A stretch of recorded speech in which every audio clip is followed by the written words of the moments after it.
A History of Pan-African Revolt. CLR. James. Contents. Publisher's Foreword. Introduction. A History of Pan-African Revolt. San Domingo. The Old United States. The Civil War. Revolts in Africa. The Old Colonies. Religious revolts in new colonies. The Congo. The Union of South Africa. Marcus Garvey. Negro movements in recent years. Epilogue. I-Africa. Gold Coast to Ghana. The myth of Mau Mau. Independence and after. 2. South Africa.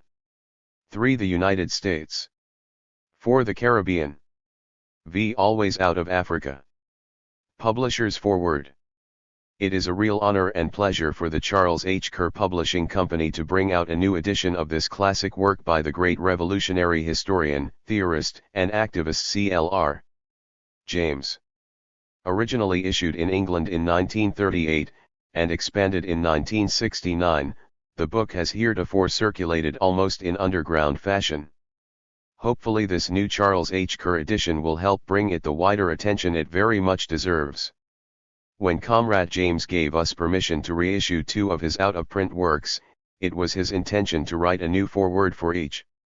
To the reissue of State Capitalism and World Revolution he contributed a foreword titled Fully and Absolutely Assured, which, despite its brevity, is an important amplification of his views.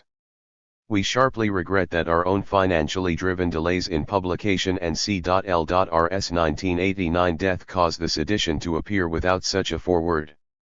Fortunately, however, this new edition features a valuable introduction by Robin D.G.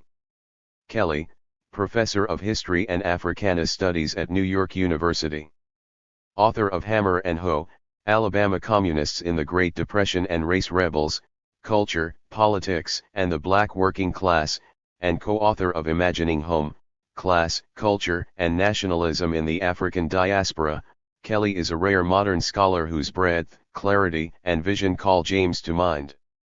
In his introduction Kelly discusses the book's previous publishers, the Independent Labor Party Journal Fact, the short-lived Drum and Spear Press of Washington, D.C., and the Race Today Collective in London. This seems to be an appropriate place to acquaint readers with the publishers of the current edition.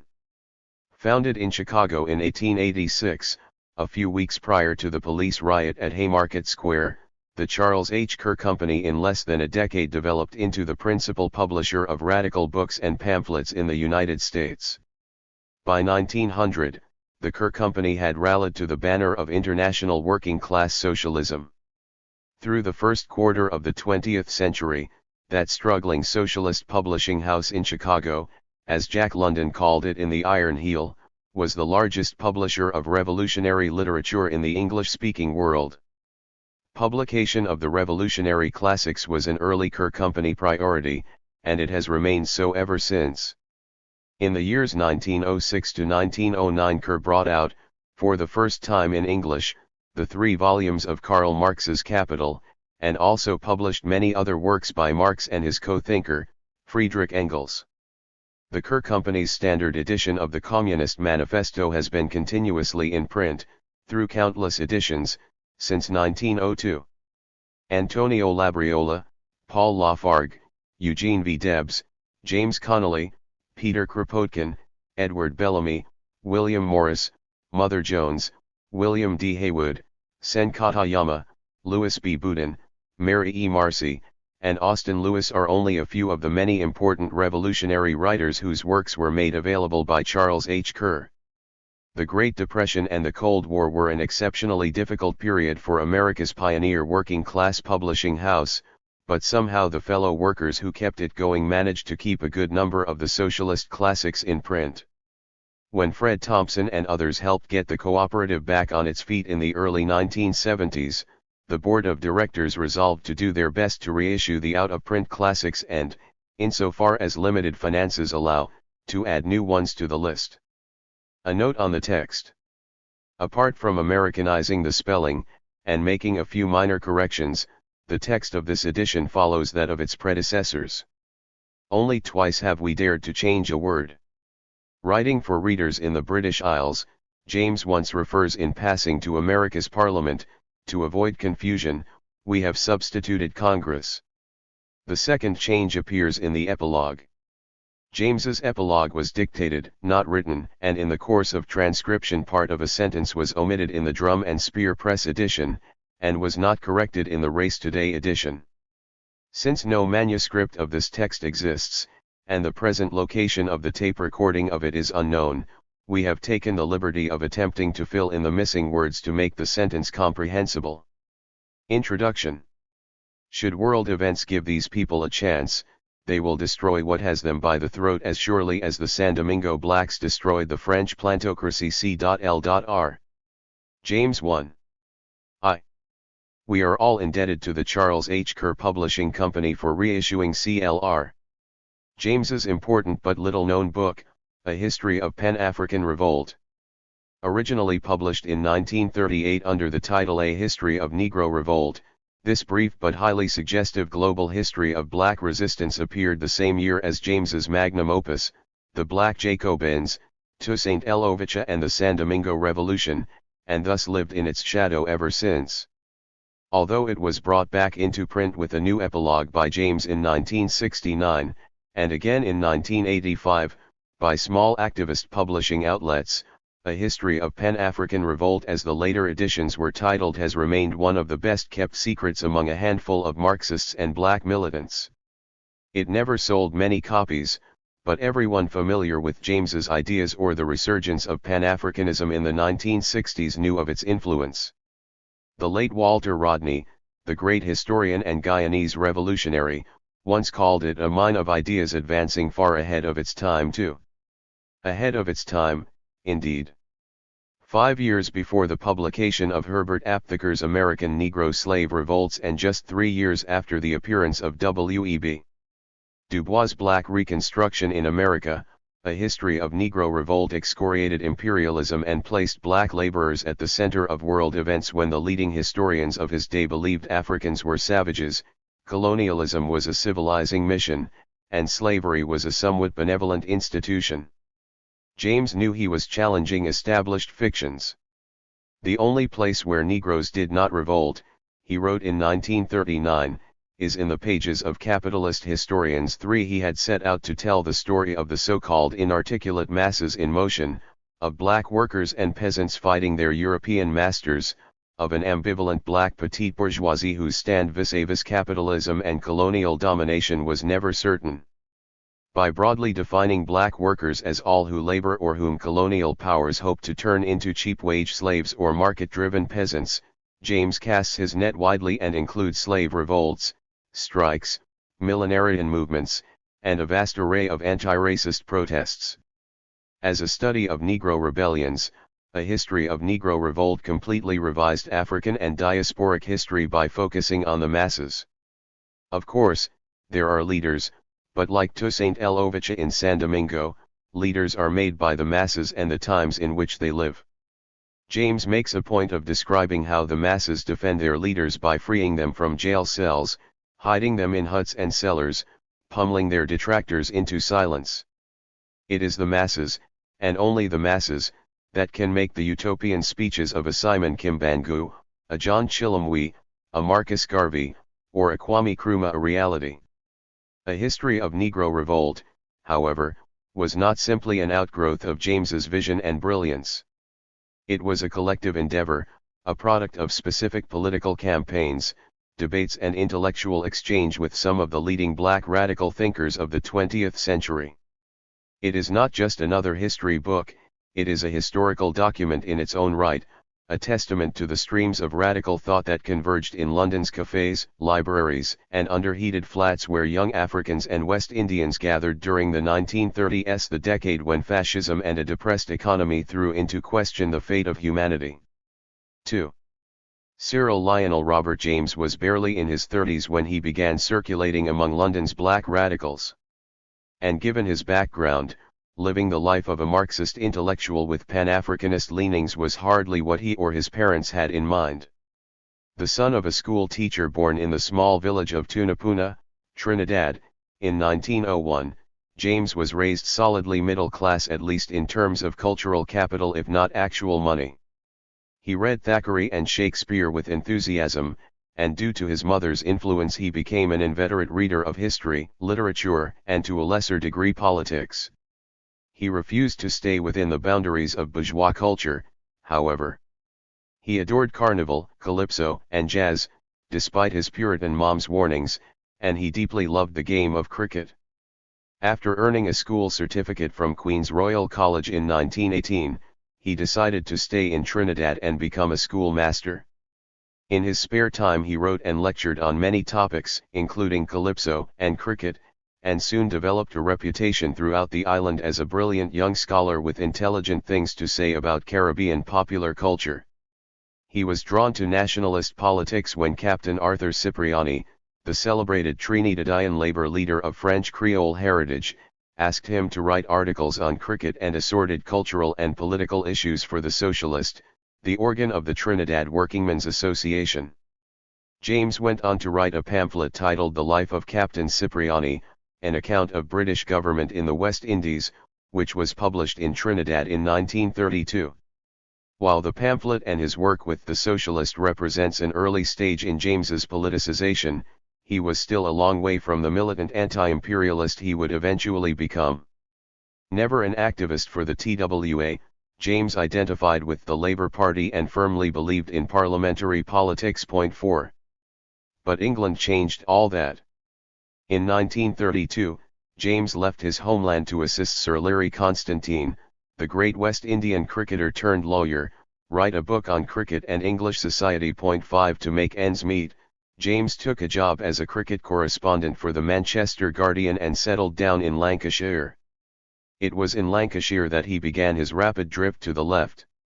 His discussions with local workers made him more critical of capitalism and compelled him to study the classics of Marxism, including the book that would have a profound impact on his conception of history, Leon Trotsky's 3-volume History of the Russian Revolution. After relocating to London, he found his way into the Trotskyist camp and soon emerged as one of its main spokespersons. Indeed, by 1937 he had published a major book titled World Revolution, 1917 to 1936, The Rise and Fall of the Communist International, which happened to be the first Trotskyist history of the Comintern ever published. 6. Thus it was as a budding Trotskyist and supporter of the Independent Labour Party that James entered London's hotbed of black anti-colonial and Pan-Africanist politics.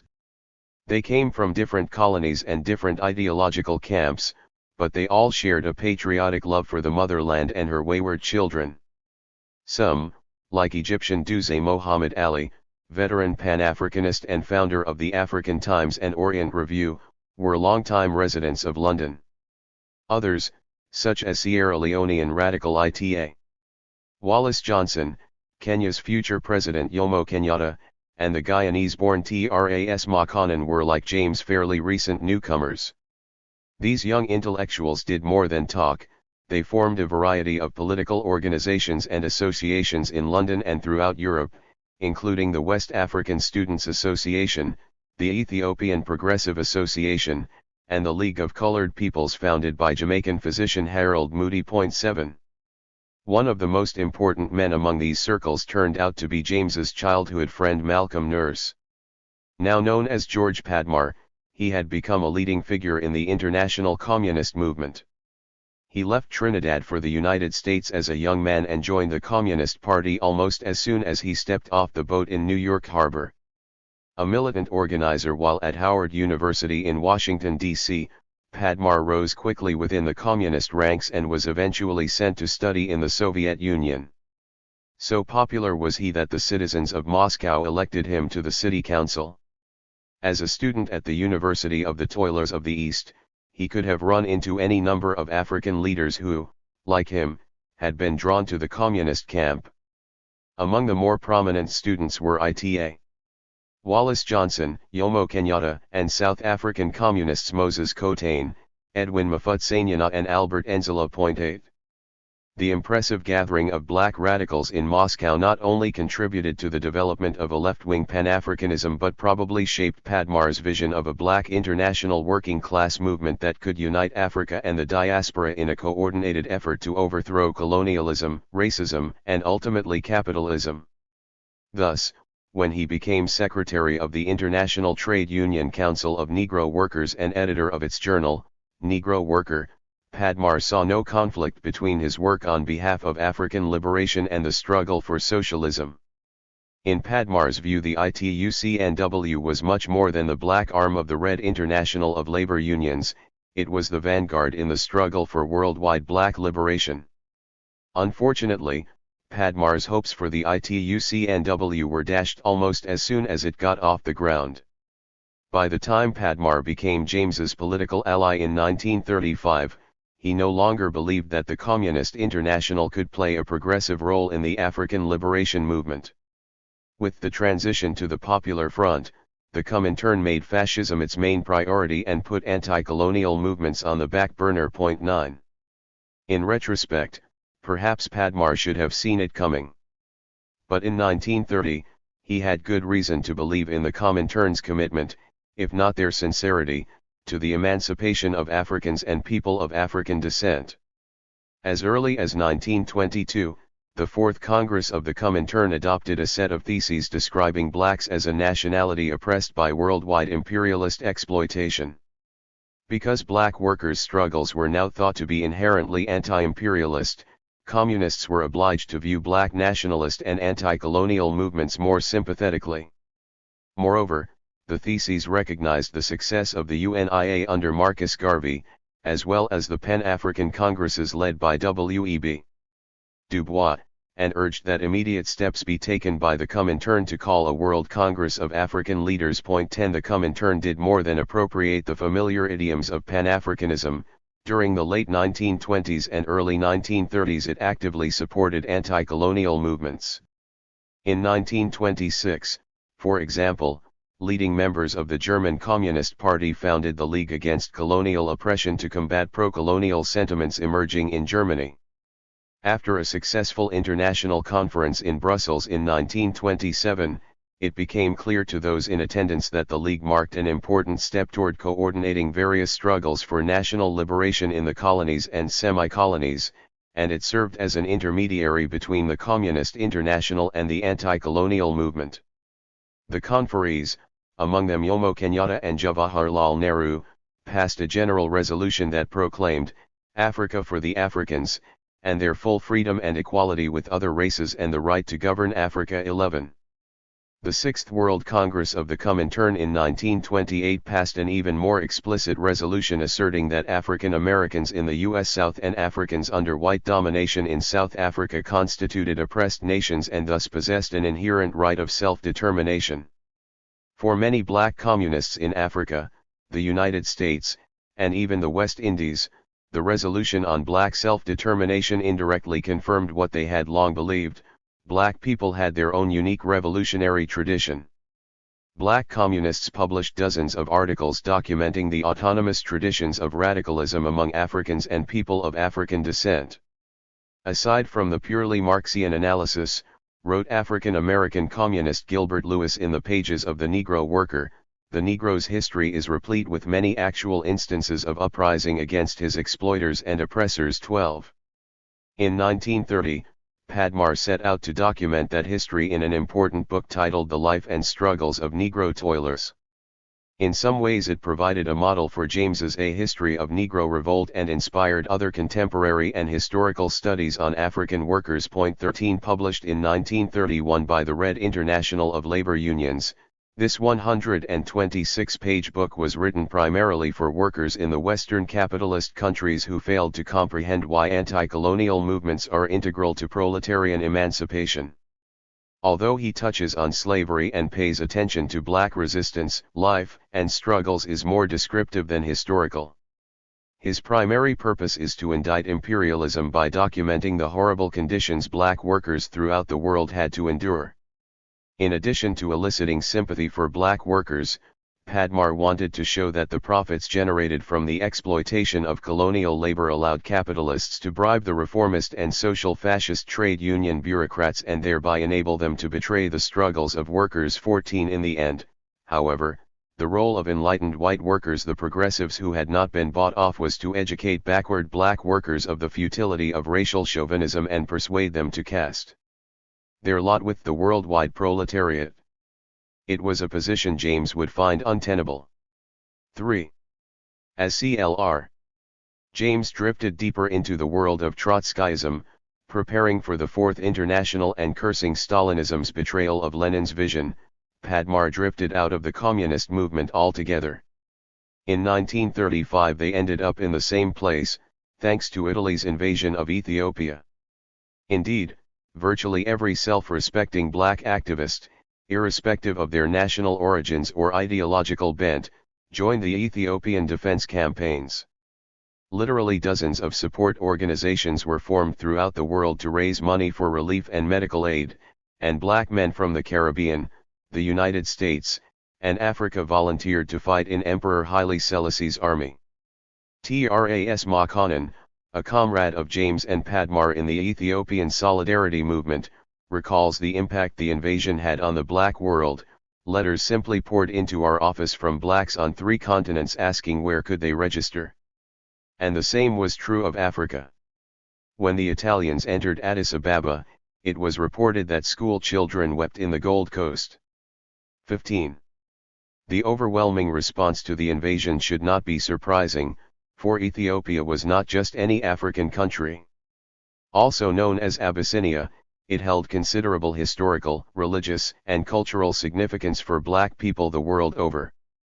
Not only had the Ethiopians under Emperor Menelik II managed to retain their independence while the rest of Africa was being carved up by Europeans, but their land had developed a reputation as the cradle of civilization, having been among the first countries in the world to adopt Christianity. In the black Christian world, Ethiopia has remained one of its principal icons and, in some ways, might be called an African Jerusalem. As historian William Scott explained, many African Americans believed that Ethiopia had been predestined by biblical prophecy to redeem the black race from white rule. Their point of reference, of course, was the biblical passage, "Ethiopia shall stretch forth her hands unto God."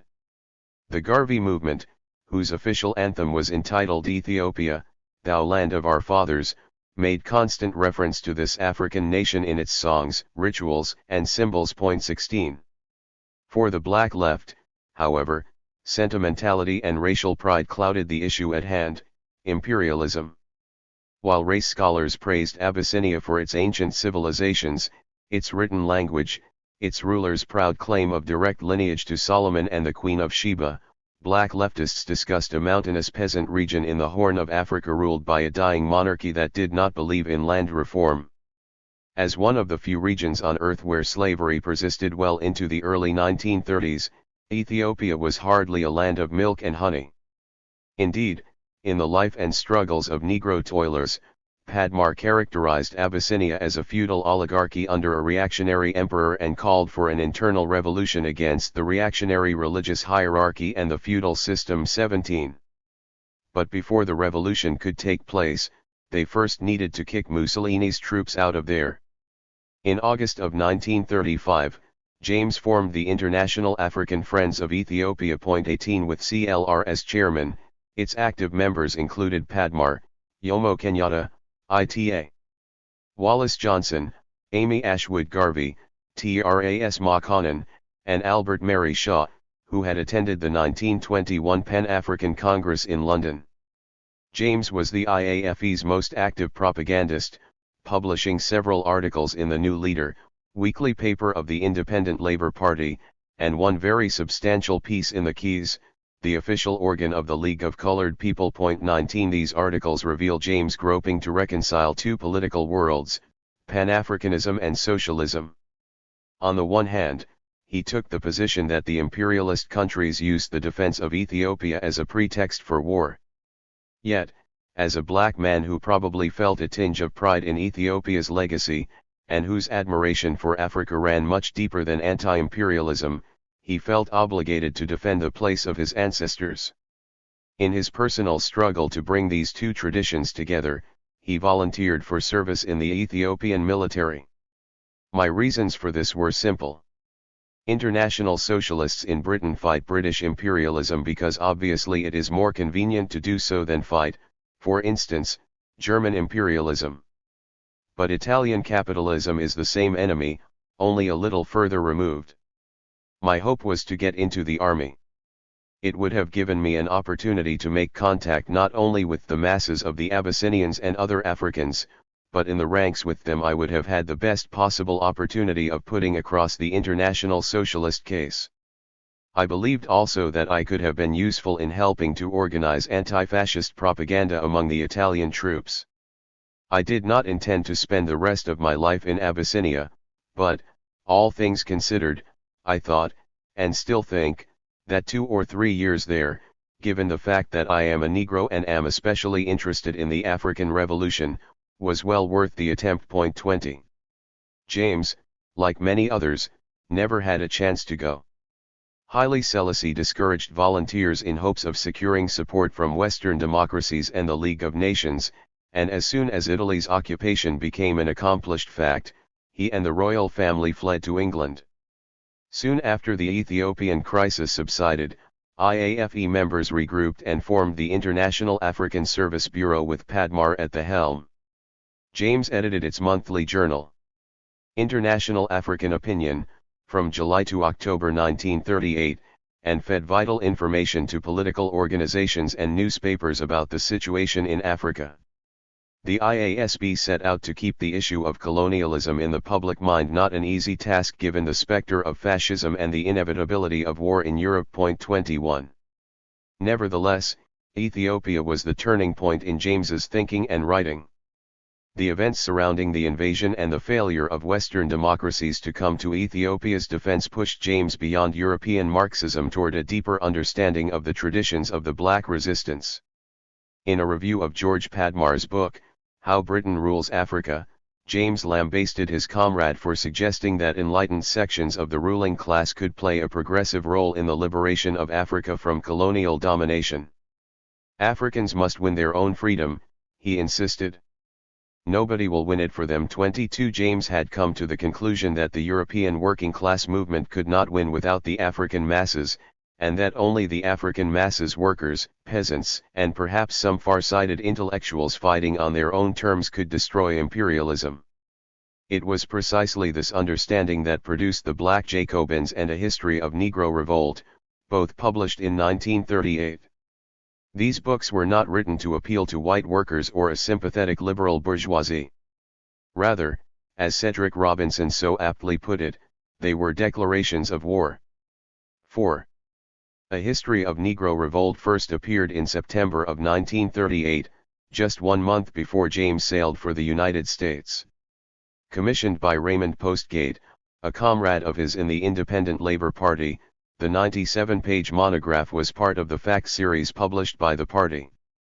This is what James had to say about it.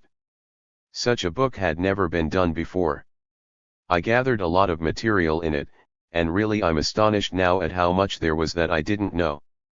But the book has the virtue that there were all sorts of problems like the struggles of women, market women in Africa and so on that went into it, aside from the historical things like the Haitian Revolution and the blacks in the American Civil War.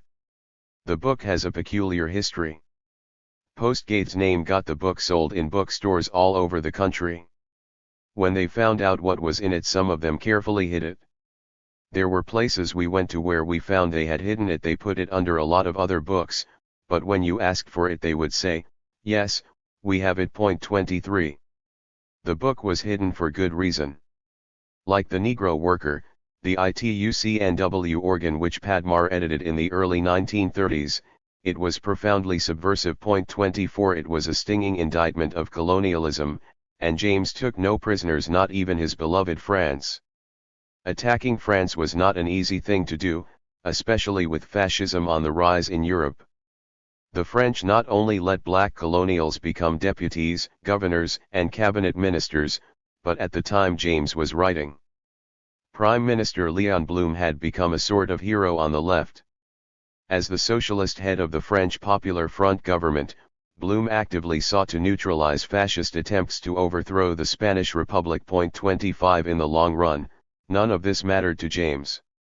As he put it, imperialism remains imperialism. He French have as black a record in Africa as any other imperialist nation. And he proceeded to document that record and the efforts to resist. Just as he had tried to do as editor of International African Opinion, James wanted to make sure that colonialism would not be subordinated to the struggle against fascism, which is why he makes a point of saying that Africans under Italian fascism were no worse off than an African in the Congo under democratic Belgium, or a Rhodesian copper miner. The point is clear: there is no kinder, gentler colonialism. What made this book even more subversive is the fact that James places black people at the center of world events. He characterizes uprisings of savages and religious fanatics as revolutionary movements, and he insists that the great Western revolutionaries of the modern world needed the Africans as much as the Africans needed them. The latter point is central to the entire book and is made forcefully in the first chapter on the Haitian Revolution, the world's only successful slave revolt, according to James. Without the French Revolution, he asserts, its success would have been impossible. He is not simply talking about strategic support from revolutionary France, especially since the nature of the alliance between the Metropole and San Domingo's black rebels shifted with each regime. Rather, the ideals of liberty, equality, and fraternity transformed segments of the rank and file and the leadership, notably Toussaint L'Ouverture. They embraced the revolutionary doctrine, they thought in republican terms. The result was that these slaves, lacking education, half-savage, and degraded in their slavery as only centuries of slavery can degrade, achieved a liberality in social aspiration and an elevation of political thought equivalent to anything similar that took place in France. Yet, while a burning desire for liberty, articulated in the aims of the French Revolution, drove the slave, production relations on the plantation organized him. Here he echoes his classic line from the Black Jacobins. By working and living together in gangs of hundreds on the huge sugar factories which covered the North Plain, they were closer to a modern proletariat than any group of workers in existence at that time, and the rising was, therefore, a thoroughly prepared and organized mass movement. 26.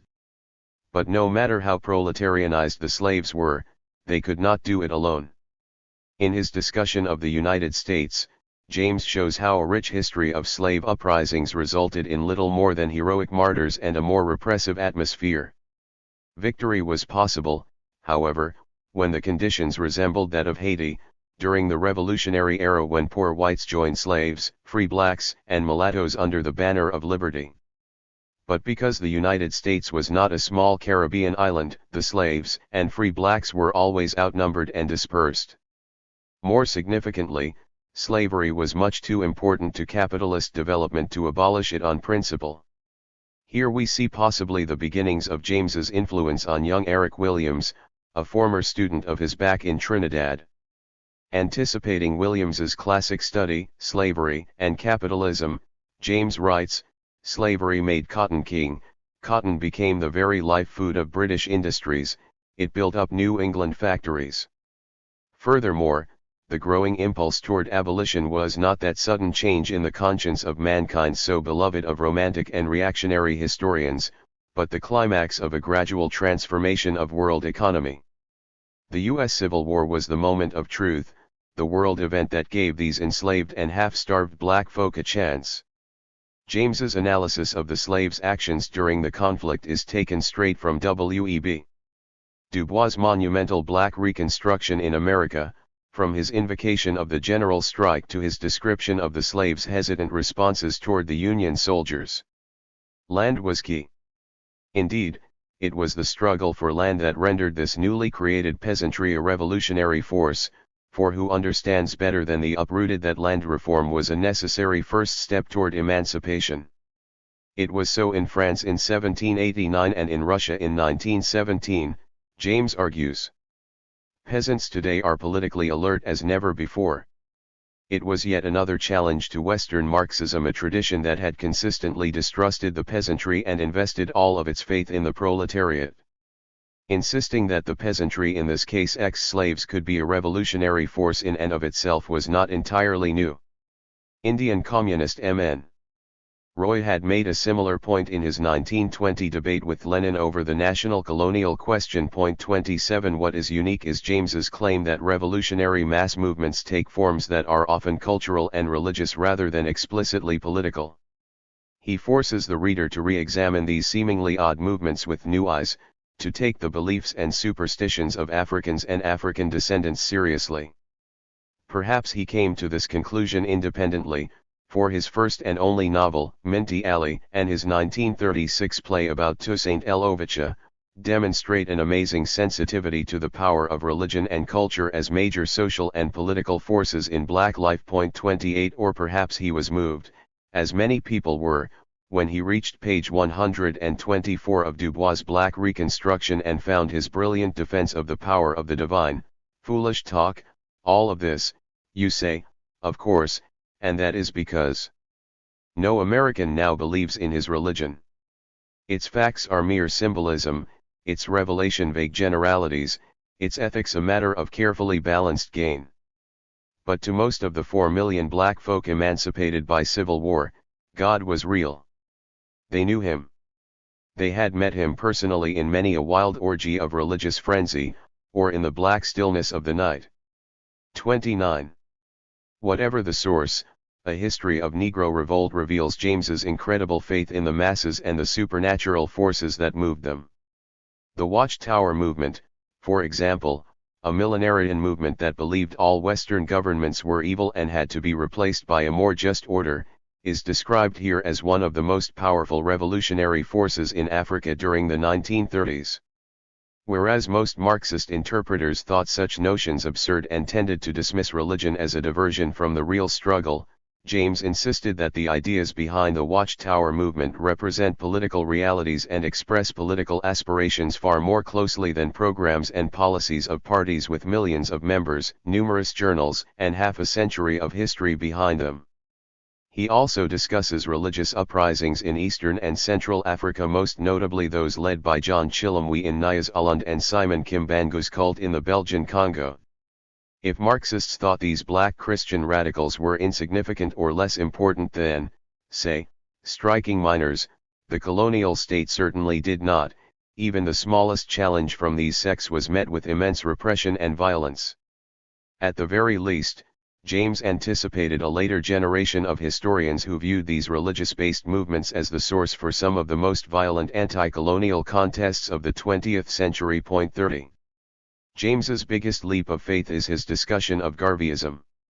By taking Marcus Garvey and his followers seriously, James diverged sharply from Padmar and most of his comrades in the IASB. In fact, Padmar had once written that Garveyism was the most reactionary expression Negro bourgeois nationalism and therefore completely alien to the interests of the Negro toilers. 31 Although James criticizes Garvey for his limited racial outlook, his collaboration with imperialists and American racists, and his inability to see the virtues of industrial organization, he nonetheless acknowledges that Garvey had built the largest black mass movement in history. So rather than dismiss Garvey as a charlatan, James tries to understand his appeal. He had no other choice. Throughout A History of Negro Revolt, James hammers home the point that the masses have the capacity to move on their own, to throw up their own leaders, to understand the situation at hand. If Garvey had merely duped his followers, then a good proportion of the black world were dupes. The success of Garveyism, James suggests, has a lot to do with the peculiar and complex nature of racism. While many of his radical contemporaries focused in on the political, economic, and structural aspects of racism, James's chapter on Garvey explores its cultural and psychological dimensions. Instead of emphasizing how racism is used to divide the working class, he concentrates on how it is lived and experienced, how the Negro is made to feel his color at every turn. In a world where the very humanity of dark-skinned people was perpetually assaulted and questioned, Garvey gave his followers a sense of history and personhood. By linking the entire black world to Africa and to each other, he turned a national minority into an international majority. In James's words, he made the American Negro conscious of his African origin and created for the first time a feeling of international solidarity among Africans and people of African descent. 32. James's recognition of the revolutionary potential of black nationalism should have made a history of Negro revolt an instant classic among the left. By the late 1930s, virtually all left-wing movements were floundering on the Negro question, including the communists who had abandoned self-determination in favor of the Popular Front. In 1939, a year after James left England for the United States, he tried to persuade Leon Trotsky himself at a summit meeting in Coyoacán, Mexico, that the left needs to support autonomous black movements on their own terms, and that the struggle against racism and for democratic rights is primary to the struggle for socialism. Black nationalism, he insisted, was not some diversion from the class struggle but a revolutionary force to be reckoned with. 33. Unfortunately, James was about 3 decades too early, or the left was 3 decades too late. In the meantime, a history of Negro revolt remained hidden just as James remembered. And to the many Marxists who still believed that the proletarian revolution would take the form of an industrial workers' uprising with themselves in the vanguard, the book made no sense.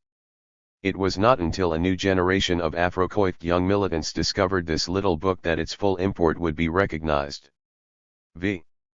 When Drum and Spear Press, a black nationalist-oriented publishing house in Washington, D.C., decided to inaugurate their company by reissuing A History of Negro Revolt in 1969, James had just been allowed to re-enter the United States the year before. 34 The press was an outgrowth of the Drum and Spear Bookstore, a black activist-oriented outlet founded in 1967 by about a half-dozen former Southern civil rights organizers who had moved back to Washington. In addition to running the bookstore, they established a community school called the Center for Black Education. Frustrated by the dearth of books by or about black people, the Drum and Spear Collective decided to publish their own books and bring important works back into print. 35.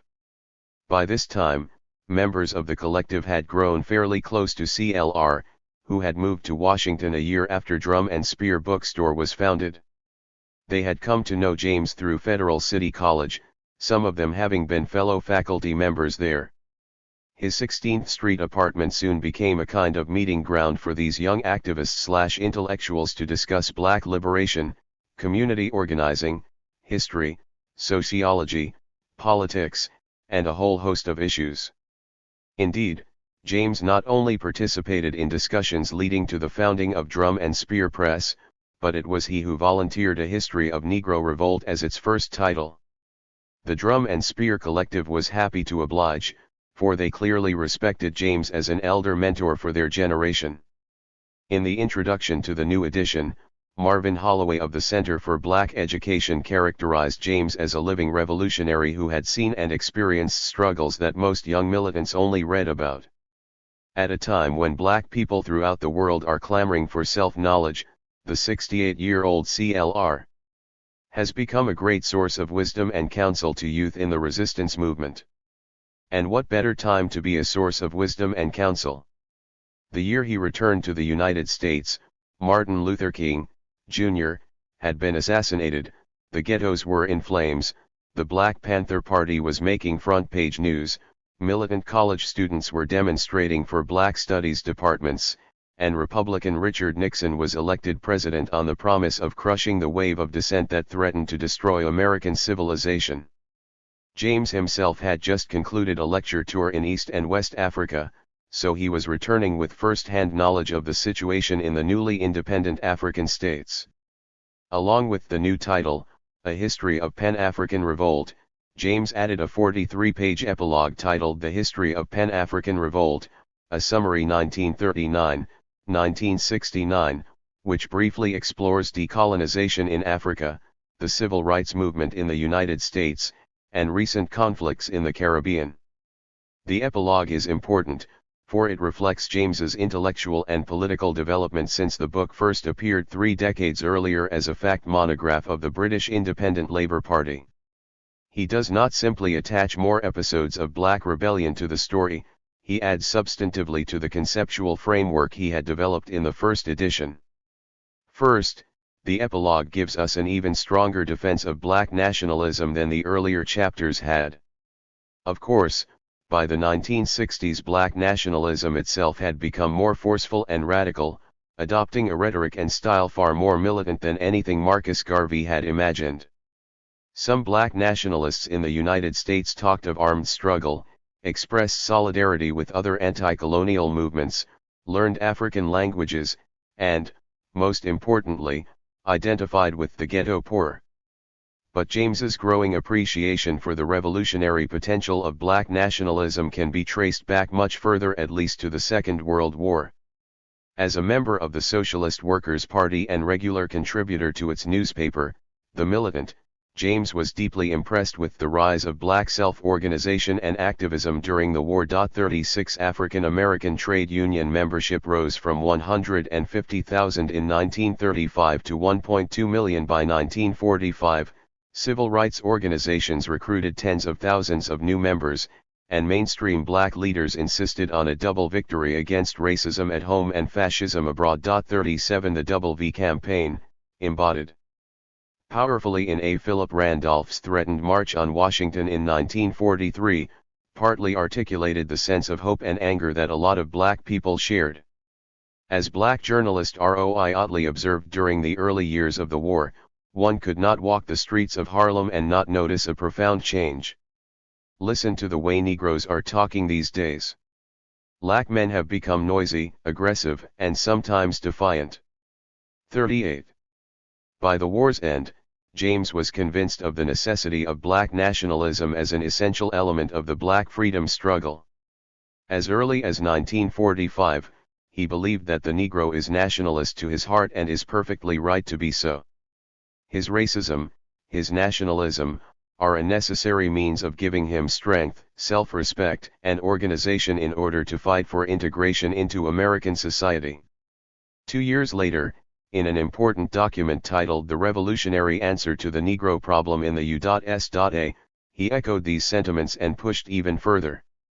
By virtue of their experiences in the United States under racism and capitalism, he argued, Black people were inherently revolutionary. Anyone who knows them, he concluded, who knows their history, is able to talk to them intimately, watches them in their own theaters, watches them at their dances, watches them in their churches, reads their press with a discerning eye, must recognize that although their social force may not be able to compare with the social force of a corresponding number of organized workers, the hatred of bourgeois society and the readiness to destroy it when the opportunity should present itself, rests among them to a degree greater than in any other section of the population in the United States. 39.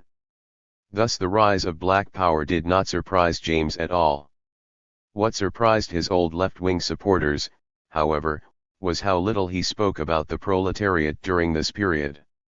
Although he defensively reminded his critics that he was still a man of the proletariat, the epilogue, like many of his speeches in the late 1960s, says less about working-class struggles than the previous chapters. Instead, the dominant forces in the post-1938 Black Revolution are students, civil rights activists, intellectuals.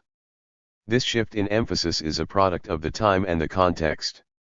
James was quite taken with the Black Power movement, especially the more left-leaning spokespersons like Stokely Carmichael and H. Rap Brown.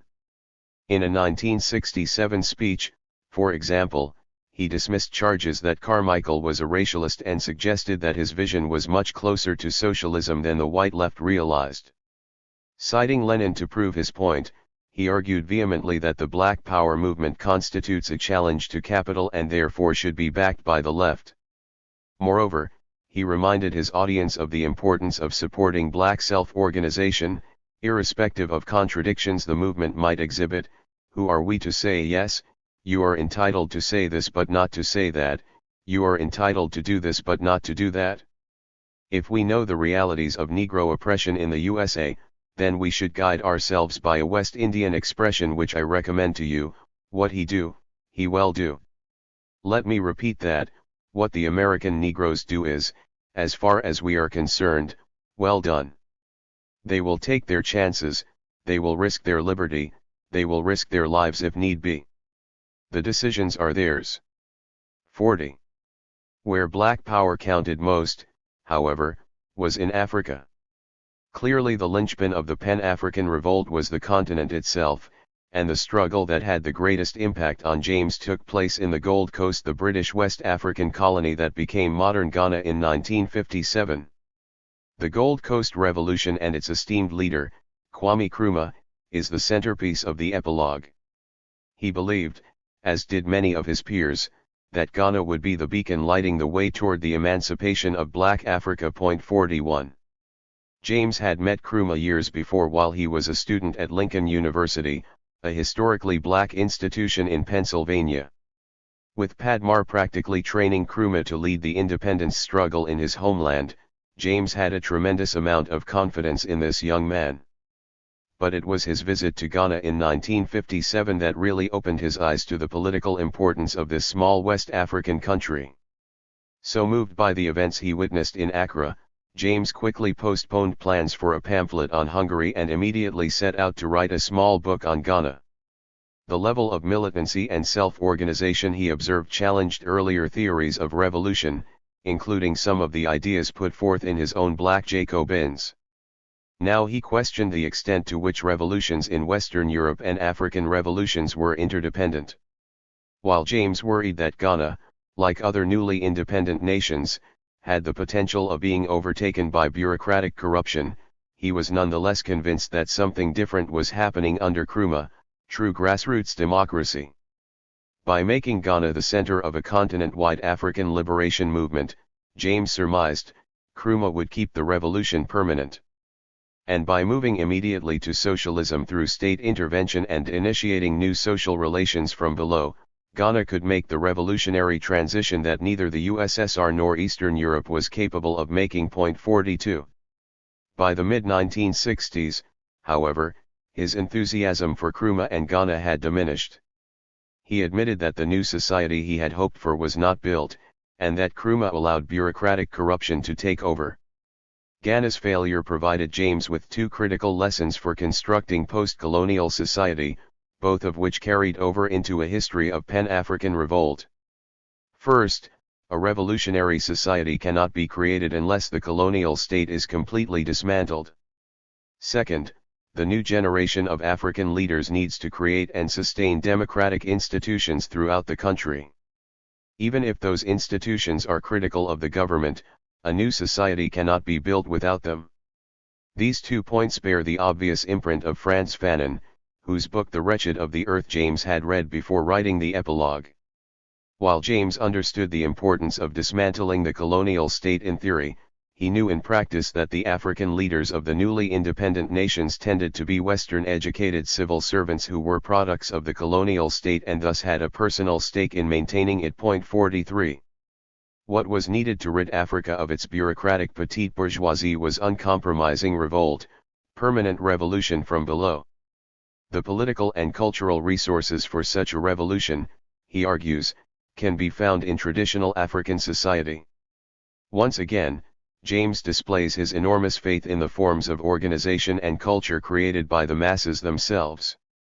But unlike the earlier chapters, the epilogue looks to these forms not just as sources of resistance to imperialism but as the basis for a new society. There are also the democratic instincts and practices of the African tribes, he observed in 1957, not those damned chiefs with their feathers and umbrellas and stools, made into petty tyrants by the British government, but the old tribal method of appointing them by election and throwing them out if they were unsatisfactory. 44. Here he makes his sharpest break yet from the European Marxist tradition. Socialism, he concluded, need not be built on the logic of modern industrial organization, it can be built on pre-capitalist traditions of democracy and communal social relations. James obviously came to this conclusion independently, but so did several African nationalists, including Senegal's Leopold Senghor and Tanzania's Julius Nyerere. 45. When Ghana failed to live up to its promises, James decided that Tanzania was now Africa's hope for the future. Indeed, he ends this book as well as his study of Nkrumah with a paean to Nyerere's approach to socialist transformation titled Always Out of Africa. In hindsight, of course, we know that Nyerere's attempt to establish a collectively run national economy based on communal villages was an utter disaster, that his regime repressed strikes and opposition movements, and that his party the Tanzanian African National Union had more than its share of corruption. 46 But when James wrote the epilogue, Tunu's famous Arusha Declaration laying out the philosophy and structure of Tanzania's African Socialist Society was less than 2 years old. And, on paper, it was an incredibly progressive document. With bylaws requiring party and government leaders to be either a peasant or a worker, and should in no way be associated with the practices of capitalism or feudalism, how could any socialist not be impressed? What attracted James more than anything was Nyerere's ideas for public education. Nyerere planned to establish schools that would prepare students to create a socialist society based on traditional culture. James believed these were the key grassroots institutions that could sustain democracy and ultimately destroy the colonial state. 47. The book closes on a hopeful note. Nyerere had not only found a revolutionary path for Africa but made the most important contribution to Marxist thought since Lenin. As we now know, James was wrong on the first count, and depending on who you talk to, some might say he was wrong on both counts. The idea that Africans ought to draw on their own resources and cultures in order to build a socialist society is hard to contest. The problem lies in the belief that pre-colonial African societies were inherently democratic and practiced a form of primitive communism that could lay the groundwork for modern socialism. Several historians have challenged this romantic view of Africa's past, exposing the level of class and gender exploitation internal to so-called traditional societies. 48 That James accepted this view does not diminish in any way James's brilliance or the profound insights this book has to offer. Rather, it simply means that he is no fortune teller. Yet, what I find quite puzzling is his complete silence on Tanzania throughout the remainder of his life. Even after sharp criticisms of the Tunu government were leveled by radical intellectuals within Tanzania, James apparently never responded or corrected his earlier assessments, at least not in print. Indeed, he included his unaltered assessment of Nyerere in Nkrumah and the Ghana Revolution, which appeared in 1977, 1 year after Issa Shivji, a Tanzanian Marxist historian, thoroughly excised the utter bankruptcy of Nyerere's policies in his highly acclaimed book, Class Struggles in Tanzania. After Nkrumah and the Ghana Revolution was published, however, the 76-year-old radical could no longer maintain the Herculean pace that made him one of the most prolific scholars/activists in the Western world. His relative silence on Africa, as with many other issues, should not come as a surprise. 49. 6. A History of Pan-African Revolt is one of those rare books that continues to strike a chord of urgency, even half a century after it was first published. Time and time again, its lessons have proven to be valuable and relevant for understanding liberation movements in Africa and the diaspora. Each generation who has had the opportunity to read this small book finds new insights, new lessons, new visions for their own age. When the Race Today Collective, a gathering of people of color in London who edited the progressive multicultural magazine of the same title, decided to bring back into print A History of Negro Revolt in 1985, they found the book as meaningful to their world as it was to the African and Caribbean radicals who had walked the same streets 50 years earlier. Although Ethiopia was not the pressing issue this time around, many of the battles they fought would have been familiar to the 1930s generation: South Africa, Grenada, the riots in Brixton, racist violence against immigrants, the struggle for black political empowerment. We publish this third edition at a moment when the course of Negro Revolt enters a period of increased acceleration. The masses of Caribbean peoples are in open revolt against American imperialism. Such is the intensity of the movement that it takes the might of the American military to contain it. South Africa is stirring, and the end of the apartheid regime cannot be long delayed. The emergence of Jesse Jackson, as a major figure in American politics, can only be explained by the mass movement from below of American blacks. We are certain that a history of Negro revolt contributes to an understanding of these events and will inform action in a way in which few historical documents have. 50. In reading and rereading this classic text, we ought to reflect on our own times and determine how this book might inform our own actions. What can this book tell us about post-apartheid South Africa under President Nelson Mandela? The desperate situation in James's beloved Haiti? Ethnic cleansing in Rwanda? What of heightened racism and anti-Semitism in Europe and the United States?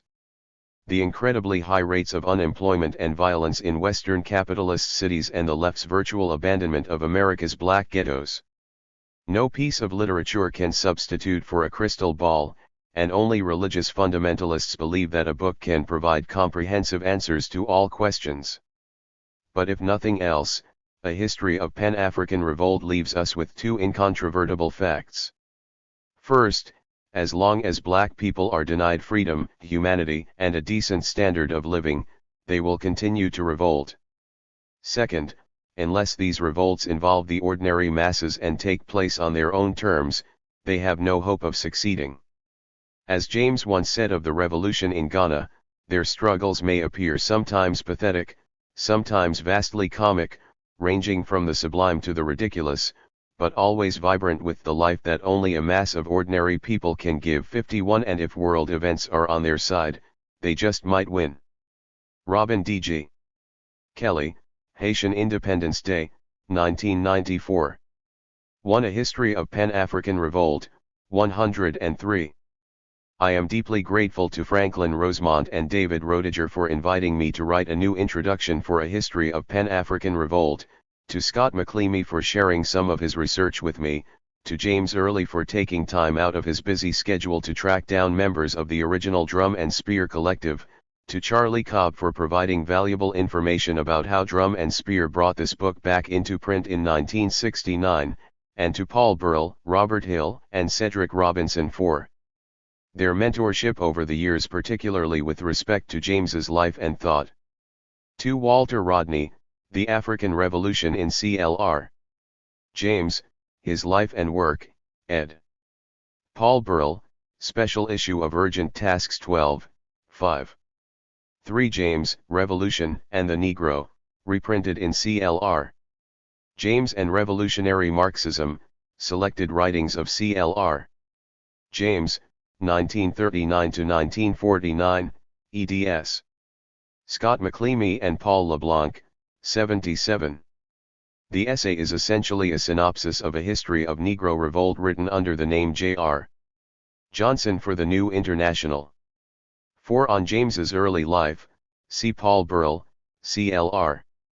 James, the Artist as Revolutionary, 7–37, CLR.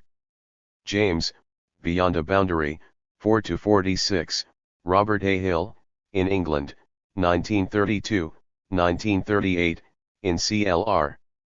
James, His Life and Work, ed. Paul Burrell, 19–22, Anna Grimshaw, ed., The CLR. James Reader, 4–5, Kent Worcester, CLR. James, A Political Biography. 5. Constantine's book was published a year later under the title Cricket and I.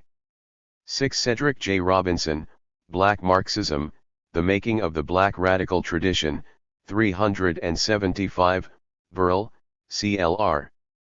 James, 44–52, in England, 1932, 1938, 22–23. 7. P. Olasanuch Esadebi, Pan-Africanism, The Idea and Movement, 1776–1963, 66, A. Adu Bohen, Politics and Nationalism in West Africa, 1919, 1935, in General History of Africa, Volume 7, Africa Under Colonial Domination, 1880–1935, ed. Bohen, 629, Emmanuel Geiss, The Pan-African Movement, 730, Robinson, Black Marxism, 370. 8. James R. Hooker, Black Revolutionary, George Padmar's Path from Communism to Pan-Africanism, 10–37, Bohen, Politics and Nationalism in West Africa, 629, Elratoff, Ivan Potkin, A Great Africanist, African Communist 54, 95, Brian Bunting, Moses Cotain, South African Revolutionary, 58-59, Edward T. Wilson, Russia and Black Africa before World War II. 9 Hooker, Black Revolutionary, 36-37, CLR. James, Notes on the Life of George Padmar, in the CLR. James Reader, 288-95, CLR. James, George Padmar, Black Marxist Revolutionary in At the Rendezvous of Victory.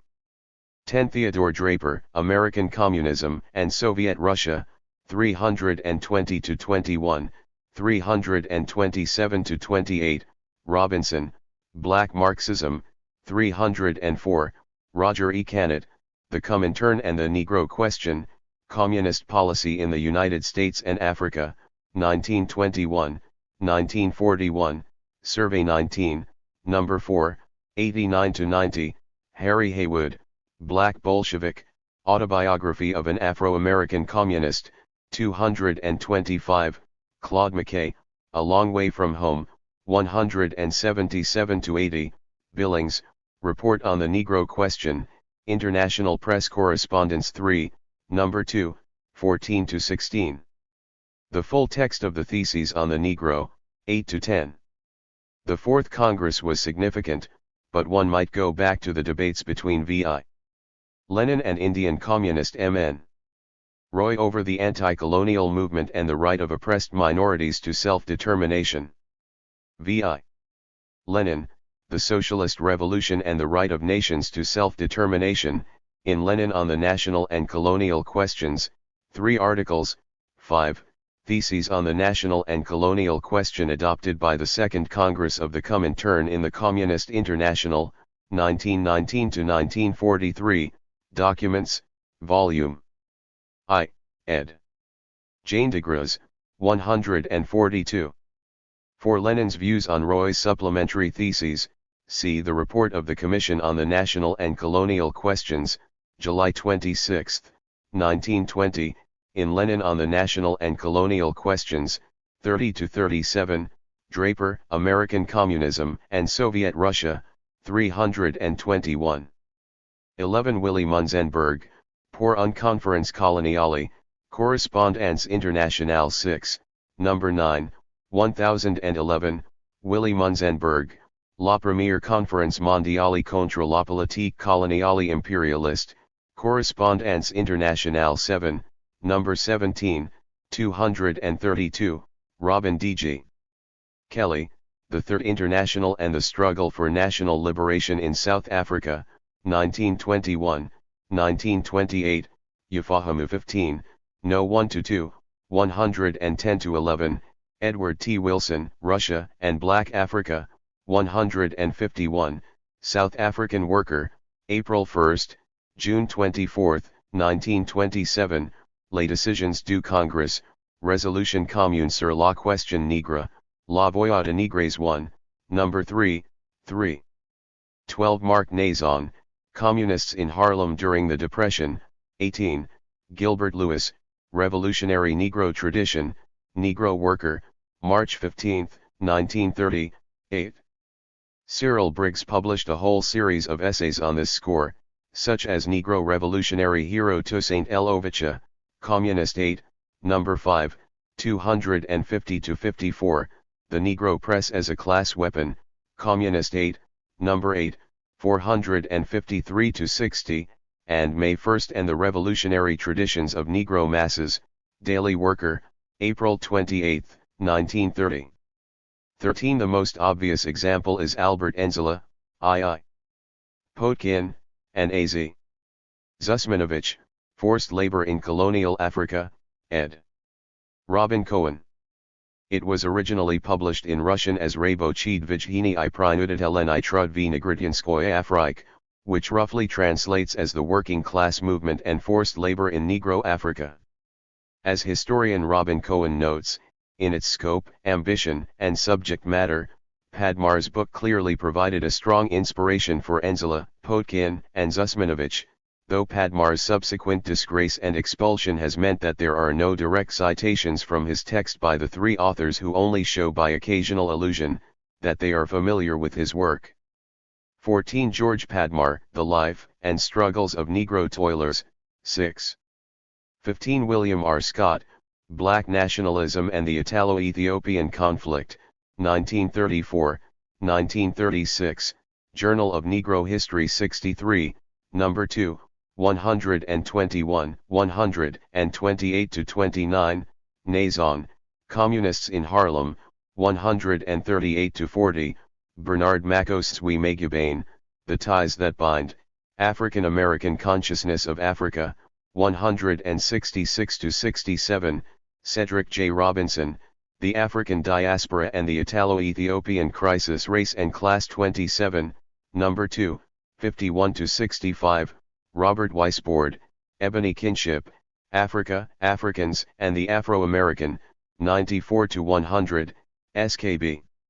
Asante, The Afro-American and the Italo-Ethiopian Crisis, 1934, 1936, Race 15, No. 2, 167-84, Tras Makanan, Pan-Africanism Within, edited Kenneth King, 116. 16. Scott, Black Nationalism and the Italo-Ethiopian Conflict, 118-21, Gayrod Wilmore, Black Religion and Black Radicalism, An Interpretation of the Religious History of Afro-American People, 120-21, 126-28, 160-61, Edward Ullendorf, Ethiopia and the Bible, W.A. Shack, Ethiopia and Afro-Americans, Some Historical Notes, 1920, 1970, Phylon 35, No. 2, 142-55, Megubane, The Ties That Bind, 160-65, SKB. Asante, Pan-African Protest, West Africa and the Italo-Ethiopian Crisis, 1934-1941, 9-38, Weisbord, Ebony Kinship, 90-92, Randall K. Burkett, Garveyism as a Religious Movement, The Institutionalization of a Black Civil Religion, 3435, 85-86, 122, 125, 134-35, George Shepperson, Ethiopianism and African Nationalism, Phylon 14, No. 1, 9-18. 17. Padmar, Life and Struggles, 77, On Slavery in Ethiopia, see John R. Edwards, Slavery, the Slave Trade and the Economic Reorganization of Ethiopia, 1916, 1934, African Economic History 11, 3-14. 18. The original name of the organization was the International African Friends of Abyssinia, or IAFA, but soon after its founding they decided to replace Abyssinia with Ethiopia. 19. CLR.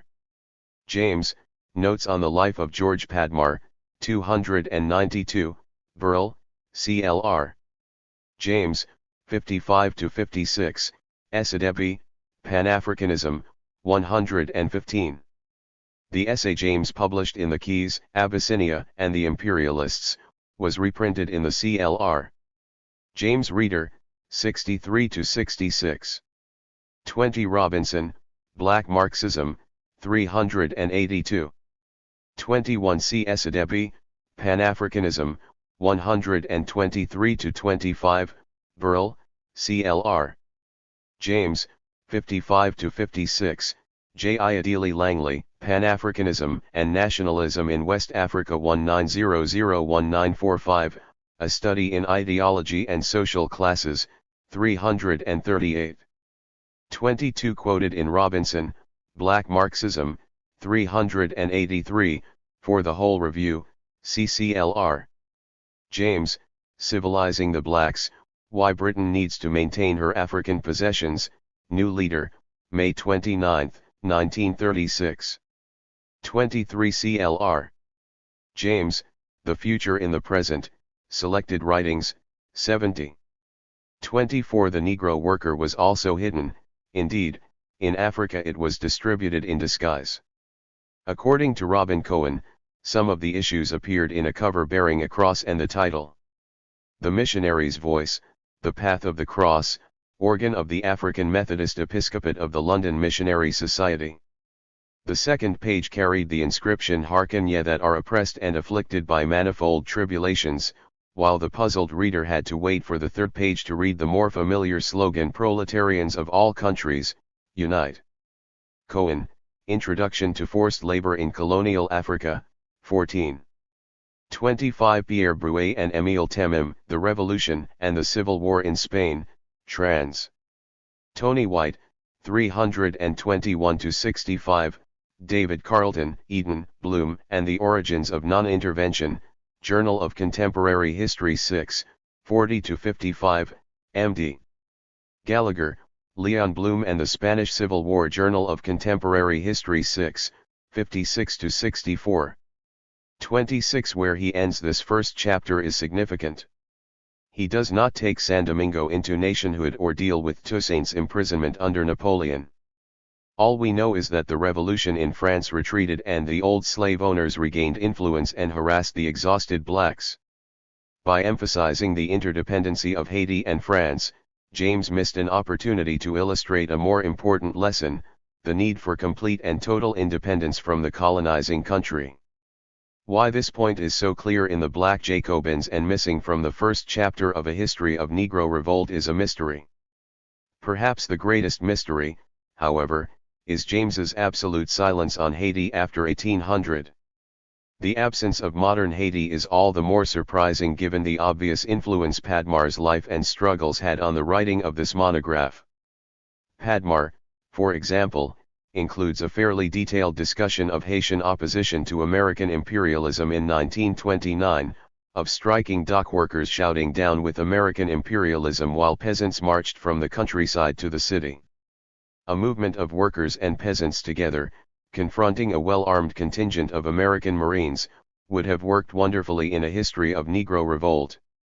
After all, speaking of Africa, James writes, what the authorities fear most is a combination of the workers in the towns and the peasants in the interior. Padmar, Life and Struggles, 104, James, A History of Pan-African Revolt, 79. 27. Simon Bendranath Roy, M. N. Roy's Memoirs, 378, John Hathcock's Communism and Nationalism in India, M.N. Roy and Comintern Policy, 1920-1939, 14-15, D.C. Grover, M.N. Roy, A Study of Revolution and Reason in Indian Politics, 2-13, V.B. Karnik, M.N. Roy, A Political Biography, 107-10. Also, see Note 10.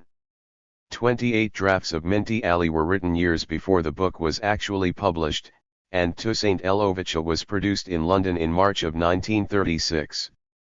29. W.E.B.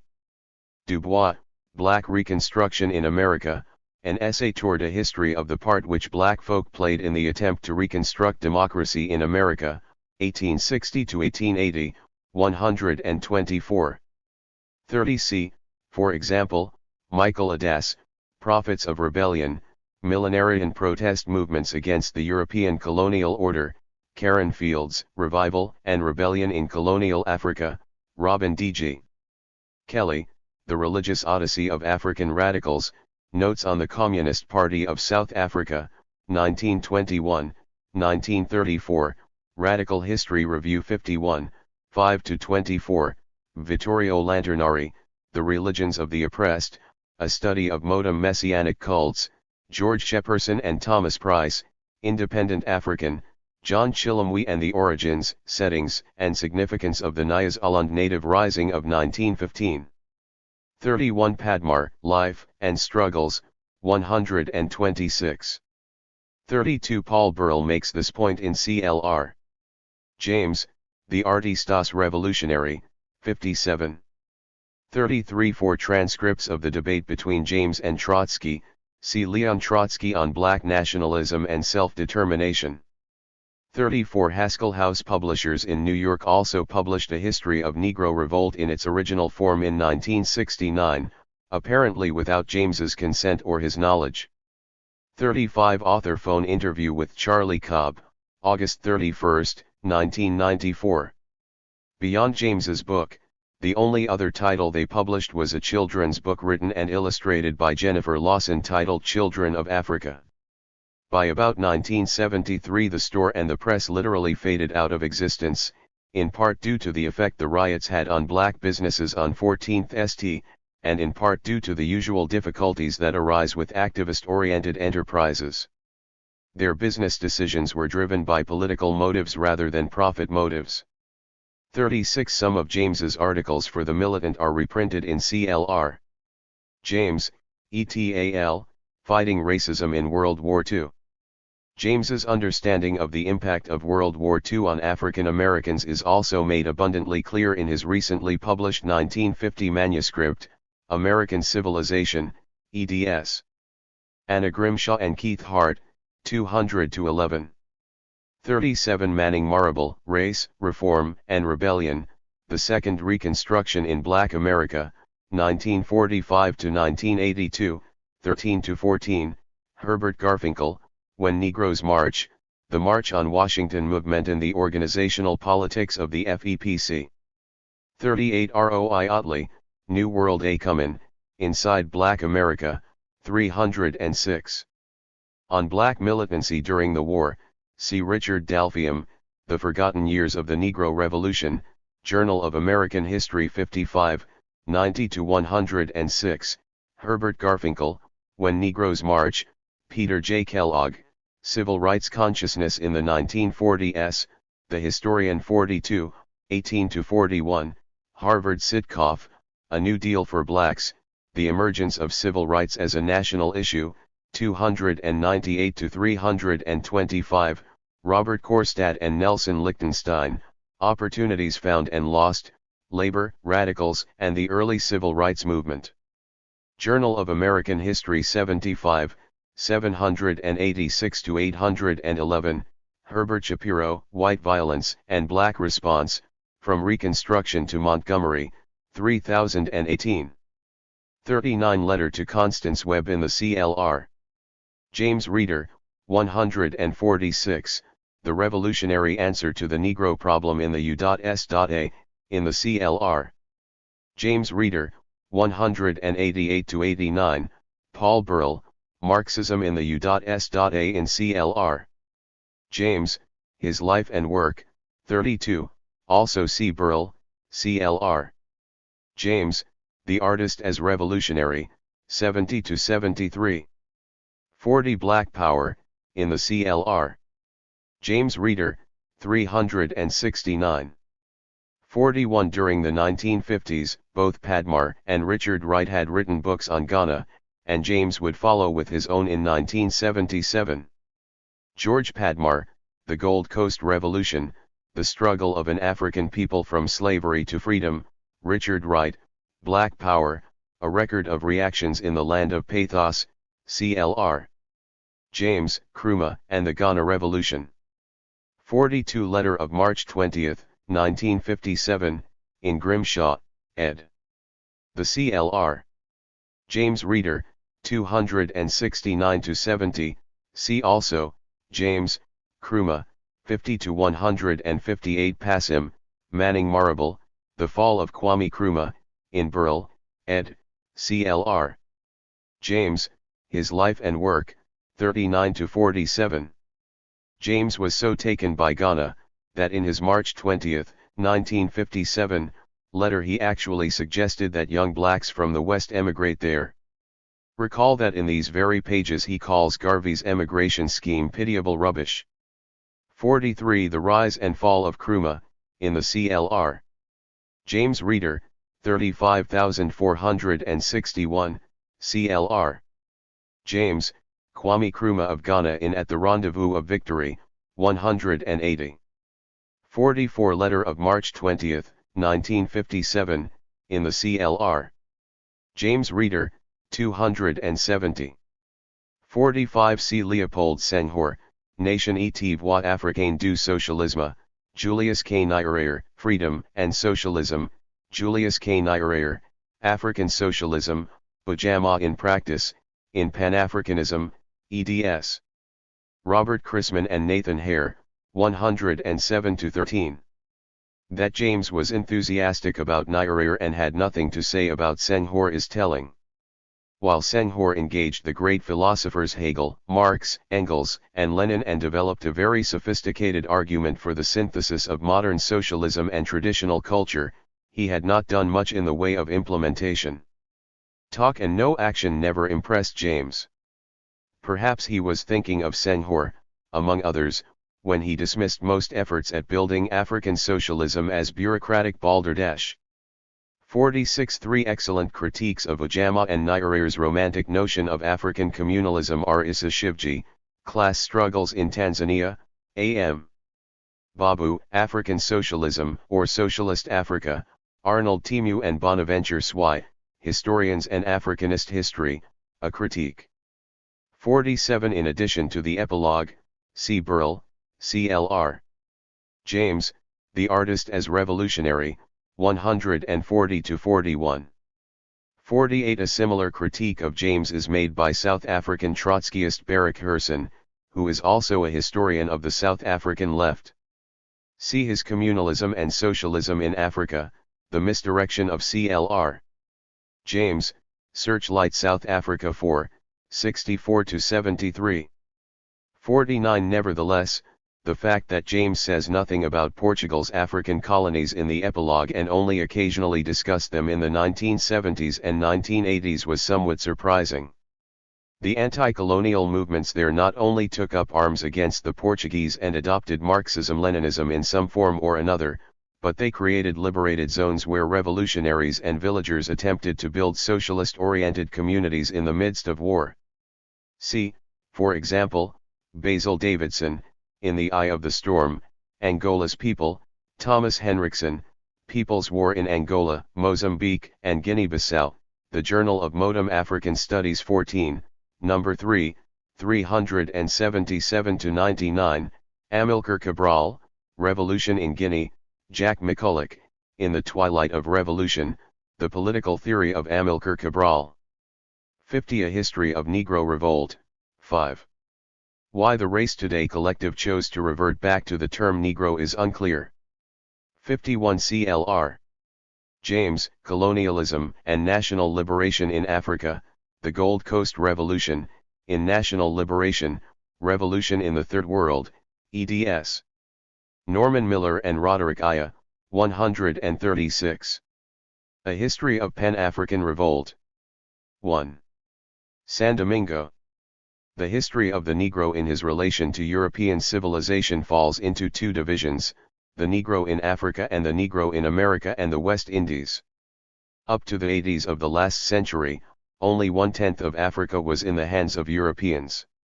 Until that time, therefore, it is the attempt of the Negro in the Western world to free himself from his burdens which has political significance in Western history.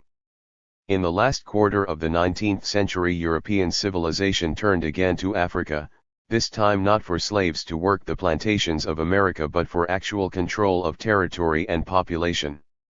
Today the position of Africans in Africa is one of the major problems of contemporary politics.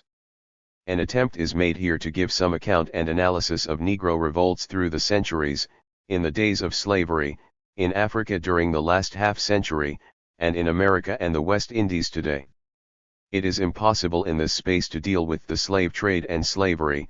The same consideration has made it necessary to omit accounts of the early revolts in the West Indies and the incessant guerrilla warfare carried on in all the islands by the Maroons against their former masters.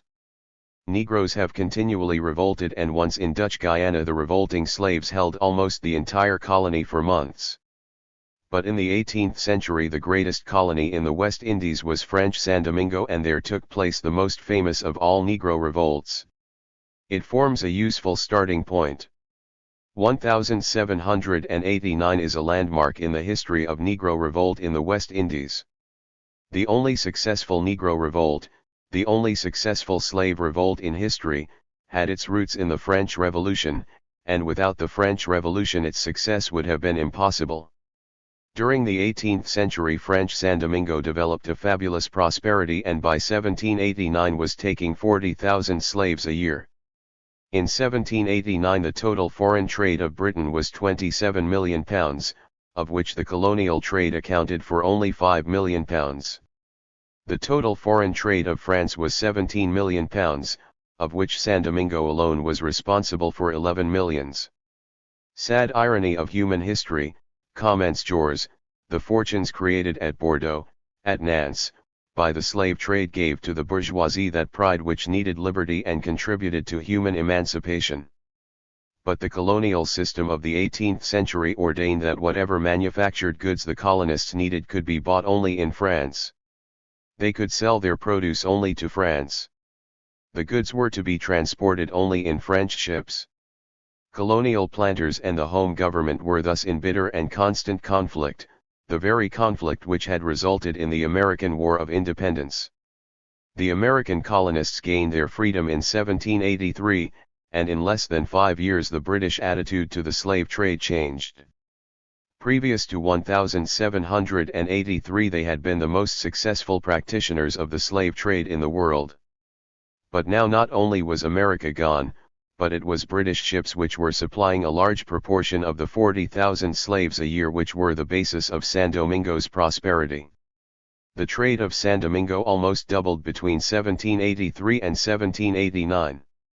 The British West Indian colonies were in comparison poor, and with the loss of America, were of diminishing importance. The monopoly of the West Indian sugar planters galled the rising industrial bourgeoisie, potential free traders. Adam Smith and Arthur Young, economists of the coming industrial age, condemned the expensiveness of slave labor.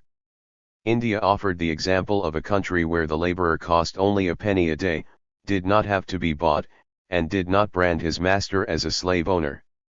In 1787 the Abolitionist Society was formed and the British government, which only a few years before had threatened to sack a governor of Jamaica if he tampered with the slave trade in any shape or form, now changed its mind.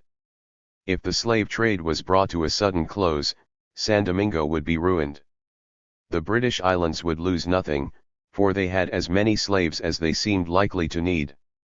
The abolitionists, it is true, worked very hard, and Clarkson, for instance, was a very honest and sincere man. Many people were moved by their propaganda. But that a considerable and influential section of British men of business thought that the slave trade was not only a blot on the national name but a growing hole in the national pocket, was the point that mattered. The evidence for this is given in detail in the writer's Black Jacobins published in 1938 with a revised edition in 1963. The Abolition Society was formed in 1787. France at that time was stirring with the Revolution, and the French humanitarians formed a parallel society, the Friends of the Negro. They preached the abolition not only of the slave trade but of slavery as well, and Brissac, Mirabeau, Condorcet, Robespierre, many of the great names of the Revolution, were among the members. They ignored or minimized the fact that, unlike Britain, 2/3 of France's overseas trade was bound up with the traffic. Wilberforce and Clarkson encouraged them, gave the society money, and did active propaganda in France. This was the position in Europe when the French Revolution began. San Domingo possessed at that time 500,000 slaves, and only 30,000 mulattoes and about the same number of whites. But the slave owners of San Domingo at once embraced the revolution, and as each section interpreted liberty, equality, and fraternity to suit itself, civil war was soon raging between them. Some of the rich whites, especially those who owed debts to French merchants, wanted to follow the example of America and virtually rule themselves. The mulattoes wanted to be rid of their disabilities, the poor whites wanted to become masters and officials like the rich whites. These classes fought fiercely with one another. The white colonists lynched and murdered mulattoes for daring to claim equality. But the whites themselves were divided into royalists and revolutionaries. The French revolutionary legislatures first of all evaded the question of mulatto rights, then gave some of the mulattoes rights, then took the rights away again. Mulattoes and whites fought, and under the stress of necessity began to arm their slaves. The news from France, the slogans of liberty, equality, and fraternity, the political excitement in San Domingo, the civil war between rich whites, poor whites, and mulattoes, it was these things which after 2 years awoke the sleeping slaves to revolution. By July 1791, in the thickly populated north they were planning a rising. The slaves worked on the land, and, like revolutionary peasants everywhere, they aimed at the extermination of their masters. But, working and living together in gangs of hundreds on the huge sugar factories which covered the North Plain, they were closer to a modern proletariat than any group of workers in existence at that time, and the rising was, therefore, a thoroughly prepared and organized mass movement. On a night in August a tropical storm raged, with lightning and gusts of wind and heavy showers of rain. Carrying torches to light their way, the leaders of the revolt met in an open space in the thick forests of the Morne Rouge, a mountain overlooking Cap François, the largest town. Their bookman, the leader, after voodoo incantations and the sucking of the blood of a stuck pig, gave the last instructions. That very night they began. Each slave gang murdered its masters and burnt the plantation to the ground. The slaves destroyed tirelessly. They knew that as long as those plantations stood, their lot would be to labor on them until they dropped. They violated all the women who fell into their hands, often on the bodies of their still bleeding husbands, fathers, and brothers. But they did not maintain this vengeful spirit for long. As the revolution gained territory they spared many of the men, women, and children whom they surprised on plantations. To prisoners of war alone they remained merciless. They tore out their flesh with red-hot pincers, they roasted them on slow fires, they sawed a carpenter between his boards. Yet on the whole, they never approached in their tortures the savageries to which they themselves had been subjected. The white planters refused to take the slave revolt seriously. They continued to intrigue against the mulattoes and to threaten the French government. But as the chaos grew, the rich royalists swallowed their color prejudice and united with the mulattoes against the revolutionary planters. Meanwhile the insurrection prospered, until a few weeks after it began there were about 100,000 revolting slaves divided into large bands. The leaders were Jean-François and Biassou, and Toussaint L'Ouverture joined them a month after the revolt began. He was 46, first his master's coachman and afterward, owing to his intelligence, placed in charge of the livestock on the estate, a post usually held by a white man. He had a smattering of education, but he could not write correct French, and usually spoke Creole, i.e. the local French patois. Baffled in their first spring at the city, these leaders did not know what to do, and when the French government sent commissioners who boasted of the armed forces which were on their way, the Negro leaders sought to betray their followers. They wrote to the commissioners promising that in return for the freedom of a few hundred they would cooperate in leading the others back into slavery and would join in hunting down the recalcitrant. Toussaint, in charge of the negotiations, reduced the offer from 400 to 60. The French commissioners gladly accepted, but the white planters with great scorn refused. Toussaint therefore gave up hopes of even a treacherous solution and began to train a small band of soldiers from among the hordes. The French legislature was by this time under the leadership of Brissot and the Girondins. These managed to persuade the colonial interests that it was to their advantage to give all rights to the mulattoes, and in April 1792, this became law. But Brissot, doughty propagandist for abolition before he came to power, now would not go a step further than rights for mulattoes. Far from abolishing slavery, he and his government dispatched a force to crush the slave revolt. These troops landed in San Domingo, but before they could begin the attack, events had occurred in Paris which altered the whole course of the French Revolution, and with it, the Black Revolution in San Domingo. On August 10, 1792, the Paris masses, tired of the equivocations and indecision of the parliamentarians, stormed the Tuileries and dragged the Bourbons off the throne. A wave of enthusiasm for liberty swept over France, and from indifference to slavery at the beginning of the revolution, Revolutionary France now hated no section of the aristocracy so much as the colonial whites, the aristocrats of the skin. In San Domingo the news of August 10 so split the slave owners that the civil war between them which had ended began again. Every conflict among the slave owners was a source of added strength to the slaves.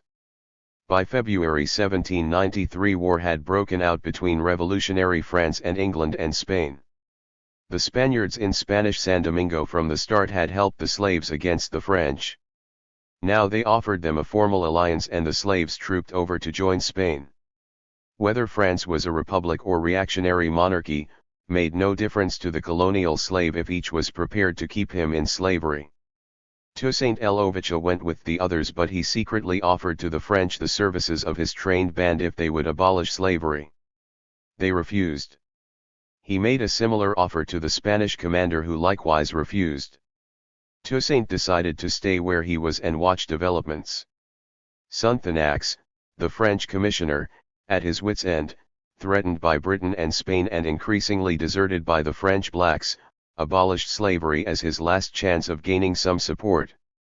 His maneuver failed. Toussaint remained with the Spaniards and won most of the North Province for them.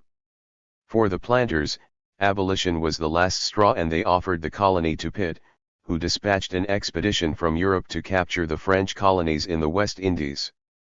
The British carried all before them, and by June 1794 over two-thirds of San Domingo and almost every French island of importance were in the hands of the British. The rest seemed only a matter of days. But meanwhile the revolution had been rising in France. Before the end of 1793 Brissac had been swept out of power.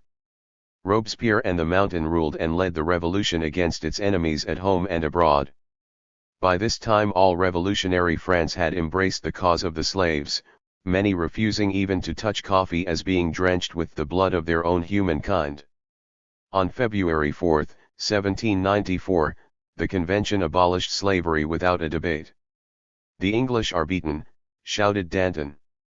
"Pitt and his plots are riddled." The great master of revolutionary tactics had seen far. The British fleet prevented assistance going to the hard-pressed colored revolution, but the decree of abolition would throw the blacks wholeheartedly on the side of the French. Toussaint joined the French at once, and slaughtered his Spanish allies, white and black, of yesterday, while in Martinique, Guadeloupe and the other French colonies, the black slaves, singing the Caira and the Marseillaise and dressed in the colors of the Republic, began to drive the British out of the French islands, and then carried the war into British territory. Spain made peace, in 1795, and by 1799 the British had been driven out of San Domingo and most of the French colonies by Negro slaves and mulattoes.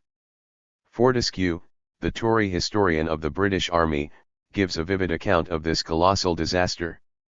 Britain lost 100,000 men in the West Indies in these 4 years, 2.5 times as many as Wellington lost in the whole of the Peninsular War. Fever took a heavy toll, but Toussaint L'Ouverture, and Rigaud, a mulatto, in San Domingo, and Victor Hugues, a mulatto, in Martinique and the smaller islands, won one of the most important victories in the French Revolutionary Wars. Aided by the fever, they, in Fortescue's phrase, practically destroyed the British Army. For 6 years Britain was tied up in the West Indies, and to quote Fortescue once more, if Britain played so insignificant a part in the attack on revolutionary France in Europe during the first 6 years of the war, the answer is to be found in the 2 fatal words, San Domingo.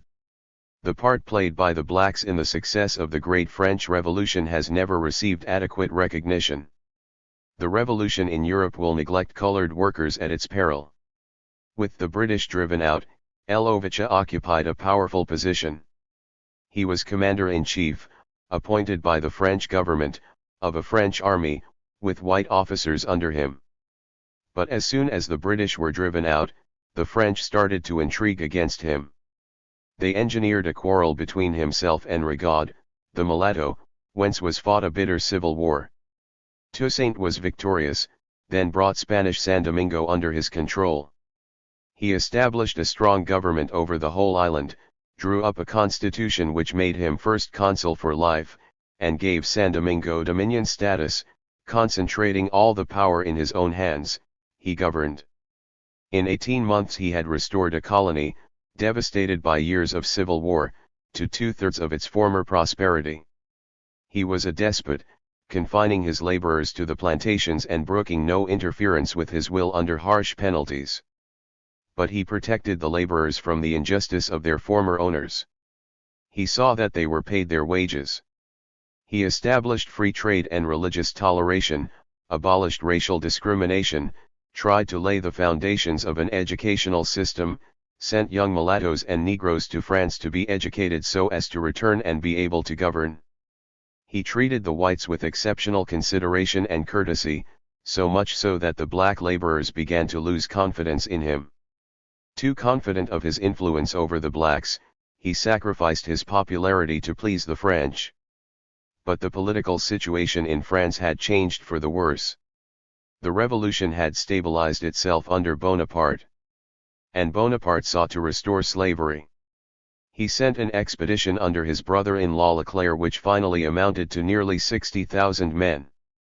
Toussaint vacillated at first, then fought and finally came to terms. Captured by a trick he was sent to France, and died in an Alpine prison.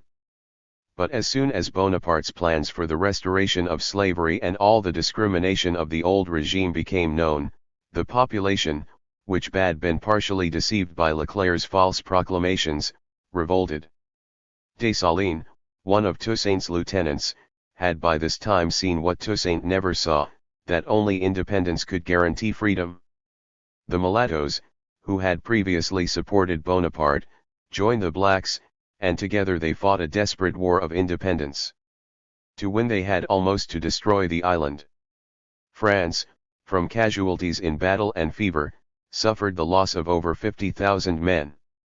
The cruelties practiced by the French during the last stages of the Civil War exceeded in barbarism the worst of the old slavery days. Dessalines, uncultured and lacking Toussaint's genius, led his people with a ruthlessness quite equal to that of the French. The attitude of the whites toward changes in the San Domingo regime throws a valuable light on race prejudice. Before the revolution, Negroes were so despised that white women undressed before them as one undresses today before a dog or a cat. 10 years after, when former slaves were now ruling the country, most of the whites accepted the new regime, fraternized with the ex-slave generals and dined at their tables, while the white women, members of some of the proudest families of the French aristocracy, threw themselves recklessly at the black dictator, sent him locks of hair, keepsakes, passionate letters, etc. To the laboring Negroes, however, they showed as much of their old hostility as they dared. When the Leclerc expedition came, the whites rushed to join it, and took a leading part in the gladiatorial shows where dogs ate living Negroes, etc. But when they saw that Leclerc's expedition was doomed to defeat, they disentangled themselves from it and turned again to the blacks. Dessalines, the new dictator, declared the island independent, but promised them their properties. This was enough for them. When the French commanders were about to evacuate the island, they offered the white colonists places on the boats. The colonists refused, being quite content to continue living under blacks who were no longer French even in allegiance. The San Domingo blacks gave their island its old Carib name, Haiti, to emphasize the break with France. But the British and the Americans, themselves the greatest slaveholders in the world, were all for the victory of the blacks in order to drive out the French. All through Leclerc's campaign the British and American newspapers cursed the French and praised Toussaint and the blacks. That Frenchmen should remain in the island did not suit them. While Dessalines, who hated the whites for their accumulated treacheries, wanted to kill as many as possible, Christophe and Clairvaux, his two trusted lieutenants, disapproved, and the great bulk of the people wanted no more bloodshed. But Cathcart, an English agent in San Domingo, told Dessalines that the British would neither trade with him nor accord him their protection unless every Frenchman were killed. Not long after the French were massacred. M. Camille Guy tells the story and gives his original sources in pamphlet number 3 of the Bulletin de Géographique, published in Paris in 1898. There too he gives details of the presents that were sent to Dessalines for his coronation from London in a British cruiser and from America. Needless to say, in most books on this subject, Black Dessalines bears the sole responsibility for this massacre. The success of the San Domingo blacks killed the West Indian slave trade and slavery. France hoped for many years that she would regain the colony. The Haitians let her know that they would resist to the last man and burn everything to the ground. France therefore resigned herself to the loss, and with the removal of San Domingo from the West Indian trade, abolition of the slave trade in 1807 and of slavery in 1834 followed. The English planters fought hard, but history was against them. The Revolution in France in 1848, during its short-lived span of success, abolished slavery in the French colonies. The San Domingo Revolution is the only successful Negro revolt, and therefore the reasons for that success must be noted. First, the blacks themselves fought magnificently, and glowing tributes have been paid to them by their opponents. But many had fought well before and have fought well since. They were fortunate in that they had had time to organize themselves as soldiers. And this was due to the fact that they not only received inspiration from the Revolution in France, but between 1794 and 1797 had active support from revolutionary France. Such supplies and reinforcements as did actually arrive were comparatively small, but were directed toward assisting and not retarding the slave revolution. This was the decisive factor. The international situation also helped them. But the conflict between Britain and France, then between France on the one hand and Spain on the other, was also the result of the revolution. During the last campaign, at a very critical moment, the declaration of war between France and Britain, after the short interval which followed the Treaty of Amiens, made the victory of the San Domingo blacks inevitable.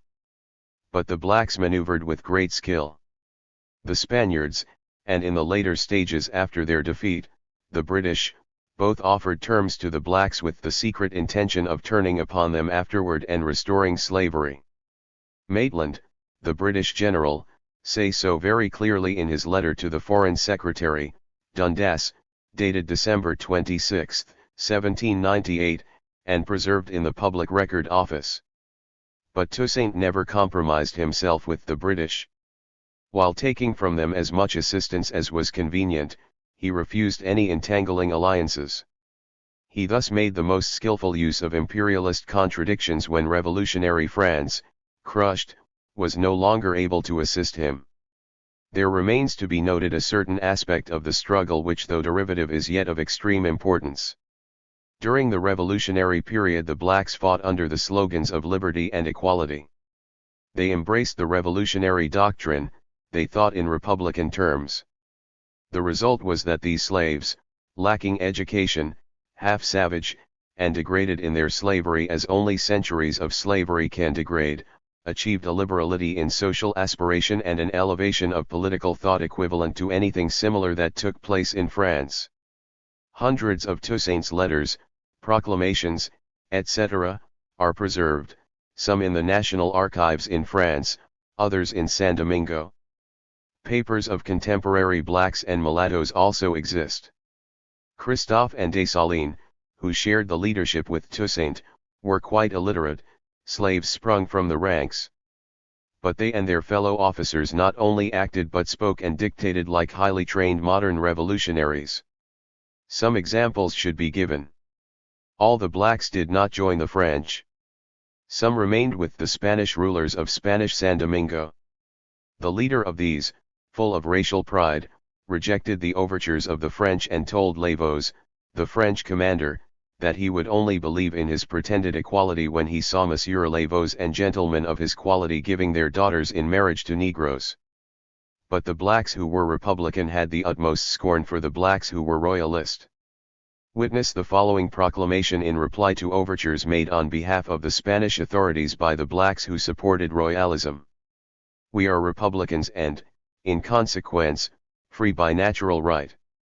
It can only be kings whose very name expresses what is most vile and low, who dared to arrogate the right of reducing to slavery men made like themselves, whom nature had made free. The King of Spain furnishes you abundantly with arms and ammunition. Use them to tighten your chains. As for us, we have no need for more than stones and sticks to make you dance the karma pole. You have received commissions and you have guarantees. Guard your liveries and your parchments. One day they will serve you as the fastidious titles of our former aristocrats served them. If the king of the French who drags his misery from court to court has need of slaves to assist him in his magnificence, let him go seek it among other kings who count as many slaves as they have subjects. When Toussaint L'Ouverture began to suspect in 1797 that the French government was now the representative of forces which might ultimately aim at the restoration of slavery, he addressed to them a letter which seems to come straight from the pen of Mirabeau, Danton, or Robespierre, instead of from a slave who dictated in the local patois and then had his thoughts written and rewritten until his secretaries had achieved the form which he desired. Do they think that men who have been able to enjoy the blessing of liberty will calmly see it snatched away? They supported their chains only so long as they did not know any condition of life more happy than that of slavery. But today when they have left it, if they had 1,000 lives they would sacrifice them all rather than be forced into slavery again. But no, the same hand which has broken our chains will not enslave us anew. France will not revoke her principles, she will not withdraw from us the greatest of her benefits. She will protect us from all our enemies, she will not permit her sublime morality to be perverted, those principles which do her most honor to be destroyed, her most beautiful achievement to be degraded, her decree of the 16th Pluviose which so honors humanity to be revoked. But if, to re-establish slavery in San Domingo, this was done, then I declare to you it would be to attempt the impossible. We have known how to face dangers to obtain our liberty, we shall know how to brave death to maintain it. This, citizen directors, is the morale of the people of San Domingo, those are the principles that they transmit to you by me. My own you know. It is sufficient to renew, my hand in yours, the oath that I have made, to cease to live before gratitude dies in my heart, before I cease to be faithful to France and to my duty, before the God of liberty is profaned and sullied by the liberticides, before they can snatch from my hands that sword, those arms, which France confided to me for the defense of its rights and those of humanity, for the triumph of liberty and equality. Race prejudice was rampant before the Revolution and blacks and mulattoes hated each other as much as did the blacks and whites. Yet by 1799 when the Civil War was about to begin between the blacks of the North and West and the mulattoes of the South, a civil war based on the different social interests of the two classes, Rigaud the mulatto leader, instead of emphasizing the difference in color as mulattoes always did before the Revolution, now defended himself with moving passion against the conception that he was hostile to Toussaint, the commander-in-chief, because Toussaint was a Negro. Indeed, if I had reached the stage where I would not wish to obey a black, if I had the stupid presumption to believe that I am above such obedience, on what grounds could I claim obedience from the whites? What a grievous example would I be giving to those placed under my orders? Besides, is there so great a difference between the color of the commander-in-chief and mine? Is it a tint of color, more or less dark, which instills principles of philosophy or gives merit to an individual? I have consecrated my life to the defense of the blacks. From the beginning of the Revolution I have braved all for the cause of liberty. I have not betrayed my principles and I shall never do so. Besides, I am too much a believer in the rights of man to think that there is one color in nature superior to another. I know a man only as a man. The Revolution under the encouragement of the French revolutionaries seemed to have created a new nation. The great tragedy of San Domingo was that as the revolution in France retreated before reaction, the old slave owners regained influence and harassed the exhausted blacks. 2. The old United States. The revolts in the United States follow the same line as those in the West Indies before 1789, constant ill-organized uprisings which are always crushed with comparative ease. A typical revolt was that which took place at Stono, a plantation some 20 miles to the west of Carolina, in September 1739. A few score of slaves killed the 2 guards of a magazine, armed themselves and set out for the Edisto River. Other Negroes joined them, they marched with colors displayed, drums beating, shouting for liberty, and killing and burning all in their path. They killed about 25 whites, but spared one who was a good man and kind to his slaves. After some miles of this destruction they stopped to rest, but were surprised by their white owners who had followed in pursuit. They fought bravely, but they were defeated, and most of them were either shot in battle, hanged, or gibbeted alive. That is the theme on which the variations were played in state after state in America as in island after island in the West Indies. The slaves gained nothing by these revolts. No attempt is made to treat them more kindly. Instead, revolts are savagely repressed and the severity of slave legislation increased. Yet these American revolts between 1670 and 1860 follow certain laws. This of 1739 was one of a series which took place in South Carolina between 1737 and 1740, a period of grave economic difficulties. There is imperialist intrigue at work. Spain still had colonies in America and the Spaniards were encouraging these American slaves to rebel. Many of the Negroes had been captured in Angola, and being Catholic, were attracted to the Spaniards. When the revolting Negroes set out for the Edisto River, they intended to follow it to its mouth, which was in Spanish territory. Finally, the Negroes outnumbered the whites 4-1 in this state. Yet despite these favorable circumstances, the revolt seems to have neglected the thousands of slaves who, it may be presumed, were not unwilling to join. While their masters lived in constant terror, the Negroes themselves seemed unconscious of their revolutionary potentialities when organized on an extensive scale. The San Domingo Revolution and its success dominated the minds of Negroes in the West Indies and America for the next generation. In America, where the slaves had periodically revolted from the very beginning of slavery, San Domingo inspired a series of fresh revolts during the succeeding 20 years. Documented accounts of these American slave revolts have appeared in the United States. In 1795 a revolt in Louisiana failed to take place owing to a quarrel as to the method. But this revolt is notable because an important feature now appears which seems to have been the direct result of the revolutionary ferment of the age: there were whites in alliance with the Negroes from the very beginning. 5 years afterward, in 1800, there took place the well-known revolt headed by the Negro slave Gabriel, in Virginia. The white authorities, fortunately for them, heard about it before the uprising actually began and were thus able to take precautions. About 1,000 slaves, armed with clubs and swords, which they had been making since the last harvest, gathered 6 miles away from the town of Richmond.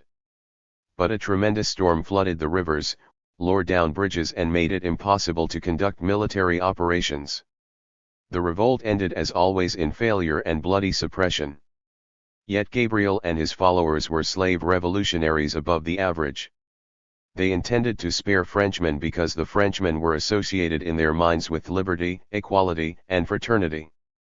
They were also going to spare Quakers and Methodists because these were consistently opposed to slavery. They confidently expected the poorer whites to join them.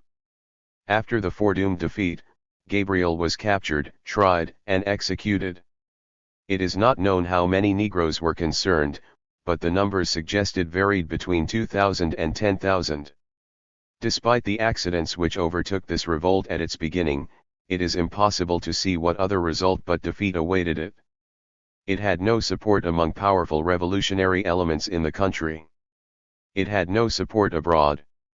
Similar failures awaited the plots in Virginia and North Carolina in 1801-2. For these, however, we have clear evidence that the poor whites of the districts had definitely allied themselves with the Negroes.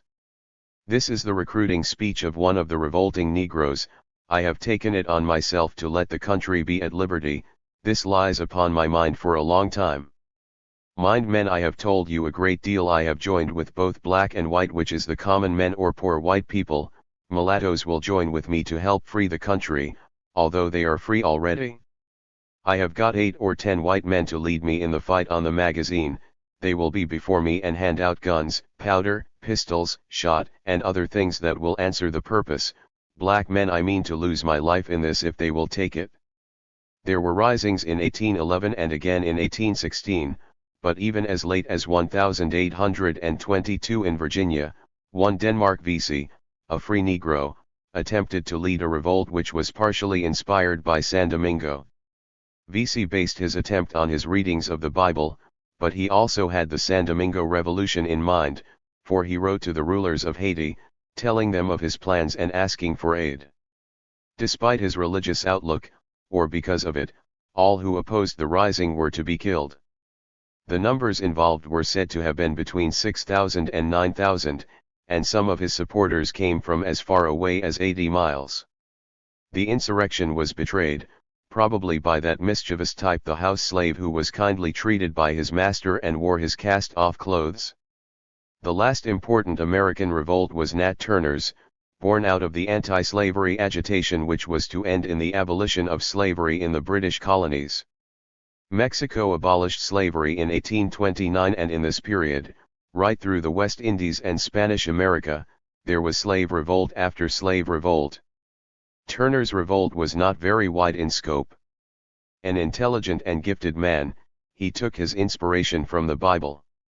In February 1831 about 70 Negroes, some of them mounted, covered an area of about 20 miles and killed about 60 women and children. They were ultimately defeated by hundreds of state troops. Turner was caught and hanged. So far, Turner's revolt was commonplace.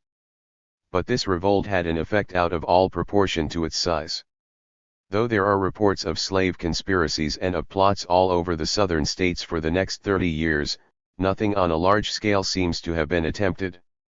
On the other hand, at the time of the Turner revolt, the southern slave owners realized that the unrest was not confined to the slaves.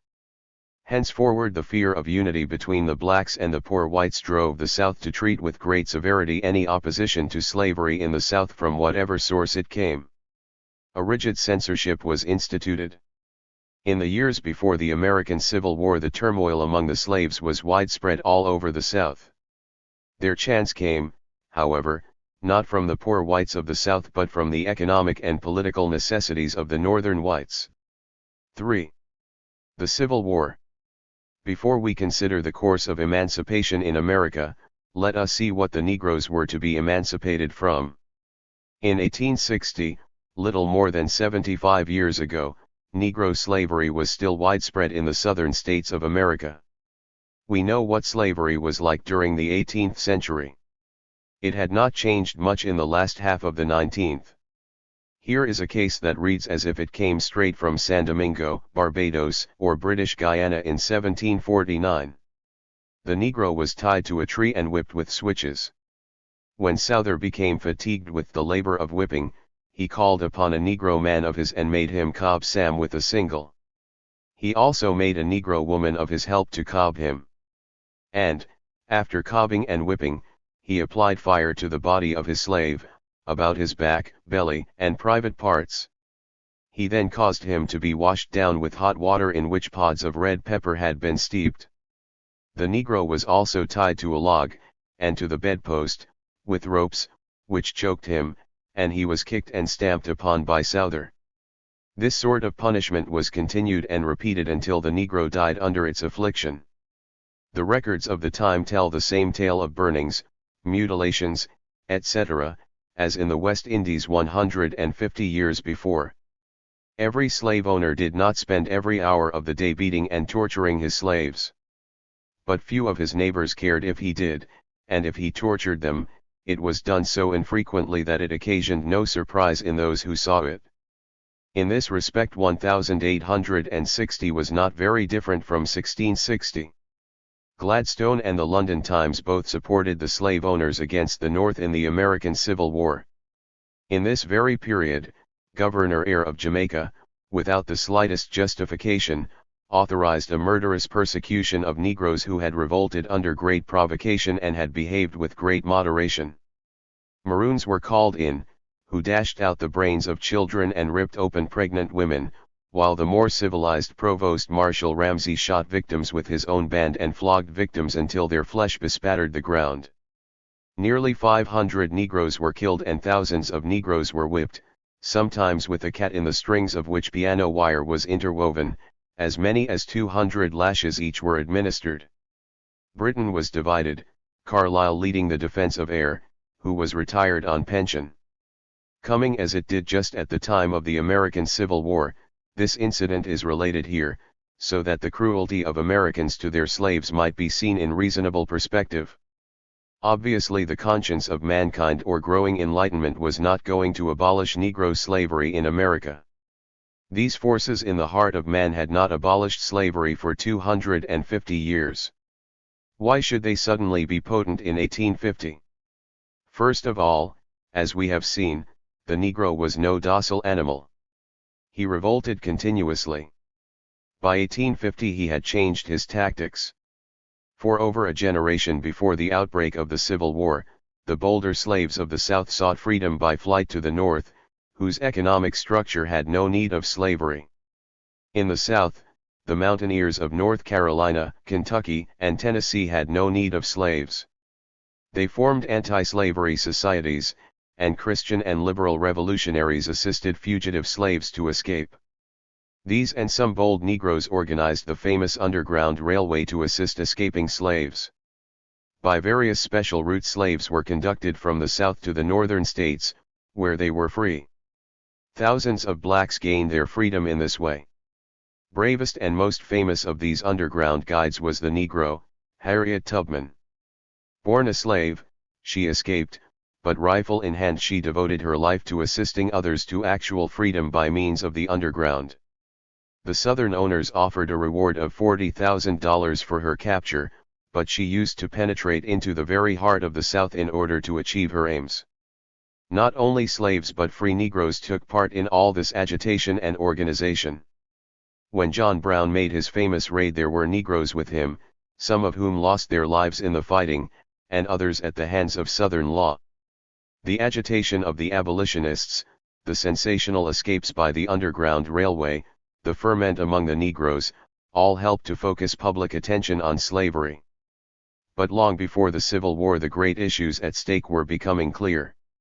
The South had dominated the federal legislation for more than half a century, but with the increasing industrial expansion of the North, that domination was now in danger. Both North and South were expanding westward. Should the new states be based on slavery as the South wanted or on free capitalism as the North wanted? This was not a moral question. Victory here meant increasing control of the legislature by the victors. The moment the North were strong enough they decreed that there was to be no further extension of slave territory. Nothing else remained for the South but war. Had the Southerners won, their reactionary method of production and the backward civilization based upon it would have dominated the United States. No wonder Karl Marx hailed the Civil War as the greatest event of the age. He was not concerned with the morality or immorality of slavery. What he could see so early was the grandeur of the civilization which lay before the states with the victory of the North. Thus if the Civil War resulted in the abolition of slavery it was not fought for the benefit of the slaves. Yet Negro slavery seemed the very basis of American capitalism. Slavery made cotton king, cotton became the very life food of British industries, it built up New England factories.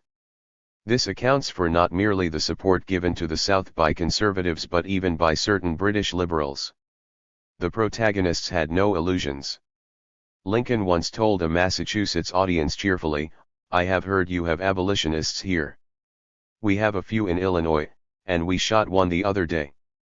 Lincoln said openly that to save the Union he would free all the slaves, or free some, or free none. What we are really witnessing here is not that sudden change in the conscience of mankind so beloved of romantic and reactionary historians, but the climax of a gradual transformation of world economy. Where formerly landed property had dominated, the French Revolution marks the beginning of the social and political domination of the industrial bourgeoisie. It began in the French Revolution. In Britain its outstanding dates are the Reform Bill of 1832 and the repeal of the Corn Laws in 1846, and it reached its culmination with the Civil War in America. The process worked itself out blindly and irrationally. In territories like San Domingo and later Brazil, where new and rich lands cried out for cultivation, the slave remained profitable for years. But we can see today that once capitalism had begun to throw off feudal shackles, slavery was doomed. The millions of slaves were not only ignorant and backward, with a low productivity of labor. Their potential consumption as free men widened the scope of the market. Thus the San Domingo Revolution, the abolition of the slave trade in 1807, the emancipation of the slaves in 1833, and emancipation during the Civil War in America, all these events are but component parts of a single historic process. However confused, dishonest, selfish, idealistic or sincere might be the minds of the abolitionists, they were in the last analysis the agents of the economic necessities of the new age, translated into social and political, sometimes, even, religious terms. Lincoln long maintained his attitude. It was the pressure of war which forced him to accept emancipation. The South were using Negroes to build fortifications, roads, etc., all the important labor of their armies. Where at first he feared a slave revolt which would weaken his political position in the North, he now saw the necessity of at least using slaves for labor purposes. Refugees poured over to the northern forces and Lincoln tried to get some of them dispatched to Africa, to Haiti, and other territories outside America. He was at that time considering a scheme of gradual abolition based upon compensation. But the Negro refugees were establishing themselves in the army as capable teamsters, mechanics, and general workers. They were industrious and loyal. The South was proving more difficult to conquer than had at first been thought, and the Negroes would have to be used as soldiers. In 1862 Congress declared that after January 1, 1863, all slaves in rebel territory were free. Northern generals were urging Lincoln to enlist Negroes, and one had already taken the step on his own initiative. The South formed corps of free Negroes who were fighting in its army. Thus Lincoln's objections were finally overcome by the necessity of events. Before the end of 1865 4 Negro regiments were in the field, and at the end of the war, 3 years afterward, 178,875 Negroes had been enrolled in the Northern Army. 75 commissions were given, but the Negroes were commanded chiefly by white men. They were discriminated against, being treated as less than the equals of whites. 2 regiments refused to accept their pay until it was made equal to that of white men, and 1 sergeant was court-martialed and shot because he made his company stack arms before the captain's hut as a protest against discrimination.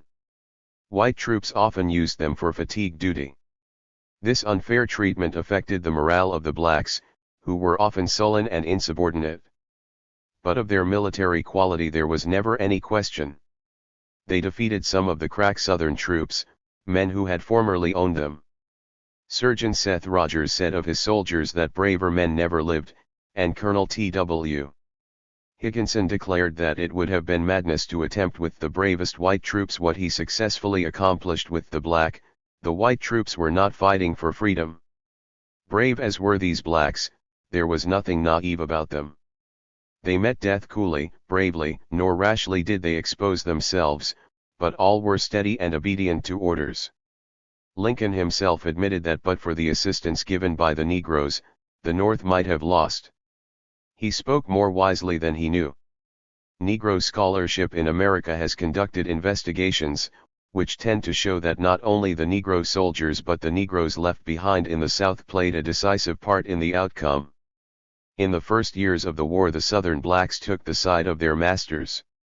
They knew them, they did not know the North, and as both were for the maintenance of slavery the difference between them was of no importance. But after the proclamation of emancipation, the news spread and it is claimed that there took place a sort of general strike, an immense sabotage, which helped to bring the South to its knees. Slavery degrades, but under the shock of great events like a revolution, slaves of centuries seem able to conduct themselves with the bravery and discipline of men who have been free 1,000 years. The American blacks were far more indebted to the political conflicts between North and South America for their freedom than the San Domingo blacks had been to the French Revolution. They were only 4 million, a minority, even in the South. They were tied indissolubly to America. What was now to become of them? The Negroes themselves knew what they wanted the land, and had they been strong enough to take it, or had the Northern capitalists the wisdom to give it to them, the possibilities opened up both for the Negro and American capitalism would have been immense. The bourgeois revolution against feudalism is only economically complete when the peasants have the land. It was so in France in 1789 and in Russia in 1917. Peasants today are politically alert as never before. The Negroes tried to take the land. They had fought with an instinctive confidence that it was going to be theirs, so much so that much of the idleness and discontent in certain areas after the Civil War could be traced to the fact that they had not got what they expected. In certain areas they actually seized the land and refused to return it. The Negro soldiers and the militia were trained to arms, they and their allies secured large quantities of ammunition, and in the latter part of 1865 the South lived in fear of a slave insurrection.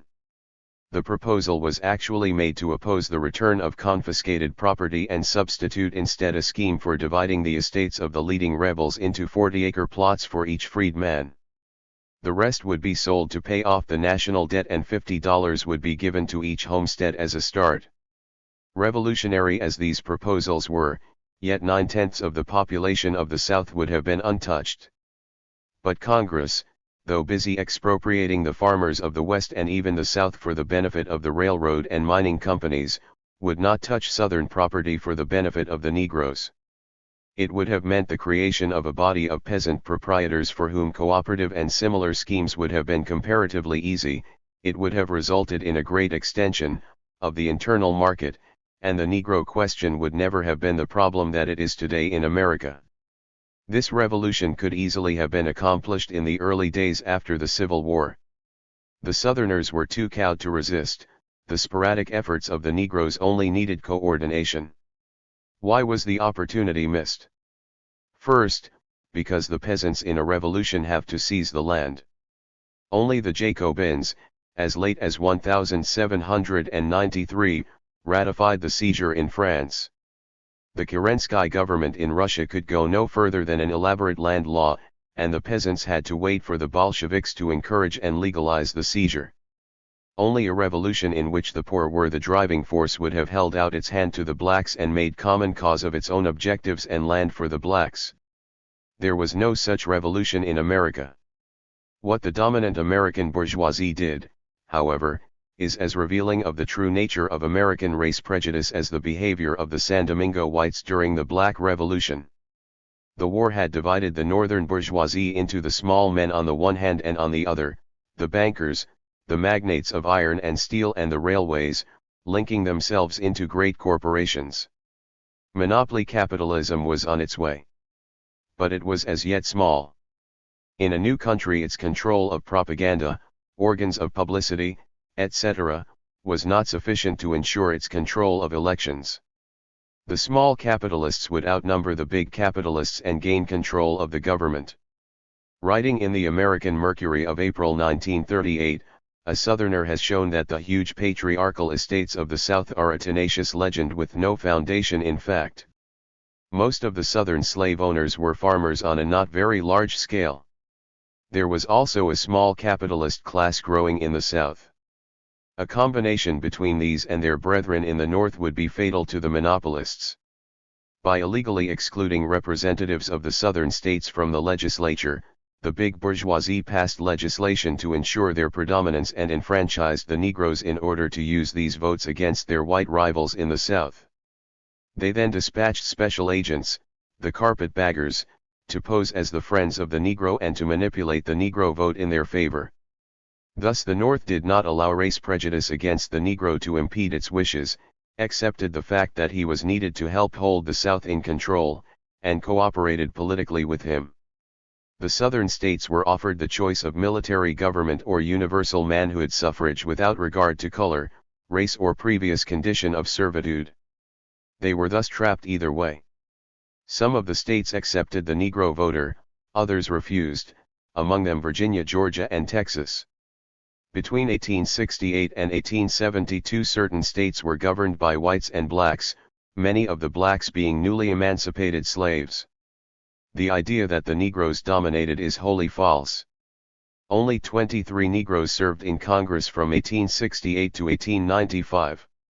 Many Negro state officials were illiterate, In certain state legislatures more than half the Negro members could scarcely read or write. Yet there were among them many capable men. There is no evidence to prove that they were more than usually corrupt or rapacious. The Northerners who entered these Southern governments and plundered them were potent sources of corruption. The black officials naturally sided with Northerners against the old slave owners. When in a few years the Southern states were restored to Southern control, in nearly every state the white officers in control of the funds defaulted. But no exposure was made of this. In another generation, Northern monopoly capitalism had America in its grasp.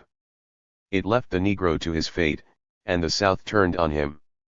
Landless, his Northern collaborators gone, he was whipped back to an existence bordering on servitude. Yet despite the inevitable ignorance and backwardness, the few years during which the Negroes were associated with the government of certain Southern states marked the high watermark of progressive legislation in the South. Little publicity is given to the things they helped to do. They obeyed the Constitution and annulled the bonds of states, counties, and cities which were issued to carry on the war of rebellion and maintain armies in the field against the Union.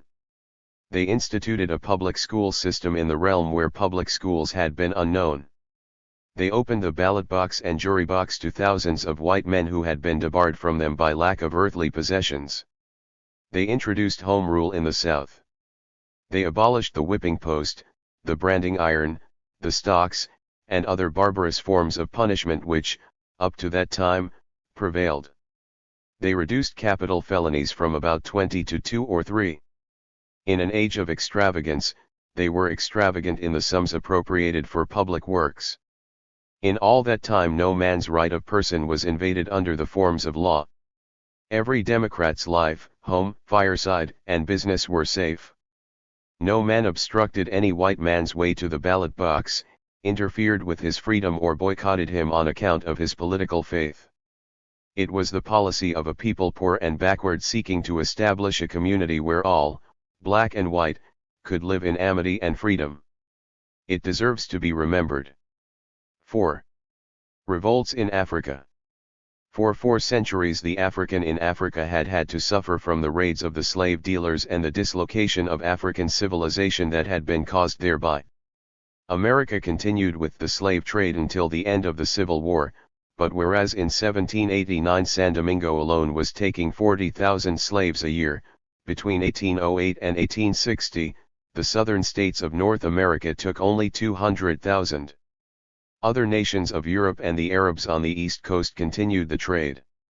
Actual colonies, however, were comparatively few in Africa. There was, of course, Cape Colony and the districts beyond, and colonies in West Africa which were on the whole little more than trading stations. In the middle of the 19th century Disraeli referred to colonies as damned millstones around the necks of the British people. As we have said, it is unlikely that more than 1/10 of Africa was in European hands. But in the 1880s began the intensive rivalry of European imperialisms for colonies as the sources of raw materials, for markets and spheres of influence. By the end of the 19th century, less than 1/10 of Africa remained in the hands of Africans themselves. This rapid change could not fail to produce a series of revolts, which have never ceased. Before we consider the actual revolts, it is necessary to see, briefly, what the Negro is revolting against. European colonization is broadly speaking of 2 types, the first, as in South Africa, the 2 Rhodesias and Kenya, where it is possible for Europeans to settle and remain, the second in British West Africa, where the European is for the most part official and trader, does not look upon the colony as his home and does not settle there in large numbers. In areas like the Union of South Africa, the Rhodesias, and Kenya, the white settlers have to force the native to leave his own work and interests in order to labor for them in mine or plantation. The method they adopt is to tax him by means of a poll tax. The Negro, though perhaps quite comfortably placed according to his own wishes and needs, must have money to pay this tax, which compels him therefore to seek employment with European masters, on whatever conditions these choose to lay down. Hence the wages of 4 pence a day in Kenya and 15 shillings a month in the copper mines of Rhodesia. The Europeans also take the best land and herd the natives in areas which are not only difficult to cultivate but too small for their most elementary needs. In the Union of South Africa, for instance, about 2 million whites own about 80% of the land, while over 6 million natives own 10%.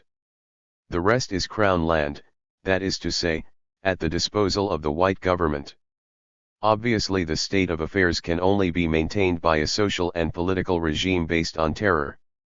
The natives are made to carry passes which they must produce on request, a pass if they are out later than 9 o'clock, a pass to show that their tax has been paid, a pass from their employer, fingerprints for identification. In the Union of South Africa there are a dozen passes of one kind or another which the Negro may have to carry. A Negro who has a profession is given an exemption pass, which absolves him from the necessity of carrying these other passes. But any native policeman is able to ask him for this exemption pass, and arrest him on the spot if it is not produced at once. Negroes, whatever their status, whatever their appearance, are debarred from frequenting all public places of business or entertainment frequented by whites. In places like the post office, there are 2 counters, one for whites and one for blacks. What does the native get in return? After 400 years of European occupation, there are not half a dozen native doctors in South Africa. Over 3/4 of the native population are almost entirely without education. The education supplied to the rest is officially admitted to be of the poorest quality. Far from making a gradual, if slow, political progress, the natives of the Cape have recently been deprived of the franchise, a relic of more liberal days. They are debarred by law from being even skilled laborers, as tyrannical and demoralizing a piece of legislation as has been passed in any country during the last 100 years. In the mines they receive 1/8 of the wages of the white miner. In ancient territories like the Union of South Africa, or in more modern areas as Rhodesia and Kenya, the method is exactly the same, with slight local variations. While politicians in Britain speak of trusteeship, South African white leaders and officials in Rhodesia and Kenya periodically state quite unequivocally that Africa is to be run for the benefit of the whites and the Negro must make up his mind to know his place and keep it. In West Africa the situation is somewhat different.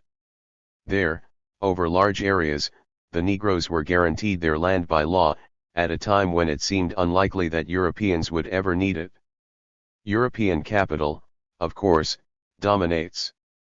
But the racial discrimination is not nearly so acute as in the south and in the east of Africa, and the conflict between the Negroes and their rulers is more strictly economic and political than it is in the Cape or Kenya. French Equatorial Africa and the Belgian Congo form 2 areas to some degree different from those described above. In a French colony, a Negro who by education or military service becomes a French citizen, is given all privileges, and is governed by the laws which apply to white men. He can become a high official in the government service, or a general in the French army. During the war Pétain's chief of staff at Verdun was a Negro. Commandant Avenal, who was in charge of the air defense of Paris from 1914 to 1918 with 10,000 men under him, including British and white American aviators, was a Martinique Negro. At the present moment the governor of Guadeloupe is a black man.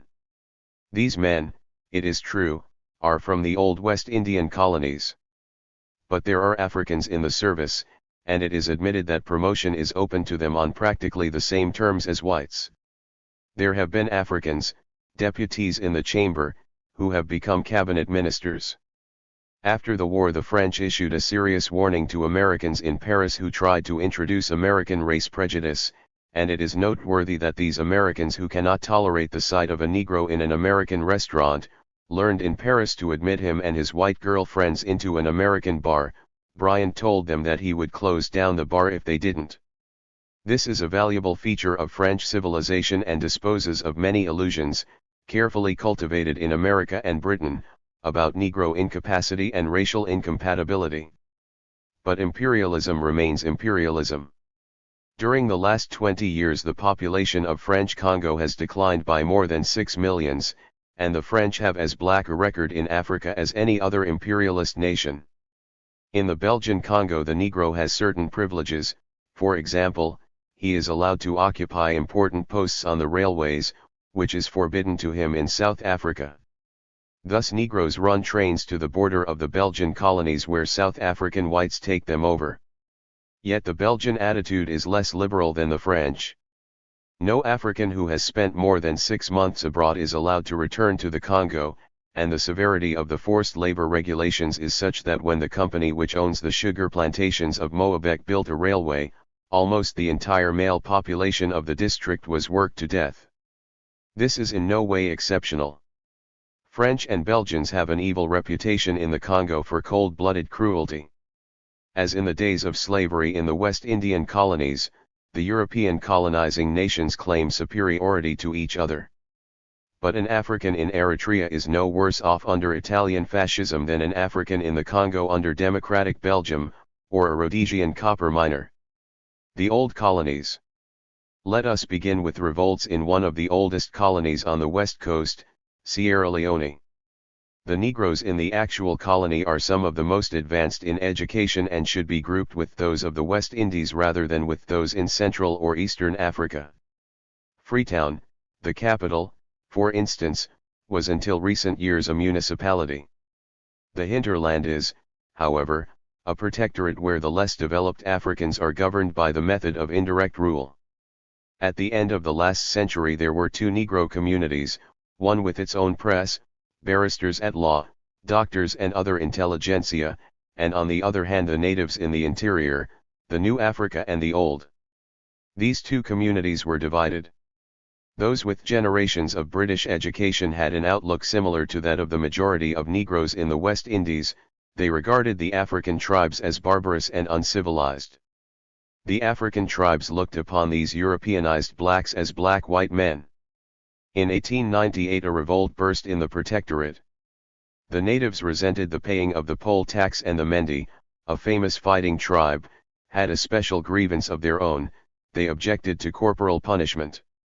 So much did they oppose it, that they would not send their children to the missionary schools where the missionaries sometimes beat them.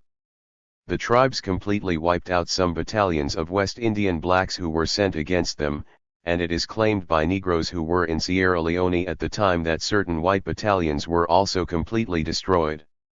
The great massacres of government soldiers took place at Sherbro and Mofino. The revolt was of course put down, many hundreds of natives being killed.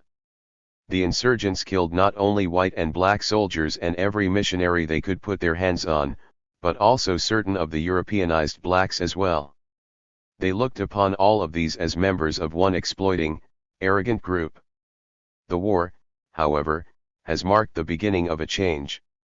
The conflict of capital and labor is intensified by the fact that capital is usually white and labor black, this in a continent where the whites have always sought to justify their economic exploitation and social privilege by the mere fact of difference of color.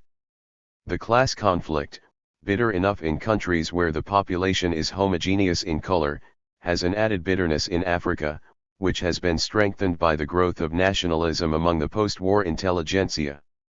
The politically conscious minority increasingly realize that their future is with the developing Africans rather than with the European traders. Further, they are Africans in Africa, not the descendants of Africans, as in the West Indies. The result is a growing solidarity between the blacks, chiefly workers in the colony, and the more untutored Africans in the protectorate. Black politicians in the colony attribute the ill feeling in 1898 to white propaganda aimed at dividing potential allies, and they have common ground in that they are Negroes in a continent where to be black is to be inferior. It is against this background that we must see more recent movements in Sierra Leone and Gambia. In 1919, there was a railway strike in Sierra Leone. The railway workers attempted to get other workers to join with them and were joined by over 2,000 police striking for higher wages. In 1926 there was another railway strike and the workers again attempted to make the strike general and to win over the police. The strikers showed an extraordinary militancy. They removed the rails in front of the manager's train. They attacked it with sticks. They removed or loosened the rails on curves or steep banks and at the approach to a bridge, pulled down telegraph poles and cut wires to prevent telegraphic communication with the protectorate. In the words of the governor, it was a revolt against the state by its servants. The municipality supported the strike and the native press hinted at rebellion, whereupon the governor suppressed the municipality. We have here a very sharp division between the African laborers and the employers in industry, mostly white. In Gambia, a colony that is usually grouped with Sierra Leone, the seamen are organized, and in 1929 a sailors' strike lasted 40 days and then grew into a general strike. At the same time, the farmers, hostile over the low prices paid for their products, carried on strenuous agitation. The people were fired upon and nearly 50 were wounded. After 3 weeks of the general strike, the colonial secretary addressed a letter to the union seeking arbitration. The government finally combined with the employers to defeat the strike. This was not a revolt, but shows the capacity for organized action which has developed in these older colonies, while an outbreak which took place in Sierra Leone in February 1931, shows the possibility of revolts infinitely more dangerous than any that have hitherto taken place. Hundreds of Negroes from the Protectorate, led by an armed battalion of 50 men, invaded the Cambia district. The leader was Hahilara, a Negro Muslim leader who had converted thousands of natives to Mohammedanism, with which he united anti-imperialism. Hahilara called upon the peasants to refuse to pay taxes and to drive away the British officials. He demanded that all crown lands in the Protectorate should be confiscated and divided among the landless peasants. This was social revolution. Hahilara's agitation had widespread support. The government attempted to arrest him, but the Negroes threatened to kill all Europeans who entered their territory. Government soldiers invaded the territory, and Hahilara was defeated and killed. But Captain H. J. Holmes, the officer commanding the British troops, was also killed.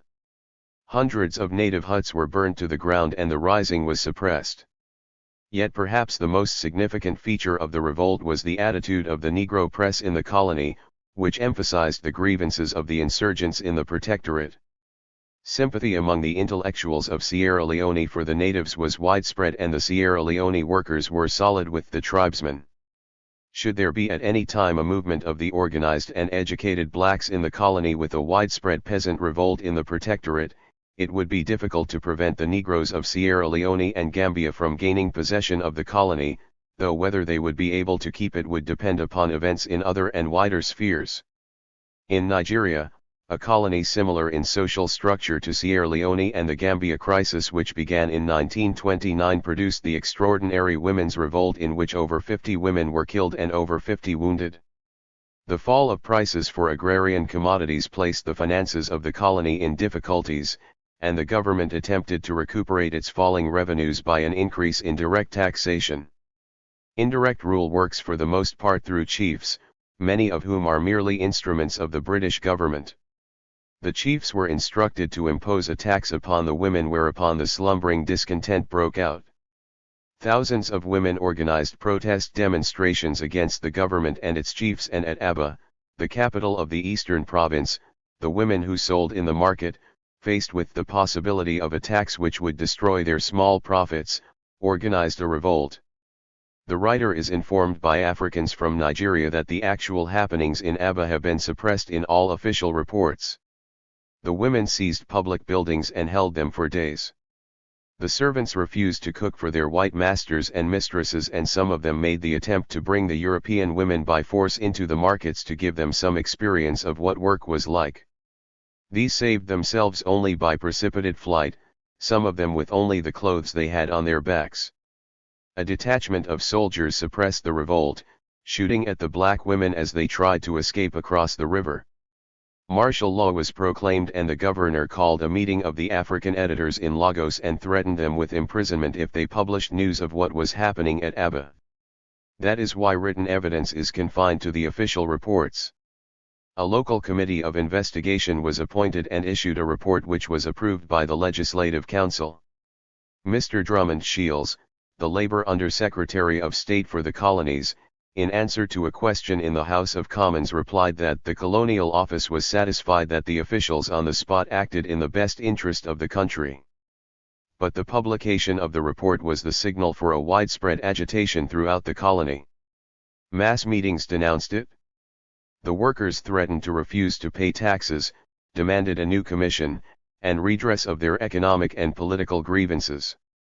The government was forced to appoint another commission. The Negroes threatened to boycott it unless Africans were appointed, and the government was forced to appoint two. This commission admitted economic grievances and suggested measures of reform.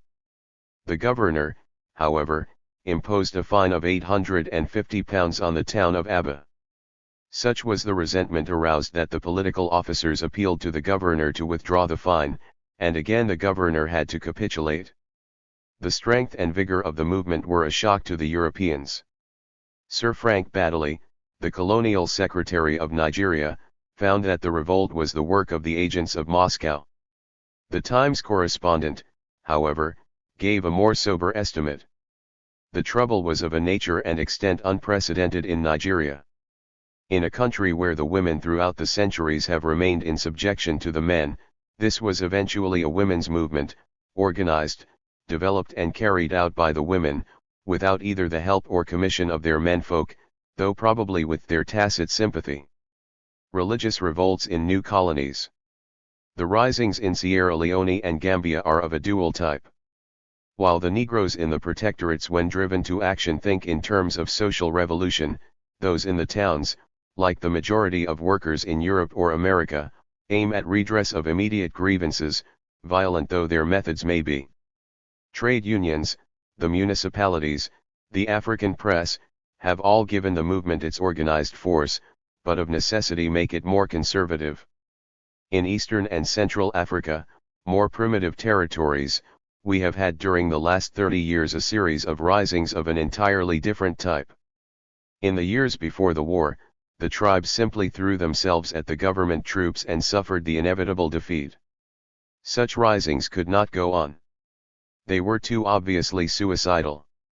In 1915, however, we have a new type, a rising led not by a tribal chief but by a Negro who has had some education.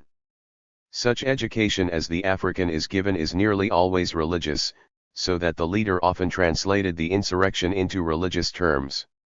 The Chilomwe rising in Nyasaland in 1915 was of this character. The first Europeans to arrive in Nyasaland were missionaries sent out by the Church of Scotland. Soon after, many of them left the mission for the land which they had acquired from the native chiefs. They set up as coffee planters, converting the natives jointly to Christianity and to cheap labor. By 1915, these plantations had passed into the hands of syndicates whose sole object was to make the maximum profit. Within these plantations, which covered an area of 300 square miles and employed tens of thousands of Negroes, the companies permitted no school, no hospital, and no missions. A Negro, John Chilomwe by name, was sent to America by a small mission nearby. After having had a good education, he returned to his native land. He could find no position in any mission, so he built a church of his own with money raised from his fellow blacks. Most of the white men in Africa hate Africans who are educated and wear European clothes. His own treatment at the hands of the white planters and missionaries, and his readings of the Bible, especially the story of the national struggle of the Jews in the Old Testament, inspired Chilomwe to lead a revolt against the European oppressors. Support for the revolt came mainly from the workers on the estate and, according to plan, the 5 European heads of the estate were killed. Their wives and children, however, met with great kindness. The blacks spent money to get eggs and milk for the white children, and banana leaves were held over their heads to protect them from the sun on their journey away from the estate. The Europeans, frightened for their lives, ran to the military camps. But Chilomwe did not go very far. Just after he had preached a sermon in the church, with the estate manager's head on the pulpit, white police and soldiers appeared. The rebels took to the jungle, but were rigorously hunted down. Among those captured alive, about 20 were hanged, and all the rest sentenced to life terms. Chilomwe himself, old and nearly blind, was shot down in the long grass with the other leaders. 6 years after, in 1921, the greatest of the religious type of revolt occurred in the Belgian Congo, and shook the whole colony. The leader was Simon Kimbangu, a carpenter and a convert to Christianity. In the spring of 1921 he had a dream in which he was directed to go out and heal the sick. Kimbangu's influence immediately became very great among the native Christian converts. He appealed to the natives to leave the mission churches, controlled by their European masters, and to set up their own independent church organization under his guidance. To every African, such a movement is an instinctive step toward independence and away from the perpetual control of Europeans. Negroes flocked in large numbers to Kimbangu, chiefly from the Protestant but from some of the Catholic missions as well. They declared they were tired of paying money to European churches. The government at first watched the movement uneasily but with tolerance. But the prophet's policy was soon seen to be detrimental to European interests in its implications. The natives left the plantations to listen to the prophet, in much the same way as the Negro slaves in the West Indies a century before had been wont to plead religion and religious meetings as a convenient excuse for leaving the plantations at all times and without permission. The Negroes followed Kimbangu in such large numbers that industry was disorganized. Key plantations, upon which government depended for the food for native employees in public utilities, were deserted. There was apprehension lest the natives should attempt to seize the Lower Congo Railway, which was indispensable to the colony. The fixing of Wednesday instead of Sunday as the day of rest created further dislocation. Worse still, as in all religious movements, minor prophets sprang up in the wake of the master, all professing to work miracles, but all more extreme than the prophet himself. Their preachings tended to become more and more anti-European. Wealthy natives in Kinshasa gave the movement financial and ideological support. Native students from the British and French colonies joined the movement and spread radical doctrines among the rank and file. The movement became so threatening that in June 1921 the Belgian government ordered Kimbangu's arrest. Like a true prophet, Kimbangu escaped, and this served only to strengthen his hold upon the masses. He stayed in one village and was visited by thousands of his followers, yet remained free until September, a striking testimony to his own influence and the strength and solidarity of his organization. He was eventually tried by court-martial in October. It was held that Kimbangu's organization had aimed at overthrowing the Belgian regime, and that religion was only a means of inciting the population. Kimbangu was sentenced to death, his lieutenants to sentences of imprisonment varying from 1 year to lifetime, while a girl, Mandobe, described as the most revolutionary woman in the Congo, received 2 years. The Negroes reacted with great violence. Strikes immediately broke out everywhere, to such an extent that European traders at Thiesville petitioned the king that Kimbangu should be publicly hanged. The Africans threatened that Kimbangu's death would be followed by a general massacre of the whites, and the home government commuted Kimbangu's sentence to life imprisonment and deported many of the minor leaders. The movement has been crushed, but the natives continue to expect the reappearance of their Messiah, and with it the departure of Europeans from the country. We can conveniently deal here with the revolt of Africans in Kenya under the leadership of Harry Thuku. Harry Thuku, officially described as a man of base character, was very young, in his early 20s. He was a sort of petty clerk, and therefore had a little education, but he did not agitate in the name of God. He protested against high taxation, forced labor, and other grievances.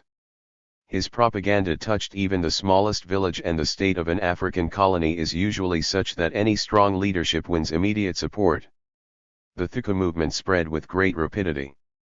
It was estimated that at one meeting in Nairobi over 20,000 workers were enrolled. Such a movement was too dangerous to be tolerated, and the governor ordered mobilization of the native regiment, the King's African Rifles, to suppress it. The government supplemented force with trickery. It persuaded the chiefs to sign a proclamation appealing to the masses to return to work, and pledging the government to reduce taxation and raise wages. This drove a wedge into Thuku's organization. The more timid accepted these promises, the movement subsided and Thuku was arrested. The arrest at once brought the masses out again, ready for a general strike. Crowds swarmed round Thuku's prison demanding his release. The soldiers were ordered to fire upon the crowd, and more than 150 were killed. The Negroes, however, were not intimidated. The government circulated a rumor that Thuku would be transferred to another prison. This put the crowd on the wrong trail while Thuku was removed to a more remote and safer place. Hundreds were arrested, heavy fines were imposed, which in view of the low wages of the colony could only be liquidated by months of unremitting and unremunerative toil. All associations were declared illegal, and Thuku himself was shipped to Kismayo on the Somali border, without trial. The Congo. The Kimbangu movement took place in 1921. The Belgians, however, feared that there would be repetitions of the Kimbangu movement in a more extreme form. They were not mistaken.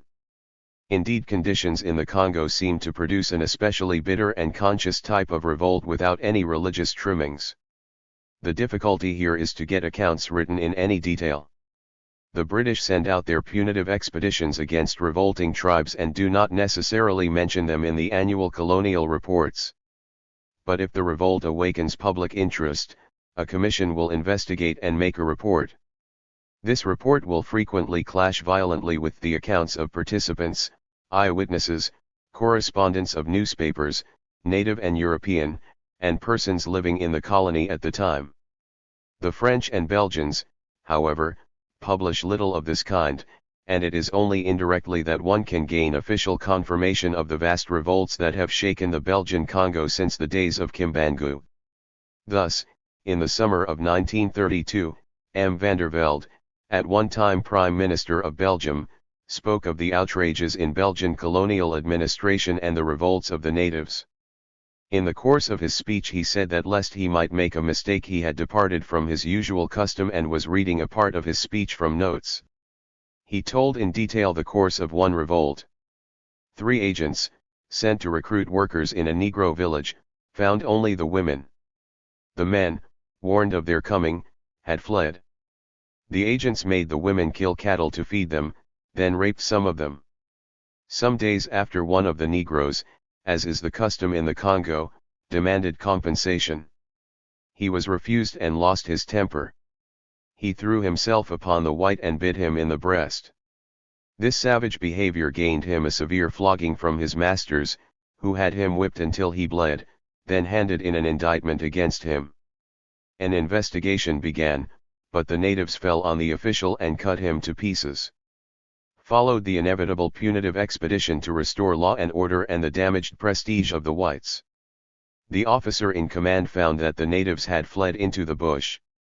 To continue with the expedition meant that they would remain there and many children would starve to death. The governor was adamant. "We must," he telegraphed, "carry out an act of authority and defend the prestige of the government before the population." The instruction was carried out. The natives fought back.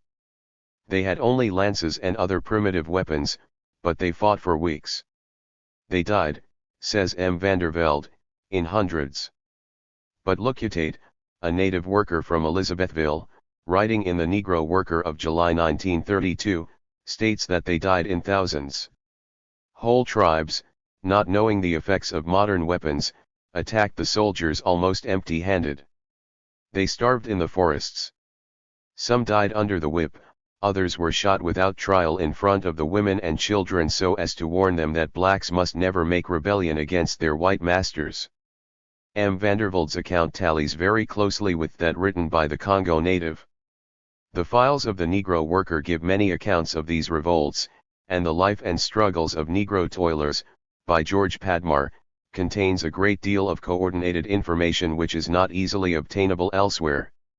In 1924 there was a revolt in French Congo, lasting several days and suppressed by the French military authorities. In 1928, however, another revolt broke out, more class-conscious and better organized than the last. This lasted 4 months. The natives, despite the fewness of their arms, inflicted a number of defeats on the French troops, capturing a large section of the infantry. The fighting capacity of the revolutionaries, despite their handicaps, amazed even their enemies. The French shot all suspects, and whipped old men and women publicly in the villages as a warning. but by April 1930 the natives were rebelling again. A white French revolutionist and several natives were arrested at Brazzaville, capital of the Middle Congo, and sentenced to 3 years imprisonment for attempting to organize a trade union. The natives, hearing of the sentence, went on strike and demonstrated before the court. The police attempted to break up the demonstration, but were attacked with stones. The soldiers were called out and without warning opened fire. The unequal fight continued until the natives were inevitably defeated. But the natives wounded the governor of the Middle Congo. The troops had to occupy the native quarters of Brazzaville, and for days all business in the town was at a standstill. This movement had definite communist tendencies. What the authorities fear most is a combination of the workers in the towns and the peasants in the interior. Such a movement, however, has not yet taken place. The size of the territory, the differences of language, make such organization a task of great difficulty. Yet railways are linking the different portions of the territory, and in both French and Belgian Congo, French is becoming a lingua franca among those natives who get the chance to learn a little. Between 1921 and 1931 the whole temper of revolt in these territories has risen steadily. Since the war each succeeding revolt has been more fierce, more concentrated than the last. Nor has the mandatory system made any essential difference. Rwanda-Urundi, formerly a part of German East Africa, is now mandated territory under the Belgian government. Land alienation, or more precisely, taking away the natives' land, forced labor in the Katanga copper mines, all these typical features resulted in such a dislocation of local production, that the fields were not tilled, and in 1929 a famine broke out in the district of Rwanda. Under the whip of hunger, the natives rose in revolt and the movement spread from Belgian Rwanda to British Uganda, where the tribes on the frontier also took up arms. The daughter of the King of Rwanda was one of the leaders of the revolutionaries, who made their first stroke at Gatsalon. There they killed a group of Belgian soldiers, officials, and native chiefs who were friendly with these whites. Belgian troops armed with modern weapons were brought to the scene, and against them the natives, armed only with spears and knives, battled for weeks. The masses of natives fled from the double scourge of famine and machine guns. Where they fell, some of the bodies, still living, were devoured by wild animals. As was inevitable, the revolt was beaten down. The leaders fled through the swamps until they reached the Uganda frontier. There the British arrested them and handed them over to the Belgians. Over 1,000 tribesmen were shot and a Belgian regiment and a British detachment of the East African Rifles were stationed in Kiforte, the center of the revolt. The difference between the native under Belgian imperialism plain and simple, and Belgian imperialism carrying out the mandate of the League of Nations, is that the Belgian government presents a report at Geneva on the working of the mandate. The native, however, is not likely to know this. The Union of South Africa. The post-war period in South Africa has given us at least two clearly marked types of Negro revolutionary activity, the Bondelswarts Revolt and the Industrial and Commercial Workers' Union.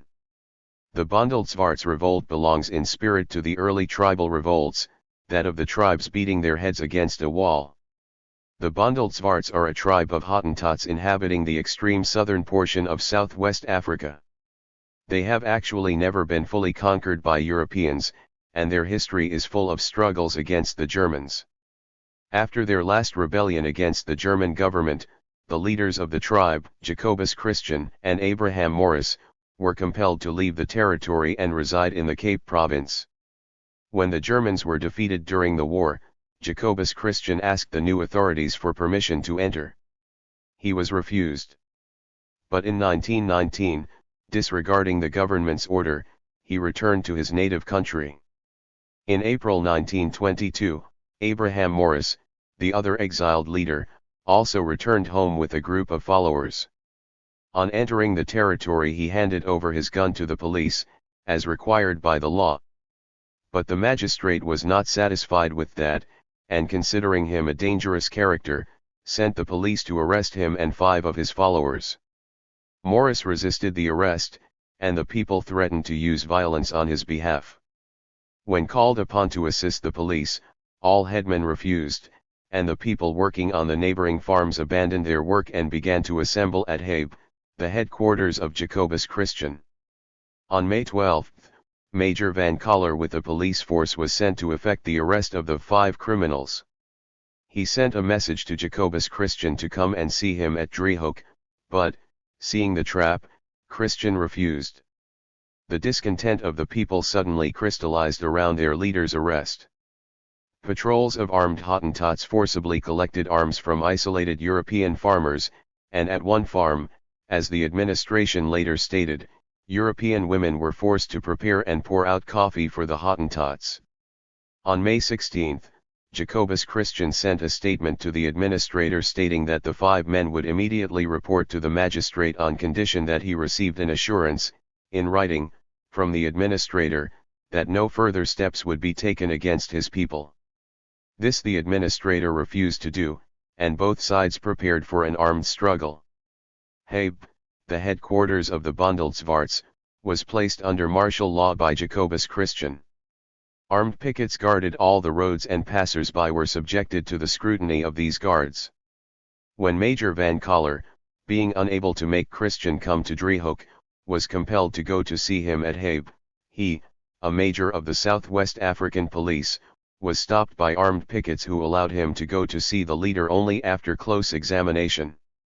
In his report he afterwards stated that the Bondelsvaarts were all assembled and judging from their dispositions they are prepared to meet an armed force. They gave attentive hearing and showed no hostility toward us, but there was visible demurrance when they were told that arms and ammunition were to be surrendered. The struggle broke out on May 26, 1922. The forces of the rebels were very poor. The tribe had only 600 men capable of bearing arms, and these 600 had only about 100 rifles. Against this ill-armed force, the South African government sent 445 well-armed men, equipped with artillery, machine guns, mechanical transport, and 2 airplanes. Yet the fighting lasted for nearly 2 weeks. The Bondelsvaarts at first evaded big battles and tried to elude the government forces. But they were surrounded and one big battle was fought in the mountains. Only the use of airplanes, something new and unexpected to the black warriors, compelled them to surrender. The number of killed will probably never be known. This was essentially a tribal revolt of the old pre-war type. But the resistance reached a pitch of calm determination to fight and die rather than give in, which makes it one of the most significant of African risings. The Bondelsvaarts revolt was an anachronism in 1922. The Union of South Africa is marked by a new type of political action, not the instinctive revolt of primitive tribes, but the militant action of the proletariat in the towns. Far more than in Sierra Leone and Gambia, South African industry has brought the natives together in factories, mines, and on the docks, and the circumstances of their employment tended to drive them toward industrial organization in the modern manner. There is also the influence of the Russian Revolution. The South African Communist Party was founded only in 1924, but it had its origin in a previous organization which was already in existence in 1920. It directed its propaganda chiefly to the natives. But whereas in Sierra Leone and Gambia the Negro intelligentsia of the left for the moment are more vocal than effective, the South African system allows very few of these to exist and drives even the few that are there into militant opposition. From these post-war conditions and the economic and political crisis of 1919 sprang the Industrial and Commercial Workers' Union of South Africa. It was formed in 1919 by a Nyas-Aland native, Clemens Kadali, and the organization began with only 24 members. Without any help in finance, experience, or encouragement, suffering persecution and arrest, these built a movement which matured in strikes, demonstrations, and battles with the police, while white South Africa watched its incredible growth with alarm. Kadali, as a native of Nyas-Aland, could easily have been deported, but somehow he escaped this fate and drove his movement forward. The first sign of the I.C.U.'s real strength was the Port Elizabeth strike of 1920. The Port Elizabeth workers, mainly unskilled laborers, had demanded and obtained an increase of 6 pence a day. In February 1920, a branch of the ICU was formed in Port Elizabeth. This demanded a further increase of sixpence a day, and as a consequence of fresh agitation, the workers obtained it. But this did not satisfy them, and, on the advice of Cataly, the president of the ICU, they advanced a demand for a minimum daily wage of 10 shillings for unskilled male workers and 7 shillings and sixpence for adult females. Meetings were held all over the district by the ICU, at which workers were called upon to insist on this demand, even to the point of a strike. This ICU agitation had a tremendous effect. Feeling was running high and the influence of Cataly was increasing. At one meeting, the feelings of the workers were so aroused that some made a physical attack on Dr. Robusima, also a Negro, who was known to be opposed to Cataly. Dr. Robusima was only rescued by Cataly, who, on seeing his danger, immediately intervened. The police, in the meanwhile, were looking for an excuse to arrest Cataly. This attack on Dr. Robusima was used as a pretext. Robusima made an affidavit concerning the attack on him, and Cataly was arrested on October 23, 1920, without a warrant. When news of the arrest became known, the workers congregated in the nearest square. A meeting was held and a deputation was sent to the police to ask for the release of Cataly on bail. The chief of police refused. When the deputation returned with this news, the meeting resolved to send an ultimatum to the police: unless Cataly was released by 5 o'clock, they would release him themselves. The South African native was openly challenging not only white employers but the actual forces of the state. The whole police force was armed. The railway police were called out. In addition, European volunteers were armed and stationed in front of the police station where Cataly was detained. By 5 o'clock the demonstration numbered 3,000 people. The mounted police were ordered to charge, but they were unhorsed. An attempt was made to disperse the crowd by means of a water hose. But the masses replied with stones and other missiles. At this stage 2 shots were fired and the crowd began to retreat. It was at this moment, while the crowd was running, that the police opened fire upon it. The official commission of inquiry stated: "It is established beyond doubt that immediately after the first shots were fired, the crowd stampeded in all directions, and that a rapid and sustained fusillade was directed on the retreating crowd from the police station for 60 seconds, as alleged by some witnesses, or 2 minutes as alleged by others. One civilian admitted firing 15 shots, another as many as 13 shots, with the most fatal results, viz., 1 European and 23 natives or colored males were killed or died of wounds. Native and colored males wounded, 45, females, 1. European females wounded, 4. Total casualties, 76. Only 2 of these were shot immediately in front of the steps, the others fell in different parts of the street away from the police station, as far as Castle Street, 100 yards distant. Obviously the police were seizing the opportunity to smash the workers' organization once and for all. The net result, as so often, was to increase its strength.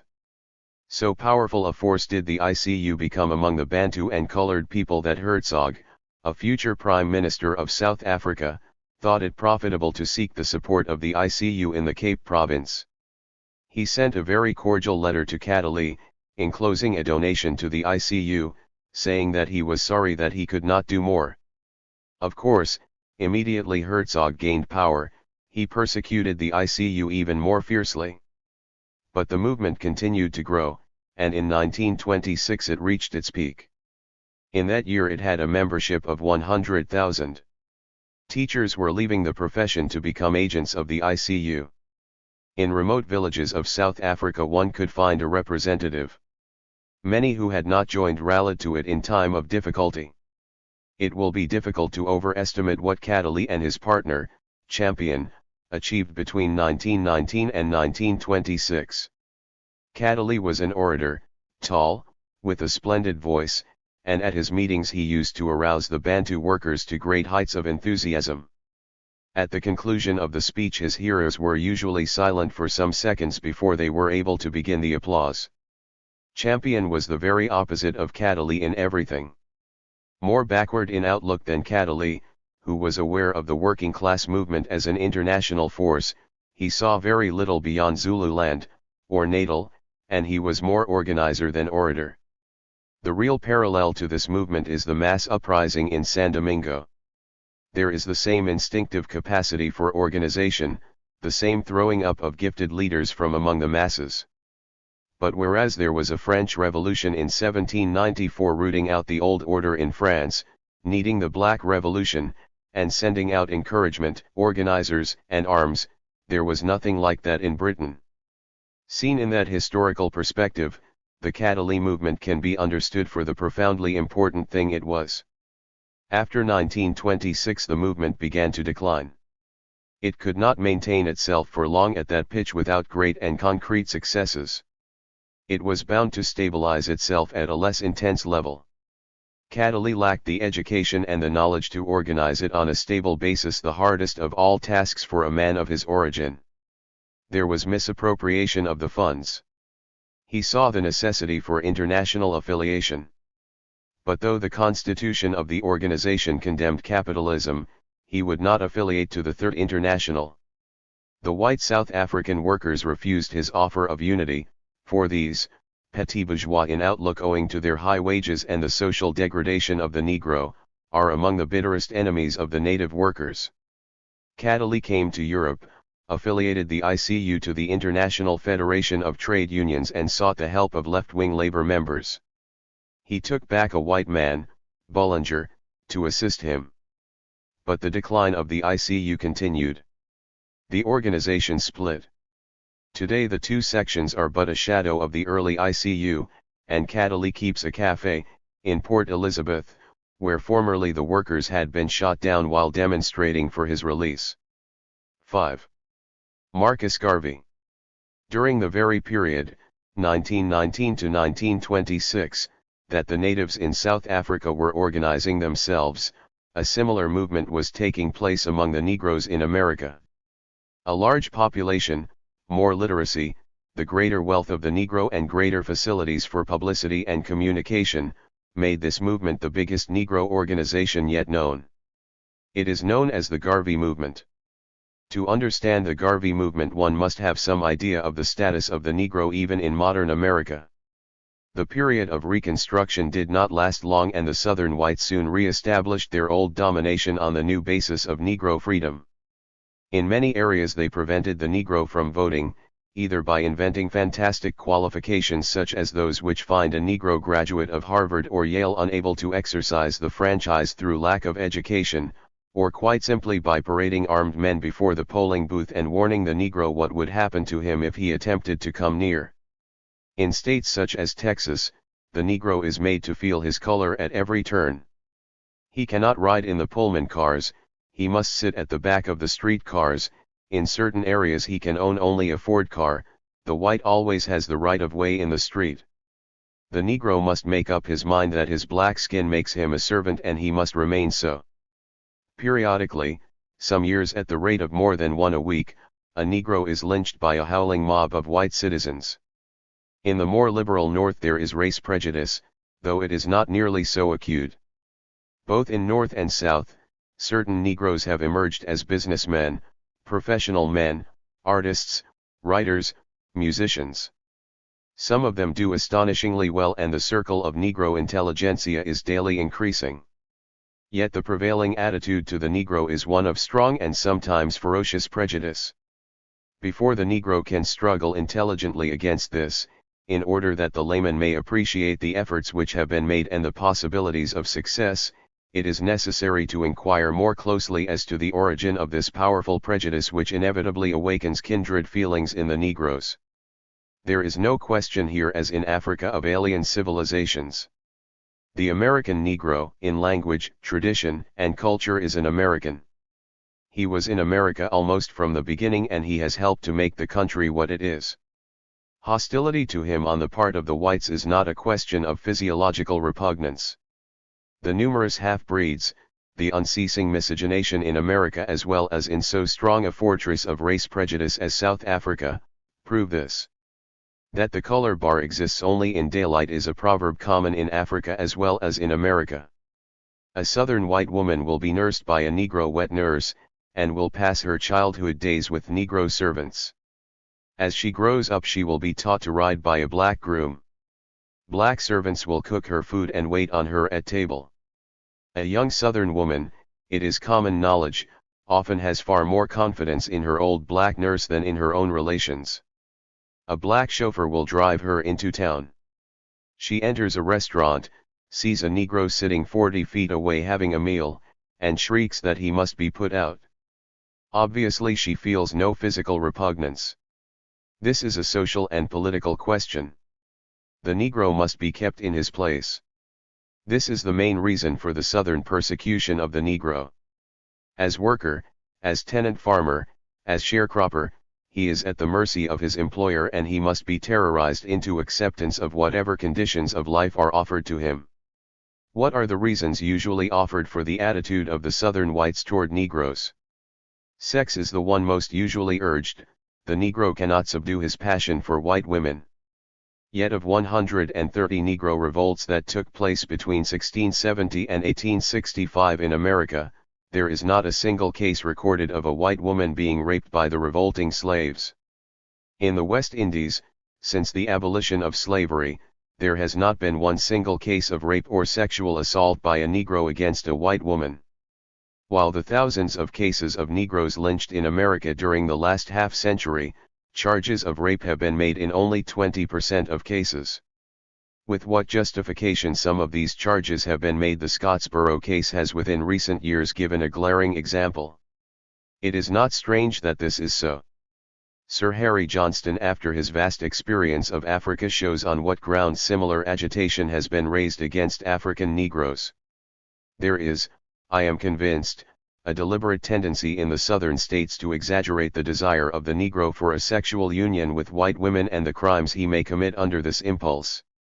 A few exceptional Negroes in West and South Africa, and in America, are attracted towards a white consort, but almost invariably for honest and pure-minded reasons, because of some intellectual affinity or sympathy. The mass of the race, if left free to choose, would prefer to mate with women of its own type. When cases have occurred in the history of South Africa, Southwest, East, and Central Africa, of some great Negro uprising, and the wives and daughters of officials, missionaries, and settlers have been temporarily at the mercy of a Negro army, or in the power of a Negro chief, how extremely rare are the proved cases of any sexual abuse arising from this circumstance. How infinitely rarer than the prostitution of Negro women following on some great conquest of their whites or of their black or yellow allies. I know that the contrary has been freely alleged and falsely stated in histories of African events, but when the facts have been really investigated, it is little else than astonishing that the Negro has either had too great a racial sense of decency, or too little liking for the white women to outrage the unhappy white women and girls temporarily in his power. He may have dashed out the brains of the white babies against a stone, have even killed, possibly, their mothers, or taken them and the unmarried girls as hostages into the harem of a chief, but in the history of the various Kaffir wars it is remarkable how in the majority of cases the wives and daughters of the British, the Boers, and the Germans, after the slaughter of their male relations, were sent back unharmed to white territory. All Negroes are aware of the mass of lies on which the prejudice is built, of the propaganda which is designed to cover the naked economic exploitation. But the Negro and his white friends have little chance to stem the propaganda. The main organs of publicity are in the hands of the whites. The millions who watch the films always see Negroes shining shoes or doing menial work, singing or dancing. Of the thousands of Negro professional men, of the nearly 200 Negro universities and colleges in America which give degrees in every branch of learning, and are run predominantly by Negro professors, of this the American capitalist takes good care that nothing appears on the screen. Thus the American Negro literate, westernized, an American almost from the foundation of America, suffers from his humiliations and discriminations to a degree that few whites and even many non-American Negroes can ever understand. The jazz gaiety of the American Negro is a semi-conscious reaction to the fundamental sorrow of the race. Often lynching is not the spontaneous madness of a crowd, but a demonstration carefully organized and announced in the press as being fixed for the next day. The American whites will burn a Negro alive. Less than 10 years ago a crowd of white men, women, and children danced round a burning Negro singing "Happy Days Are Here Again." Little by little the Negro in the South, particularly in the towns, is fighting his way to better conditions. But the continuity of white policy is unbroken from 1650 to 1930. The Negro must be kept down. That is the background of Negro American life. During the war thousands of Negroes emigrated from the South to the North where there was work to be had, high pay, and racial discrimination was less offensive. Negro soldiers fought in the war and suffered not only from the race prejudice of their own officers, but, welcomed by the French, saw the American whites, by word and deed and written memoranda, seek to poison the French against them. So fiercely did the white Americans attack them that the French asked to take them over. The Black Regiment was brigaded with a French division and fought as a French unit. The first American to win the Croix de Guerre was a Negro. The regiment fought with great gallantry, and when the war was over the French General Staff, appreciative and courteous according to their lights, gave these visitors the honor of being the first Allied regiment to march into German territory. This did not make the blacks love the Americans any better. They came home bitter and disillusioned, to find that they had shed their blood in the war for democracy and faced the same undemocratic conditions as before. In August 1914, Marcus Garvey, a Jamaican Negro, a printer, and Amy Ashwood, his friend, almost a schoolgirl, founded the Universal Negro Improvement Association in Kingston, Jamaica. They were the only members, and she appointed him the president, and he appointed her the secretary. They carried on propaganda in Jamaica for 2 years, and then Garvey went to the United States, the Mecca of all West Indian Negroes before the slump. Amy Ashwood went to New York to meet him in 1918, and the UNIA then had 17 members. Garvey spoke and agitated, and by 1919 he had about 5,000 members attached to his organization. Then he got arrested for libeling the Assistant District Attorney of New York. Negroes all over America were suddenly aware of him. The soldiers were coming back home, bringing their bitterness and their money. There was a boom and Negroes shared in it. Revolution was in the air, and the Negroes were ready for revolution. There has never been a Negro movement anywhere like the Garvey movement, and few movements in any country can be compared to it in growth and intensity. By 1920 it was proportionately the most powerful mass movement in America.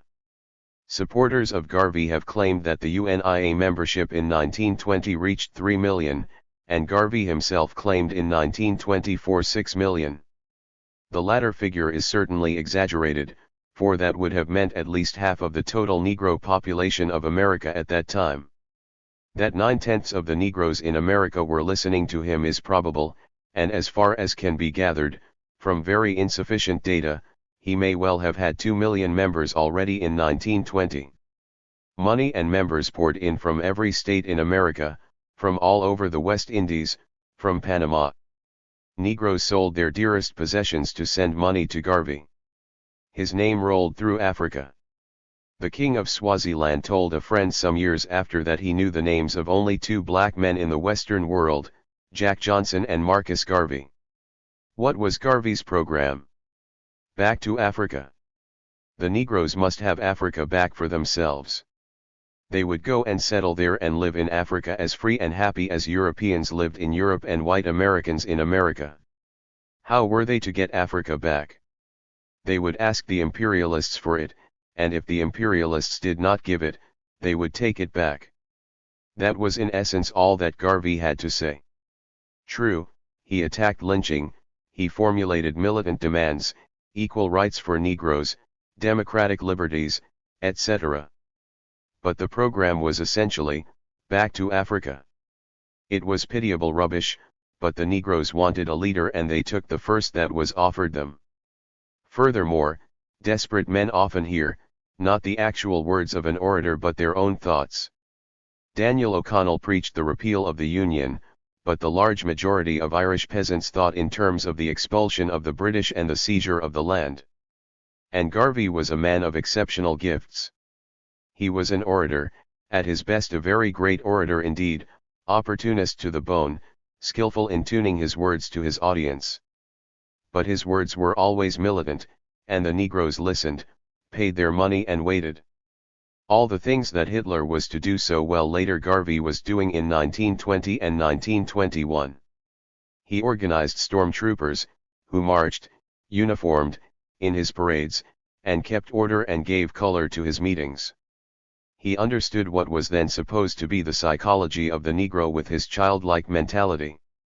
And while Garvey whipped up his audiences, like Hitler, he organized his millions of adherents with a German thoroughness. It is not improbable that the strength of the movement he had unloosed took Garvey by surprise. He and his wife covered the country, enrolling members. He built a hall, Liberty Hall, he organized mass demonstrations and congresses. He appointed himself president, emperor, king, and whatnot, of Africa, and created a string of Negro nobility, and titled followers, from dukes to plain baronets. He sent deputations to the League of Nations asking for Africa. He embarked on a steamship scheme, the Black Star Line, and actually bought 1 or 2 ships that actually made 1 or 2 voyages. The Black Star Line will sail to Africa if it sails in seas of blood. But program for the Afro-Americans he had none, not even a bad one. Despite his militancy, furthermore, Garvey was confused. He attacked imperialism, but he was ready to propound the doctrine that the Negro must be loyal to all flags under which he lives. He viciously attacked communism and advised the Negro workers against linking up with white workers in industrial struggles. He negotiated with the Ku Klux Klan for the repatriation of Negroes to Liberia. From about 1921 it was already clear that his aims were beyond achievement. But he was a man of great physical courage. He continued to hold great meetings, some of them in Madison Square, with police constantly striving to arrest him, and sometimes succeeding. He indulged in some unsound business schemes. He sent agents to Liberia, but the Liberian government, satellites of America, would have little to do with them, and it is doubtful if Garvey ever intended to do anything serious. Yet for years he continued to have a huge mass following and exercised a powerful influence on millions of Negroes in America and all over the world. In 1926 he was charged for using the United States mail with intent to defraud. He was convicted, imprisoned, and then deported to Jamaica. There he at once began an evolution the signs of which had long been evident. He quickly made his peace with British imperialism. His movement disintegrated. One thing Garvey did do. He made the American Negro conscious of his African origin and created for the first time a feeling of international solidarity among Africans and people of African descent. Insofar as this is directed against oppression, it is a progressive step. But his movement was in many respects absurd and in others thoroughly dishonest. It has resulted in a widespread disillusionment.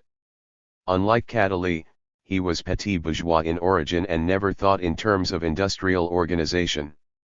Yet the Garvey movement, like the ICU in its best days, though it actually achieved little in proportion to its size, is of immense importance in the history of Negro revolts. It shows the fires that smolder in the Negro world, in America as in Africa. 6. Negro movements in recent years. In the British Empire, there have been a series of Negro movements since the Ottawa Conference in 1932. This drove cheap Japanese goods out of the colonies and brought in British just at the time when the blacks were impoverished by the world crisis. The ensuing response to subversive propaganda led to the passing of drastic sedition bills. Thus the colonies have been, in recent years, the scene of revolt after revolt in the West Indies, in West Africa, in East Africa, and Mauritius. Let us take some of these revolts and try to analyze their particular significance. The Gold Coast, one of the old colonies, has recently experienced an upheaval. In 1937, in the Gold Coast and in Ashanti, a district in the interior, the cocoa farmers organized themselves against the pool set up by the commercial firms and made up their minds to smash it. Early in 1938 the motor drivers, protesting against heavy fines for trivial offenses, struck, and brought motor traffic to a standstill. The boat boys went on strike. The strike was general, and a boycott of European merchandise was proclaimed. Anyone found buying or selling European imported goods was assaulted, carried before a chief and penalized. Sir Ofori Atta, a typical government chief, supported the strike, so strong was the pressure of the masses. The population of Cape Coast, a seaport town in the Gold Coast, staged a mass demonstration against a new water rate. The police tried to interfere and were driven back to the station, which was razed to the ground. The government ordered police and soldiers to Cape Coast. Their way lay through Salt Pond. The people of Salt Pond barricaded the road and resisted the soldiers and police, who were driven back. By the time they reached Cape Coast all was calm. An extraordinary determination and unity linked the population. An unconfirmed report stated that, being owners of their land, the Cape Coast people gave notice to the United Africa Company, Lord Leverhulme's combine, to quit, this by way of protest against the water rate. At the expiration of the notice they forced the stores open and put the goods outside. Owing to the motor strike there were no lorries to take these away, and they were looted. Militant as was this movement, yet, as in most of the older colonies, there was not that militancy which thinks in terms of throwing out the British. The West Africans are increasingly proud, nationalistic, jealous of discrimination, but there is no national revolutionary movement. A Cocoa Commission from Britain helped to restore quiet and is preparing a report. In the West Indian colony of Trinidad there has been an even more powerful movement. The victory of the San Domingo blacks gave the final blow to the slave trade in the West Indies. Britain abolished the trade in 1807 and slavery itself was abolished in 1834, due to the economic decline of the West Indies, the vigorous attacks of the abolitionists, and the support of the new industrial bourgeoisie to whom the privileges of the West Indies sugar planters were detrimental. The Great Insurrection in Jamaica in 1831 contributed materially to hasten the process. The Negroes in the West Indian Islands have therefore developed in a manner peculiar to themselves. The blacks speak French, English or Spanish. They have lost all sense of their African origin and have become westernized in their outlook. A Negro and mulatto middle class has emerged. Racial prejudice and discrimination, though by no means abolished, have gradually declined. Though the whites control most of the industries, the Negro middle classes are gradually monopolizing the professions and the civil service. The Negroes are not a minority as in America, are trained in the Western manner, and the whites therefore cannot take undue liberties with them. Socially the situation is in no way comparable to that in Central or Southern Africa or the Southern states. In Trinidad a few years ago a white South African was appointed to a post in the civil service. For some reason or other he kicked a black laborer who immediately kicked him back. The South African was charged. The magistrate on the bench, a colored man, fined him. He was made to understand that he was no longer in South Africa, and that if he did not mend his ways, he would be sent to prison. Most of the colonies are governed by the colonial office, and driven by the confused, but steady pressure of the masses for improvement. The colonial office evades the issue by appointing more and more men of color to the higher posts in the service. The islands produce colored men of great intellectual brilliance who have distinguished careers in the Inns of Court, the hospitals, and in the British universities. The colored middle classes are making great progress. They grumble at racial discrimination, but their outlook is the same as that of the rich whites, and indeed their sole grievances are that they do not get all the posts they want, and that the whites do not often invite them to dinner. The real difficulty of the West Indies is the poverty of the masses. The islands have been steadily declining in economic importance. The black and mulatto intelligentsia sometimes use radical phases, but for the most part are interested solely in their own advancement. The Henry Norman Commission at the end of the last century recommended the breakup of the large estates and the spread of peasant proprietorship, but the officials and the nominated members of the legislative councils do not concern themselves with such projects, and malnutrition, bad housing conditions and low wages seem to be the permanent fate of the Negro masses. The 1929 crisis and Ottawa have increased the burden on the poor. This situation has resulted in growing radicalization of the masses, a sharpening of racial feeling and a growing social and political tension in the islands. It reached its climax in Trinidad last year, and that the movement assumed the proportions that it did in Trinidad is no accident, and shows how human nature responds to environment in London, China, and Peru. Trinidad has a population of some 400,000 people, of whom over one-third are Indians, the descendants of men and women brought to the island from India as indentured laborers. Between them and the blacks there is no racial ill-feeling. As in South Africa and America, 1919 was a period of great unrest in the West Indies. There was a general strike of the dockers. They patrolled the town, made business close down, and were at one time in charge of the city. The white industrialists clamored that cruisers should be sent for, and the mere landing of armed sailors was sufficient to restore the status quo. There was little organized industry, and as in Barbados, even up to the present day, artisans and unskilled laborers find it difficult to organize themselves. The writer was in the island at that time, and one feature of the disturbances caused widespread comment in informed circles. While the workers were in control of the town, the police were singularly inactive. It was stated that the officer in command was subjected to an inquiry and made good his contention that he could not trust his black policemen to shoot at the black workers. Race feeling is not acute at normal times. Children of all colors are educated together at the secondary schools. Whites, blacks, browns, Indians, and Chinese play cricket and football together on afternoons, sometimes in the same team, and the various members of the community turn out to cheer their respective sides. West Indian cricket teams composed of all colors tour England and Australia together without undue friction and with a great deal of friendliness in many cases.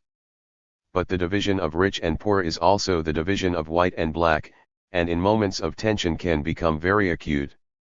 For the same reason, however, the possibility is greater here than elsewhere, that the police might take sides with the workers, and that is an ever-present difficulty which is to be solved by the cruiser as long as cruisers are available.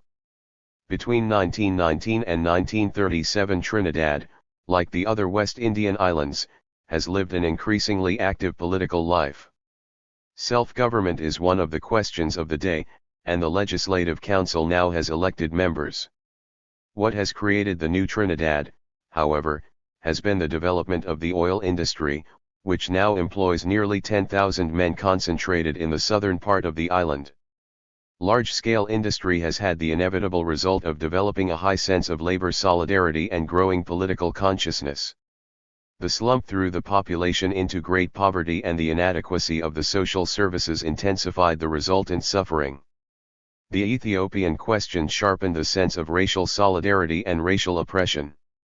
News of the stay-in strikes in France and America was eagerly read by these workers. They found a leader in Uriah Butler, an agitator with a religious bias. Butler's career, despite his religion, is identical with that of many revolutionaries in Western Europe. Since the war, the leader of the workers' movement in Trinidad has been Captain Cipriani, a white man who identified himself with the interests of the black masses and did very fine work on their behalf. His Labour Party is a loose political organization, which protected the industrial interests of the workers as far as it could, agitated for self-government, and was for years the only mass political organization in the island. But Cipriani is a reformist. Butler was a member of this party. He wanted militant industrial action and was expelled for holding communistic views and being extremist. He went to the south and carried on his agitation among the oil field workers. In June of last year, the oil field workers staged a stay-in strike for higher wages. The consequences were unprecedented. The government tried to arrest Butler while he was addressing a crowd. The crowd resisted the arrest and the police had to retire. One Corporal King, a Negro, followed Butler. He was set upon by the crowd, and in attempting to escape, fell and broke his leg. While he lay on the ground he was beaten, oil was poured upon him and he was burned to death. The episode is almost identical with the lynchings of Negroes in the southern states. King was a black man, but his whole career had identified him with the whites, and reports from the island state that the regrets expressed are not for the burning but that it was not one of them, meaning the whites. Later in the day the police were fired upon and a sub-inspector was killed. Thenceforth the strike spread. Destruction of property may have been the work of certain hooligan elements, as the official report states, but the strike was complete in Port of Spain, the capital, a town of 80,000 inhabitants, which is at the opposite end of the island, some 40 miles away from the scene of the first outbreak. This, the most outstanding feature of the disturbances, is referred to parenthetically in the official report as follows: the same morning Port of Spain, where work at all the industrial establishments had ceased. The Indian agricultural laborers, who might appear to have little in common with the black proletariat, no sooner saw these blacks in militant action than they too followed them and began to strike. In many parts of the island stoppage of work was complete. The government sent for one cruiser. But whereas in 1919 the unrest subsided at the appearance of the sailors, much has happened since then, and the people were quite unmoved at the appearance of the first, and even of a second, cruiser. The governor had taken a strong line at first, but, in the face of the determination of the population, he and one of the leading officials used language hostile to the white employers and attempted conciliation. The governor has been censured for this and has now retired from the colonial service. His action was probably justified. Though the Commission's report denies it, information from the spot states that race feeling was rampant, and it needed little to precipitate a general attack on the whites. It could hardly have been otherwise, for the governor himself stressed the importance of the Ethiopian question in sharpening the political tension in the island. The majority of Negroes everywhere have the misguided belief that the blacks of Ethiopia were betrayed by the whites because they were black. The Commission has admitted the grievous condition of the poor in the island, and have thus indirectly justified the strike. What is important, however, is the political awakening which it has crystallized. The Commission's report merely hints at, but does not state that, the workers demanded the 40-hour week, holidays with pay, and it is stated, though this is not as yet certain, a share of the profits. They demanded equal pay with white men for the same work. They showed their resentment against South African whites who have attempted to treat them in a way to which they have not been accustomed. After returning to work they again went on strike to force recognition of their newly formed union. Captain Cipriani, their idol for years, was not in the island at the time of the strike and spoke against them. They threw him and his party over at once. Trade unions are being formed all over the island, and the advanced workers are clamoring for revolutionary literature of all sorts, by Marx and Engels and other writers on communism, and literature dealing with the Ethiopian question. In the recent elections, in the key southern constituency, the workers' candidate was Mr. Rienzi, an Indian lawyer, president of the new unions. Some of his opponents tried to raise the race question, Negro as opposed to Indian. But Rienzi had fought with them side by side all through the days of the strike. They refused to be distracted. They and their leaders poured scorn on the racial question and proclaimed that the issue was one of class. Thus these workers have almost at a single bound placed themselves in the forefront of the international working class movement. The government is now seeking to pass a drastic bill imposing heavy penalties for the mere possession of radical far less revolutionary literature. The white employers are calling for soldiers to be stationed in the island. It is certain that racial feeling will gradually take a less prominent part in the struggle than hitherto, for the Negro middle classes are already aligning themselves and making the issue clear. They are with the whites. Industrialization has been the decisive factor here. While it is unwise to predict, the clamor for literature shows how strong is the urge to know what is happening abroad and follow suit. Already a local pamphlet has been written on fascism. The movement is clearly on its way to a link with the most advanced workers in Western Europe. This is a stage far beyond the Gold Coast. This study was already in proof when the Jamaica Revolt forced the appointment of a royal commission. The Negroes in British Guyana are also simmering with unrest. In Trinidad mass demonstrations are still taking place. The history of all these territories is in essence the history of Trinidad. Consideration of the remedies is beyond us, but they will need to be far-reaching. The third and last of the recent revolts selected for treatment here took place as far back as 1935. Yet it is of more importance than the other two. Trinidad is but a small island in the West Indies. The coastal districts of West Africa are but a fringe to the millions of Negroes in Central, East, and Southern Africa. The report of the Commission of Inquiry on the Revolt of the Rhodesian Miners in 1935 gives a very clear picture of what is going on in the mind of the great masses of Africans. Northern Rhodesia is a new type of colony. It is like Kenya in that there is no sort of buffer class in between the white settlers and the Negroes. There is, however, an industrial proletariat in the copper mines, and this at once gives native resentment weight. The wages are round about 15 shillings a month, with the usual complement of segregation and racial discrimination. In October 1935, there was a strike in the mines. The tax had been abruptly raised and the workers protested in the only way they could. Soldiers were rushed to the spot, 6 natives were killed and 22 wounded, and peace restored. From all appearances this is hardly a revolt, but merely a strike which has got out of hand. Such a view would completely misunderstand the present situation in Africa and be wholly false. This, for instance, is a native translation of the call for the strike. Listen to this, all you who live in the country, think well how they treat us and to ask for a land. Do we live in good treatment? No, therefore let us ask one another and remember this treatment. Because we wish on the day of April 29th, every person not to go to work, he who will go to work, and if we see him it will be a serious case. Know how they cause us to suffer, they cheat us for money, they arrest us for loafing, they persecute us and put us in jail for tax. What reason have we done? Secondly, do you not wish to hear these words? Well, listen, this year of 1935, if they will not increase us more money, stop paying tax, do you think they can kill you? No. Let us encourage, surely you will see that God will be with us. See how we suffer with the work and how we are continually reviled and beaten underground.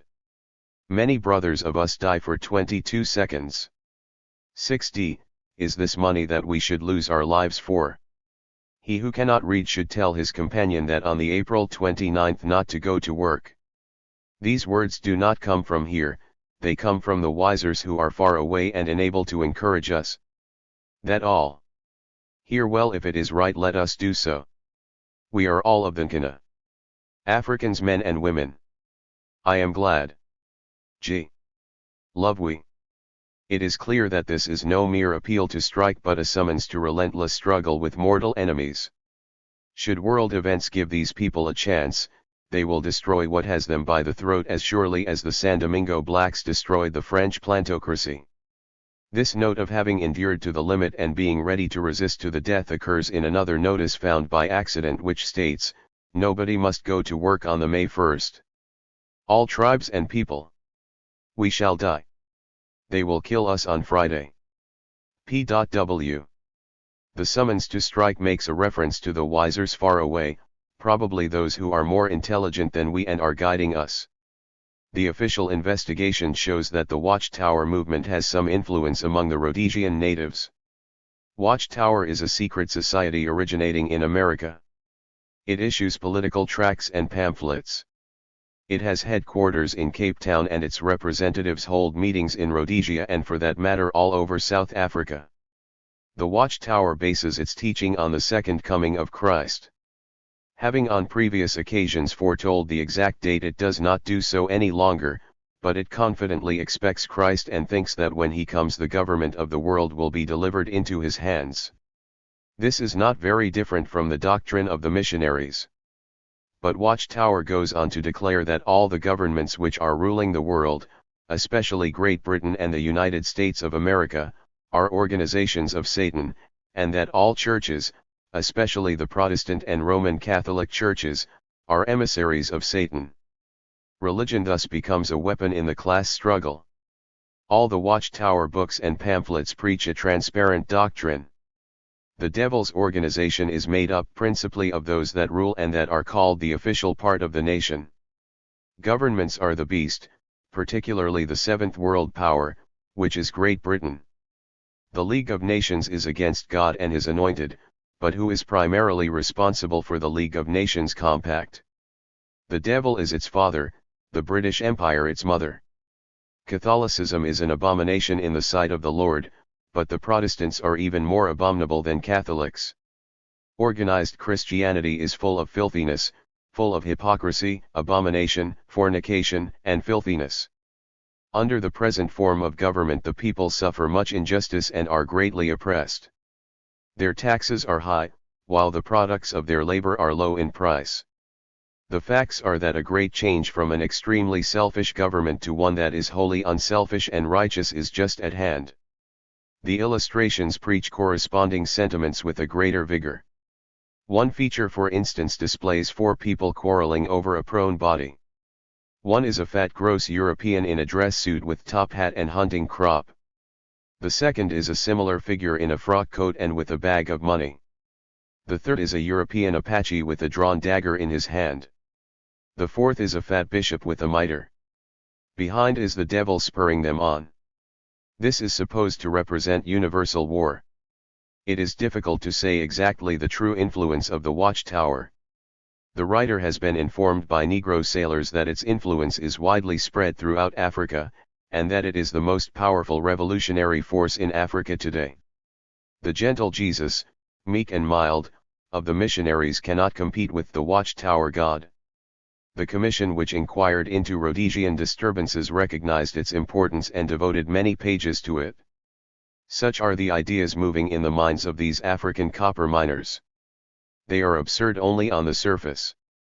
They represent political realities and express political aspirations far more closely than program and policies of parties with millions of members, numerous journals, and half a century of history behind them. Watchtower says what the thinking native thinks and what he is prepared to die for. In his The Native Problem in Africa, Dr. Buell makes one very noteworthy observation.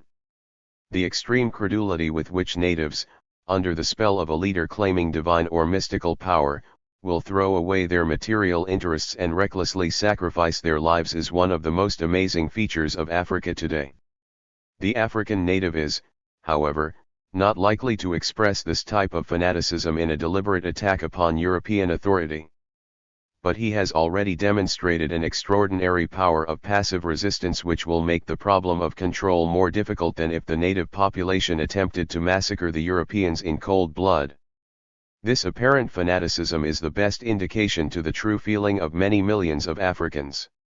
They know what they want, but they do not know what to do. Except in colonies like Sierra Leone and Gambia and to some degree among the Negro intelligentsia of the coastal districts on the West Coast, this passion for liberation must be understood as lying behind every industrial dispute, every political agitation. This is the true Africa. And that is why the whites fear them so much and seek to terrorize them. Dr. Buell wrote over 10 years ago. Since then have taken place the Congo revolts already treated, which had little or nothing to do with religion. Watchtower, it should be noted, preaches a fierce resentment against all the imperialist powers. It does not seek to distinguish between the fascist and the democratic imperialisms. To the vast body of Africans in Africa such a distinction is meaningless. The implications of this suppressed but burning resentment reach far. If, for instance, a revolt began in the Congo and spread to South Africa, East Africa, West Africa, the Africans could easily overwhelm the whites if these could no longer receive assistance from abroad. In Nigeria, with a population of 20 millions, there are less than 5,000 white people, and in Lagos, a town of 150,000 people, there are only 1,000 whites. There are many whites in South Africa, which forms a special problem, but the real basis of imperialist control in Africa is the cruisers and airplanes of Europe. Though often retarded and sometimes diverted, the current of history, observed from an eminence, can be seen to unite strange and diverse tributaries in its own embracing logic. The San Domingo revolutionaries, the black arm in the Civil War, were unconscious but potent levers in two great propulsions forward of modern civilization. Today the Rhodesian copper miner, living the life of 3 shillings a week, is but another cog in the wheels of a creaking world economy, as uneconomic in the 20th century as a naked slave in the cotton fields of Alabama 100 years ago. But Negro emancipation has expanded with the centuries. What was local and national in San Domingo and America is today an international urgency, entangling the future of 100 million Africans with all the hopes and fears of Western Europe. Though dimly, the political consciousness immanent in the historical process emerges in groping and neglected Africa. If Toussaint wrote in the language of '89, the grotesquerie of Watchtower primitively approximates to the dialectic of Marx and Lenin. This it is which lifts out of bleakness and invests with meaning a record of failure almost unrelieved. The African bruises and breaks himself against his bars in the interest of freedoms wider than his own. Epilogue. The History of Pan-African Revolt, a Summary, 1939 to 1969.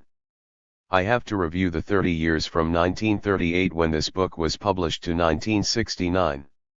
This involves the social, using the word in the broadest sense, and the political activity, defeats and successes of hundreds of millions of people in Africa, tens of millions in the United States, and a few million in the West Indies who make up in intensity and potentiality for the insignificance of their numbers. Apart from the mere mass of the material, few periods in history exceed, in fact approach, the range of achievement, change, dramatic events, and striking personalities of this particular period in history. Under these circumstances it is necessary even, at the cost of a few hundred words, where words are so precious, to make clear what can be done and what cannot be done, in fact to set the tone and the mood in which this review must be approached. Anatole France made many not only witty but wise observations. A famous ruler, after many successes not excluding failures, called together the wise men of his kingdom and told them he wanted them to study and report to him the facts and the understanding of history.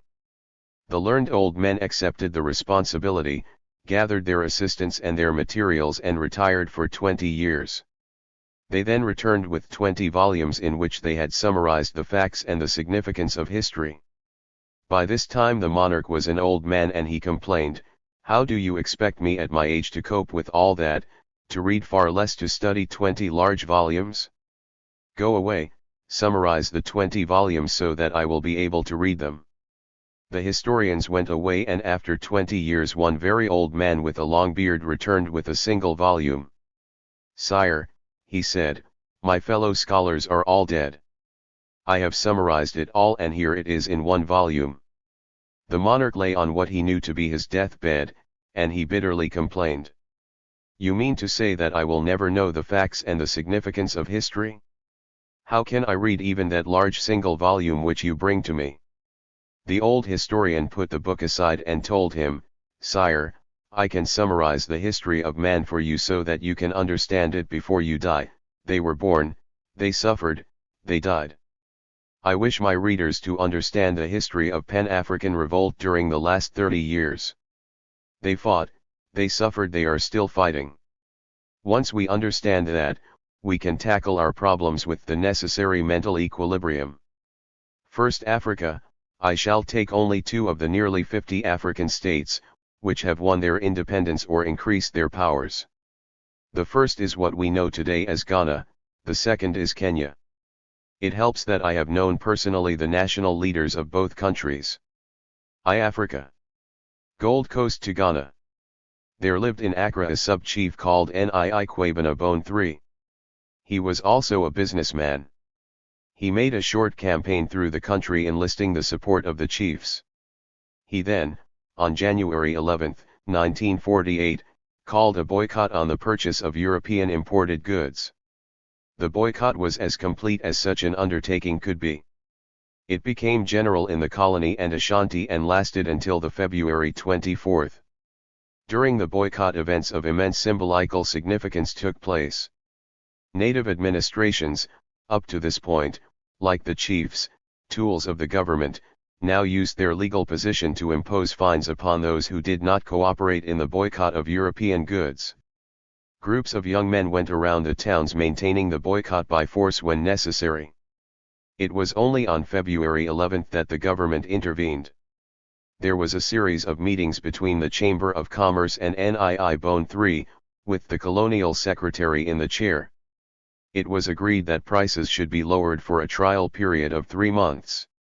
NII-3 then called off the boycott. Meanwhile, the ex-servicemen's union planned to present a petition to the governor setting forth their grievances on Monday, the February 24, 1948, but they postponed it until Saturday the 28th. On that day the ex-servicemen's union began their march. In the course of it they changed the prescribed route and announced their determination to march on Christiansborg Castle, the residence of the governor. They found a squad of police in their way, and in the course of the dispute which followed, the superintendent of police, a white man, fired at the ringleaders, killed 2 of them and wounded 4 or 5. The news spread into the industrial district of Accra, where the people for the first time in a month were buying European goods. They were already dissatisfied because they believed that the goods were not being sold to them at the prices stated in the published agreement, which had preceded the calling off of the boycott. The news of the shooting precipitated an outburst of rage. The people attacked the European shops and looted them. The police were unable to restore order for 2 days, Saturday the 28th and Sunday the 29th. There was destruction of property by fire, and in the 2 days 15 persons were killed and 115 injured in Accra alone. There were other disturbances in various parts of the colony. The most important were at Koforidua, where the outbreak began after the arrival of a lorry with men from Accra. They broke out in Kumasi and district on Monday, March 1, an hour after the arrival of the train from Accra. Nkrumah says that he and his organization, the United Gold Coast Convention, had nothing whatever to do with the disturbances, and, as we shall see, there is every reason to believe him. These are the bare facts of the case. When, however, we look a little more closely in the light of after events, an often analyzed logical movement discloses itself.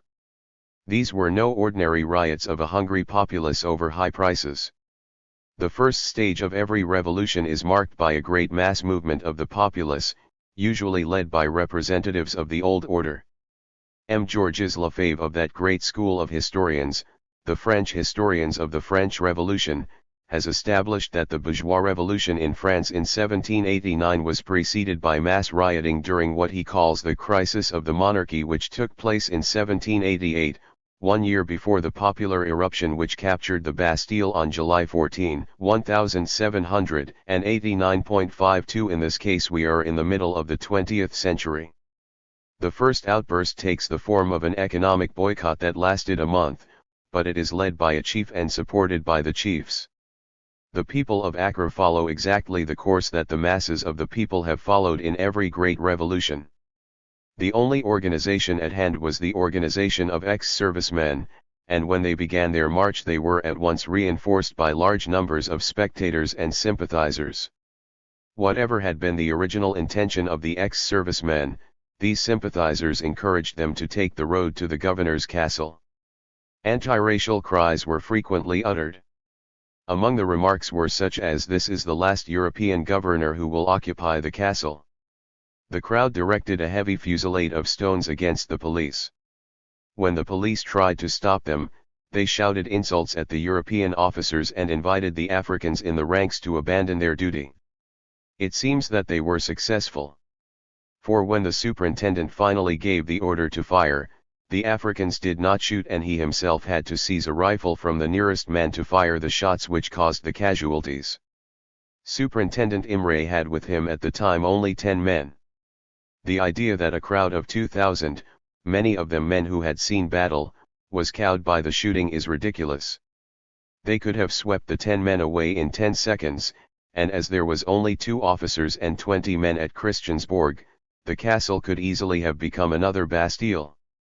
In these situations you have to work by inferences, similar conjunctures in previous historical situations and an absence of prejudice against crowds and against Africans. The crowd retreated because it realized that to sweep away the petty resistance which faced it would be to initiate a battle for which it knew it was not prepared. Therefore, as crowds will do under such circumstances, it preferred to retreat. I am here using the report of the investigations made later by a Colonial Office Commission, and it must be remembered first that at moments like these what the crowd is really thinking and the motives of its actions are profoundly difficult to recapture after the actions have taken place, and in any case a government commission is not exactly the body which would know whom to question, how to elicit the answers that matter, and even to understand what evidence it does manage to collect. The commission calls the crowd a lawless mob. That was precisely what it was not. It was acting instinctively according to certain fundamental laws of revolution, and we shall see that it obeys these laws to the very end. We should note these incipient actions carefully because, unless there is a great unsettlement of the settled policy of His Majesty's government and the other European powers, that is precisely what is going to take place over vast areas of colonial Africa. What has really taken place can be summed up as follows. The people on a national scale have mobilized and organized themselves during the boycott and felt their power, and they have been able to do so rapidly because this first step is taken under their traditional leaders, their chiefs. The call to the African police not to obey their European officers and not to shoot was not an accident. It takes place at the beginning of all revolutions. Neither was it spontaneous. Already, during the boycott, at the trial of a local chief on a charge arising out of the enforcement of the boycott, posters had appeared in Accra calling upon the police to strike and to refuse to obey the orders of the European officers. The march on Christiansborg Castle and the shouts that the governor would be the last European governor show that out of the confidence built up in the month-long boycott, the people had proclaimed the ultimate slogan of the revolution, the end of imperial rule. They knew what they wanted. If they turned aside from the direct march to the castle and hesitated before sweeping aside the police, it was because they understood the consequences of such actions. They had been waiting for somebody to lead them, and they welcomed Nkrumah as a person to do so. Lawless mob indeed. Within 18 months Nkrumah was going to call a Ghana Constituent Assembly in Accra, which would be attended by 90,000 people. Within 2 years these people would carry out a policy of positive action in which the life of the whole country would be brought to a standstill with the utmost discipline and order. Within 3 years they would give Nkrumah a vote of 22,780 out of a possible 23,122. Nkrumah was taken out of jail to be made leader of government business. Then after years of infighting he finally achieved the independence of the Gold Coast in 1957. The myth of Mau Mau. Not African beliefs and tribal practices but land and white settlers on the land were to be decisive in shaping the character of the Black Revolt in Kenya. The railway made possible the export of cash crops by Europeans settled on the fertile temperate land of the Kenya highlands. A policy of encouraging white settlement, a new policy in Africa, soon received the official blessing of the Foreign Office. Subsequently, under colonial office supervision, European settlement rapidly became the most powerful influence in the social, economic, and political development of the new country. It was in the first decade of the 20th century that this new Kenya took shape. One of the largest early applications for land was made in April 1902 by the East Africa Syndicate, a company with a strong South African interest.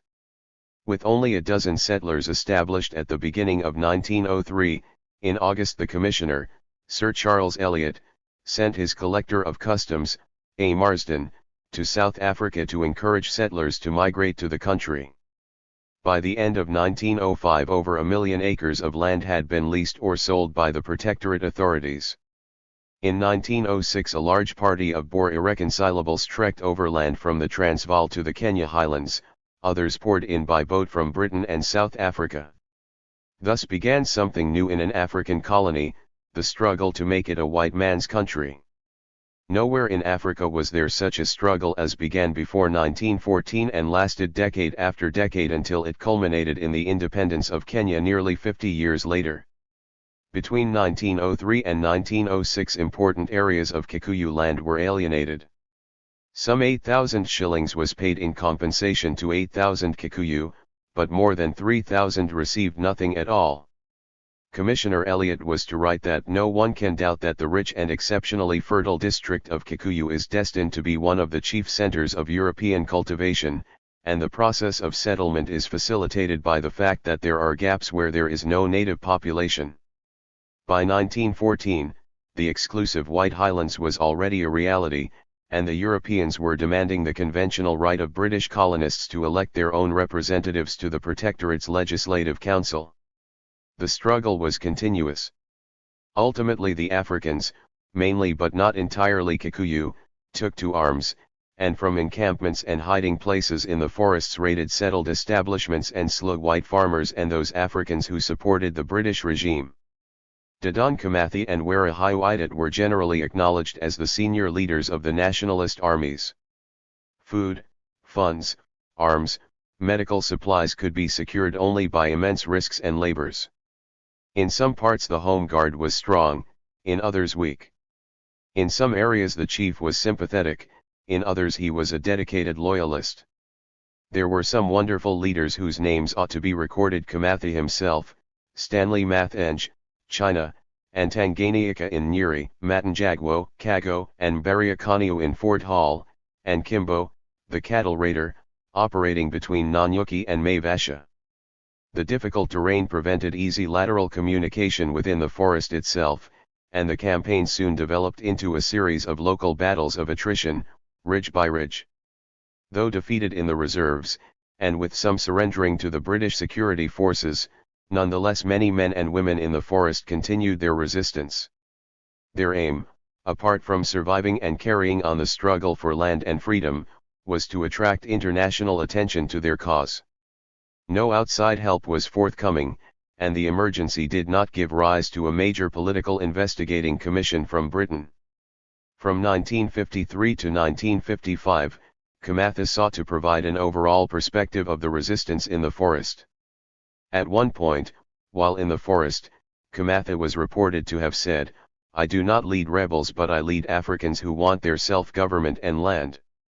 My people want to live in a better world than they met with when they were born.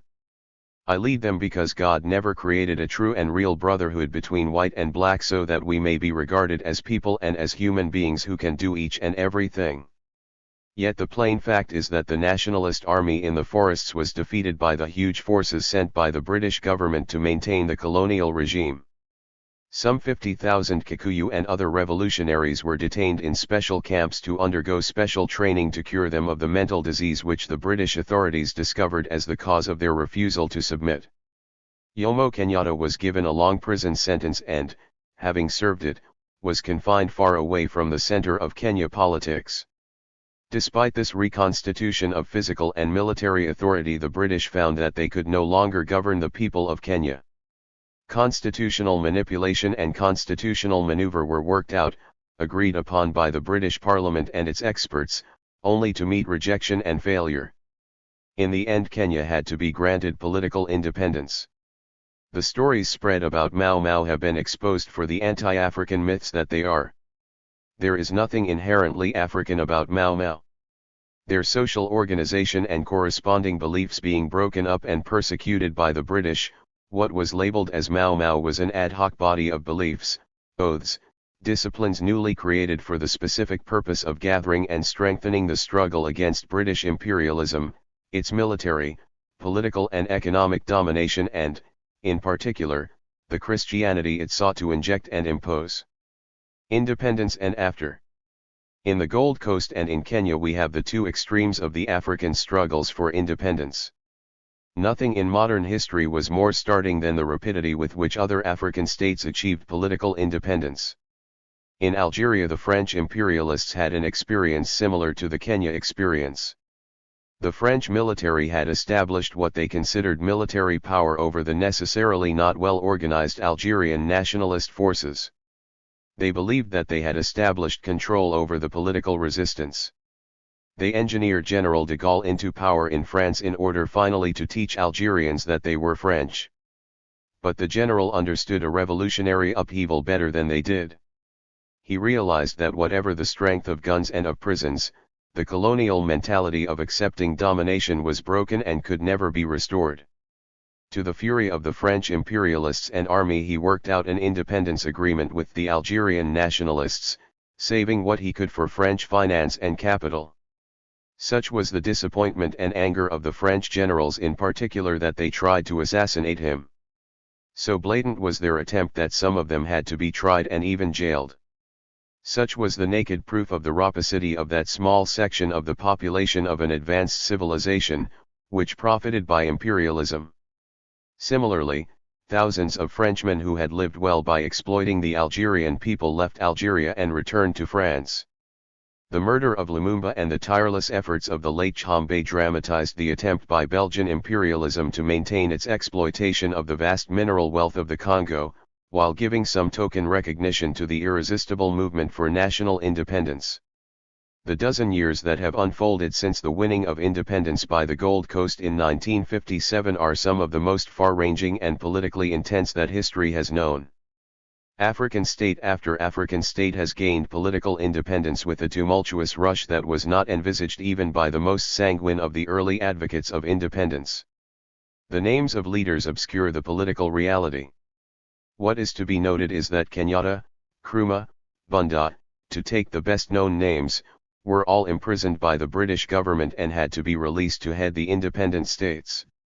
The British government, as did the French and Belgian, found that despite their soldiers, their guns, and planes, they could not rule. The colonial mentality having been broken, the only way to restore some sort of order, or, to reject a word now corrupted and offensive, the only way to have a viable society was to transfer the man in jail to be the head of state. In no other way could the African people once more accommodate themselves to any social structure. They accepted the African leader and his African colleagues. But that is precisely why in African state after African state, with almost the rapidity with which independence was gained, military dictatorship after military dictatorship has succeeded to power, the most depressing of all being the overthrow of what had appeared to be the most progressive and successful of the new African governments, the government of Mali. What are the reasons for this rapid decay and decline of African nationalism? The best known and the reason most often advanced by Africans and advocates of African independence is the continued exploitation by the industrial and finance capital of Europe and the United States. Even people no more than casually informed are aware of the continual lowering of the prices of the commodities, most often single crop or unit minerals, produced by the African countries, and the raising of the prices of the manufactured goods needed by the newly independent African countries in their necessarily frantic efforts to modernize themselves. Banks, and old industries with new African names working through local agents, continue to control the life of the newly independent African communities. Aid, so small in quantity and so large in publicity, would gladly be dispensed with, if economic independence were automatically to result from political independence. However, without minimizing the continuing economic subordination of the newly independent African states, there are objective reasons for the apparent decline, in fact abrupt disintegration and resort to crude military dictatorship in African state after African state. The states which the African nationalist leaders inherited were not in any sense African. With the disintegration of the political power of the imperialist states in Africa, and the rise of militancy of the African masses, a certain political pattern took shape. Nationalist political leaders built a following, they or their opponents gained support among the African civil servants who had administered the imperialist state, and the newly independent African state was little more than the old imperialist state, only now administered and controlled by black nationalists. That these men, Western-educated and Western-oriented, had or would have little that was nationalist or African to contribute to the establishment of a truly new and truly African order was seen most clearly by the late Frantz Fanon, and he established his still constantly increasing reputation by his untrammeled advocacy of revolt against these black nationalist regimes. Uncompromising revolt he saw as the only means of ridding Africa of the economic and psychological domination by Western civilization which, independence or no independence, seemed certain to keep Africa and Africans hewers of wood and drawers of water to Western civilization. Sékou Touré of Guinea seemed to be the only African leader who aimed at building a society which would use European techniques to strengthen and develop the African heritage. But not only was Guinea a very small and very underdeveloped state, but the Moscow assistants whom he hoped would help him, plotted to overthrow his regime, and Guinea did not make the progress which would set an example for Africa. That example, however, was to come from Tanzania, under the leadership of Dr. Nyerere. The impact that the policies of Tanzania has made upon Africa and can in time make upon the rest of the world, underdeveloped or advanced, has already established the African state of Tanzania as one of the foremost political phenomena of the 20th century. Tanzania is the highest peak reached so far by revolting blacks, and it is imperative to make clear, not least of all to blacks everywhere, the new stage of political thought which has been reached. But first, to establish some idea of what is happening in other areas of Negro political reality and response since 1938. 2. South Africa. Since the end of World War II, nowhere has any regime in the world made it more clear what is its primary and permanent concern. This preoccupation is the repression and containment of the increasing revolutionary rejection of its exploitation and oppression by the millions of blacks on whose backs it lives and thrives. Such is the record which the South African regime of whites daily registers in contemporary history, aided by the benevolent neutrality of Europe and America, and the border states that it seeks to build and strengthen against political destruction by a self-conscious independent African continent. All that will be attempted here is to give what is usually neglected, the pressure, the objective social pressure which the South African blacks, the most highly developed in Africa, exercise on the very vitals of the South African regime. A Prime Minister of South Africa, Mr. B.J. Vorster, made it absolutely clear that the regime had no intention of giving political rights to urban Africans. Speaking in Parliament on April 24, 1968, he said, "They remain there because they cannot provide employment for themselves. But the fact that you employ those people, does not place you under any obligation to grant them political rights in your parliament. Surely the fact that you work for a man does not give you the right to run his affairs. It is true that there are blacks working for us. They will continue to work for us for generations, in spite of the ideal we have to separate them completely. The fact of the matter is this: we need them, because they work for us, but, after all, we pay them for their work. But the fact that they work for us can never entitle them to claim political rights. Not now, nor in the future. Under no circumstances can we grant them those political rights in our own territory, neither now nor never." That indicates the fear that white South Africa has of the blacks. Any examination of South Africa's labor laws and policies will show the pretense and the reality of the status of Africans in the urban areas. More than 4 million Africans live in the urban areas. In spite of desperate measures to limit the flow of Africans into the towns, the urban African population doubled between 1945 and 1960, when 3,471,233 were counted in the census. For 12 of those remarkable 15 years, the nationalist government was busily engaged in applying its policy of keeping the races apart. For better appreciation of the situation, one should study the racial composition of the 13 principal urban areas, listed in the accompanying table. These centers of industrial and commercial activity have been designated white areas, although their white population is far less than their non-white. The greatest concentration of industry is on the Witwatersrand, where there are twice as many non-whites as whites, and Africans alone outnumber whites by over 500,000. The purpose of the Urban Areas Act is to control the influx of Africans into the urban areas, to set apart areas for their accommodation, to direct their labor, and to impose strict regulations for their control and movement. In short, it aims at providing whites with black labor without allowing blacks to acquire residential, social, and other rights in the areas where they are employed. Try as they will, the South African whites cannot isolate or circumscribe the black population. The simple truth is that without the participation of the black population, the South African economy would fall apart. Here are some figures, published by the anti-apartheid movement in February 1969. Population. Numbers. Percentage. Africans. 12 3/4 million. 68. Whites. 3 1/2 million. 19. Coloreds. 1 3/4 million. 10. Indians. 1/2 million. 3. 88% of colored people live in the Cape. 83% of the Indian people in the Natal. They are debarred from living on the Orange Free State. There have been created 3 so-called African states, Transkei, Ciskei, and Tswanaland, labeled Bantustan so as to create some sense of race and nation separate from white South Africa. That cannot alter nor mitigate the remorseless pressures of the blacks of South Africa against the whites. The imprisonings, the tortures, and the shootings now have been met by guerrilla warfare substantially authenticated. One thing is certain.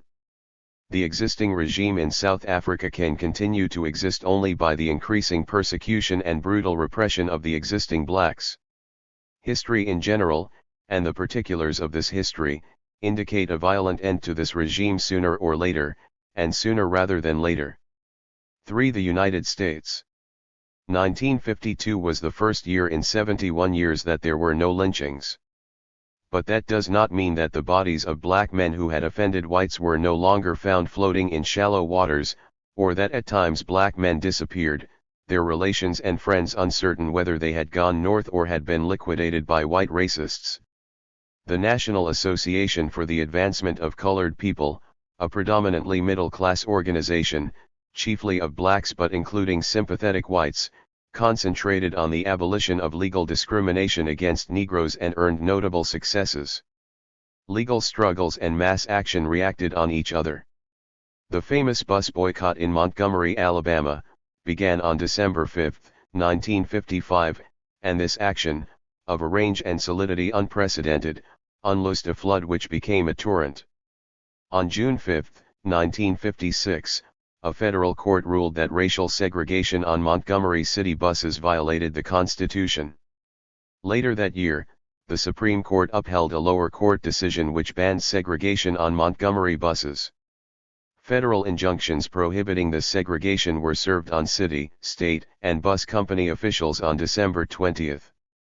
At mass meetings, Montgomery blacks called off the year-long bus boycott, and buses were integrated on December 21. Congress passed the Civil Rights Act of 1957, the first federal civil rights legislation since 1875. That very year, President Eisenhower, with obvious reluctance to take such a step, ordered federal troops to Little Rock, Arkansas, to prevent interference with school integration at Central High School. That was on September 24. These episodes might have seemed to be merely unusual types of struggles which in the past had been half-heartedly projected or even attempted. Rapidly they showed themselves to be precipitants of the greatest social crisis the United States had known since the Civil War. It was black students who initiated the struggle. On February 1, 1964, students from a North Carolina college started a sit-in movement at Greensboro, North Carolina, in a 5-and-dime store. By February 10 the movement had spread to 15 southern cities in 5 states. In March, 1,000 Alabama state students marched on the state capitol and held a protest meeting. In April the Student Nonviolent Coordinating Committee was organized on the Shaw University campus. In May, President Eisenhower signed the Civil Rights Act of 1960, but that was insignificant in comparison with the tremendous movement that now began among blacks, the masses of the population in city after city, the groups of freedom riders, black young men and women who faced the bombs, bullets, whips and prisons of the South, official and unofficial, the black students on the campuses, black youths in the schools. Let it not be forgotten that both the New Left and the revolutionary defiance of campus authority by white students began to take shape as a direct result of the black students turning from protests by asking for reforms to protests by revolutionary action. It would be a mistake here to attempt to give details about either events or personalities. Even to name some is to omit and thereby discriminate against others.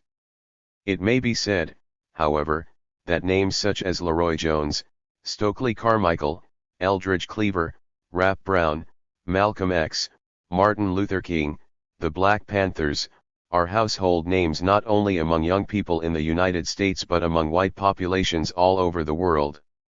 Summer after summer has seen tremendous struggles by the black masses, led by unknown, obscure, local leaders.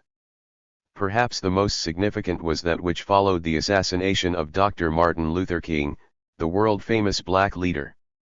The American government placed a cordon of troops around the White House and government buildings and areas in Washington. They then abandoned the city, the capital of the United States, to the embittered and insurgent blacks, who constitute a majority of the Washington population. The question to be asked, what else could the government have done? One can only record the question most often and most seriously asked: can any government mobilize the white population, or a great majority of it, in defense of white racism against militant blacks?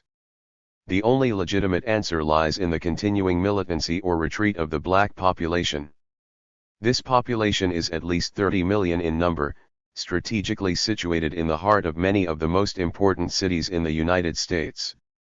If the black population continues to resist racism, the militants and youth actively and the middle classes sympathetic or neutral, then the physical defeat of the black struggle against racism will involve the destruction of the United States as it has held together since 1776. 4. The Caribbean. The Caribbean is a small area where British and French have ruled for centuries and where at the present 1 or 2 British territories have been granted what is known as independence. There are a few points that are to be made about these extraordinarily significant but on the world scale minute territories. First of all, it is only recently that a British scholar, Sir Richard Pearse, in a work called Merchants and Planters, has made it clear that as far back as the middle of the 18th century the slaves actually ran the plantations, those plantations that were the source of so much wealth, which contributed so substantially to the advancement of the advanced countries. Merchants and Planters is a study of the Caribbean and was published for the Economic History Society at the Cambridge University Press. Pearse notes that in all the inventories which are to be found among the West Indian archives it is very usual for the mill, the cauldron, the still and the buildings to count for more than 1/6 of the total capital. In most plantations 1/10 would be nearer the mark. By far the greatest capital items were the value of the slaves and the acreage planted in canes by their previous labor. So that the greatest capital value of the sugar plantations was the labor of the slaves and the acres they had planted. All sorts of economists do all sorts of studies about the West Indies, but they don't know that the real value of those precious economic units was the slaves and the land they had developed by their labors. This escapes nearly all, except this English scholar. Pearse goes on to say, yet, when we look closely, we find that the industrial capital required was much larger than 1/6 of the total value. With the mill, the boiling house and the still went an army of specialists, almost all of them slaves, but none the less specialists for that. There was an army of slaves, but they were specialists. This tremendous economy that made so much wealth, particularly for British society, it was the slaves who ran those plantations. Pearse drives home the point: they were not only numerous but, because of their skill, they had a high value. If we add their cost to that of the instruments and machinery which they used, we find that the industrial capital of the plantations, without which it could not be a plantation at all, was probably not much less than half its total capital. Pearse obviously feels it imperative to reiterate what he no doubt has failed to find in previous studies. But when we examine specifications of the Negroes, we find so many boilers, masons, carters, boatswains of the mill, etc., that we cannot feel much confidence in our categories, especially when we find individuals described as excellent boiler and field Negro. So that about 1,766 Negroes ran the plantations. A man is described as an excellent boiler and field Negro, but this prevents us from putting such persons on either side of the line. He not only worked in the fields but also did the necessary technical work.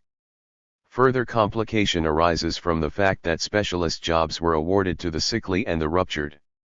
The sickly or the ruptured were given the technical jobs to do. We have to look afresh at the rapid spread of technical skill.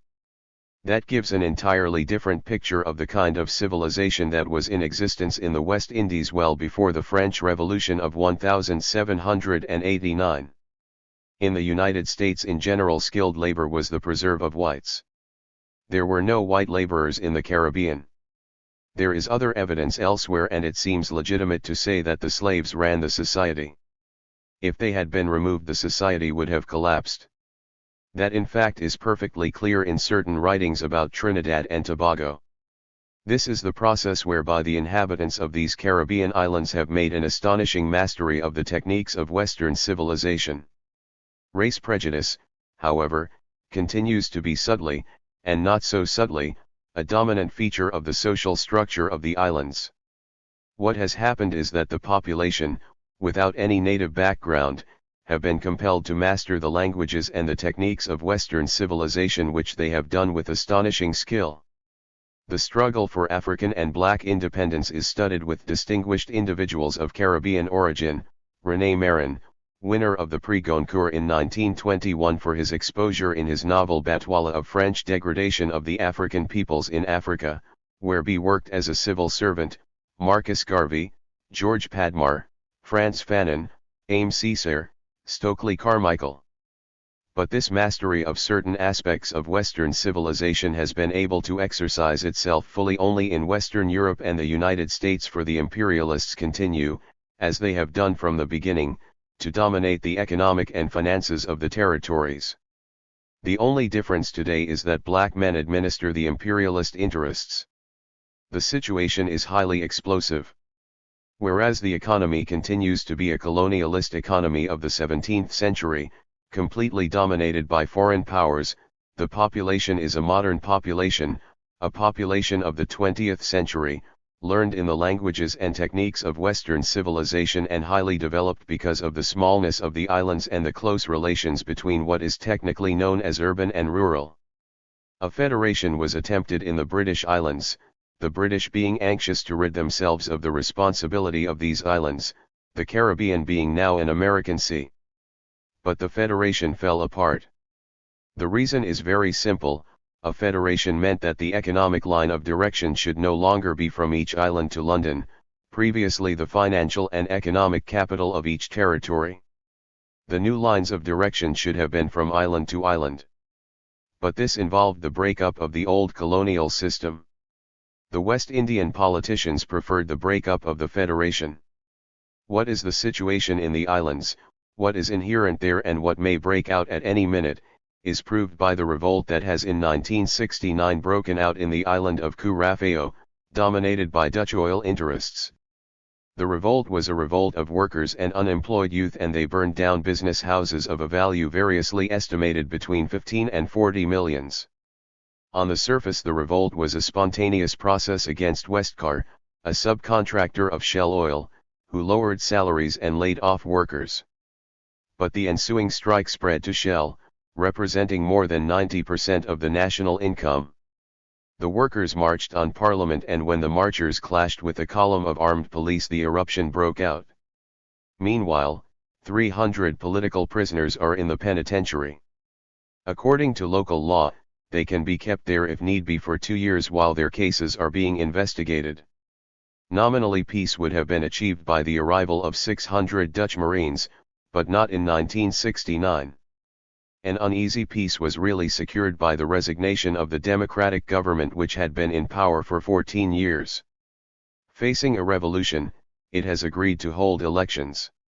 It is freely stated by leaders of the working class front that if the democratic government is re-elected, the events of May will be repeated with even greater devastation. Herbert Specker, president of the Federation of Petroleum Workers, states what is the obvious truth: in the last analysis, the significance of the May revolt is that people want change, and if they don't get it, anything could happen. Small as they are, their historical origin and development have been such that these Caribbean islands can make highly significant contributions to the economics and politics of a world in torment. That is exactly what Castro's Cuba has done. Always out of Africa. For many hundreds of years, In fact, almost from the beginning of the contact between Western civilization and Africa, it has been the almost universal practice to treat African achievement, discoveries, and creations as if Western civilization was the norm, and the African people spent their years in imitating, trying to reach, or, worse still, if necessary, going through the primitive early stages of the Western world. We therefore will, before we place it historically, state as straightforwardly as possible the historical achievements that are taking place today in an African state. First, the Tanzanian government has nationalized the chief centers of economic life in the territory. That, though important and necessary, is not sufficient to create a new society. Less and less is nationalization becoming a landmark of a new society today. Right-wing military dictators and the Catholic hierarchy are ready to nationalize and even confiscate. The government of Tanzania has gone further. In the Arusha Declaration of January 29, 1967, it aims at treating a new type of government official. Part 5, the Arusha Resolution. Therefore, the National Executive Committee, meeting in the Community Center at Arusha from 26.1.67 to 29.1.67, resolves: A. The leadership. Every Tanu and government leader must be either a peasant or a worker, and should in no way be associated with the practices of capitalism or feudalism. No Tanu or government leader should hold shares in any company. No Tanu or government leader should hold directorship in any privately owned enterprises. No Tanu or government leader should receive 2 or more salaries. No Tanu or government leader should own houses which he rents to others. For the purposes of this resolution, the term leader should comprise the following: members of the Tanu National Executive Committee, ministers, members of parliament, senior officials of organizations affiliated to Tanu, senior officials of parastatal organizations, all those appointed or elected under any clause of the Tanu Constitution, councillors and civil servants in high and middle cadres.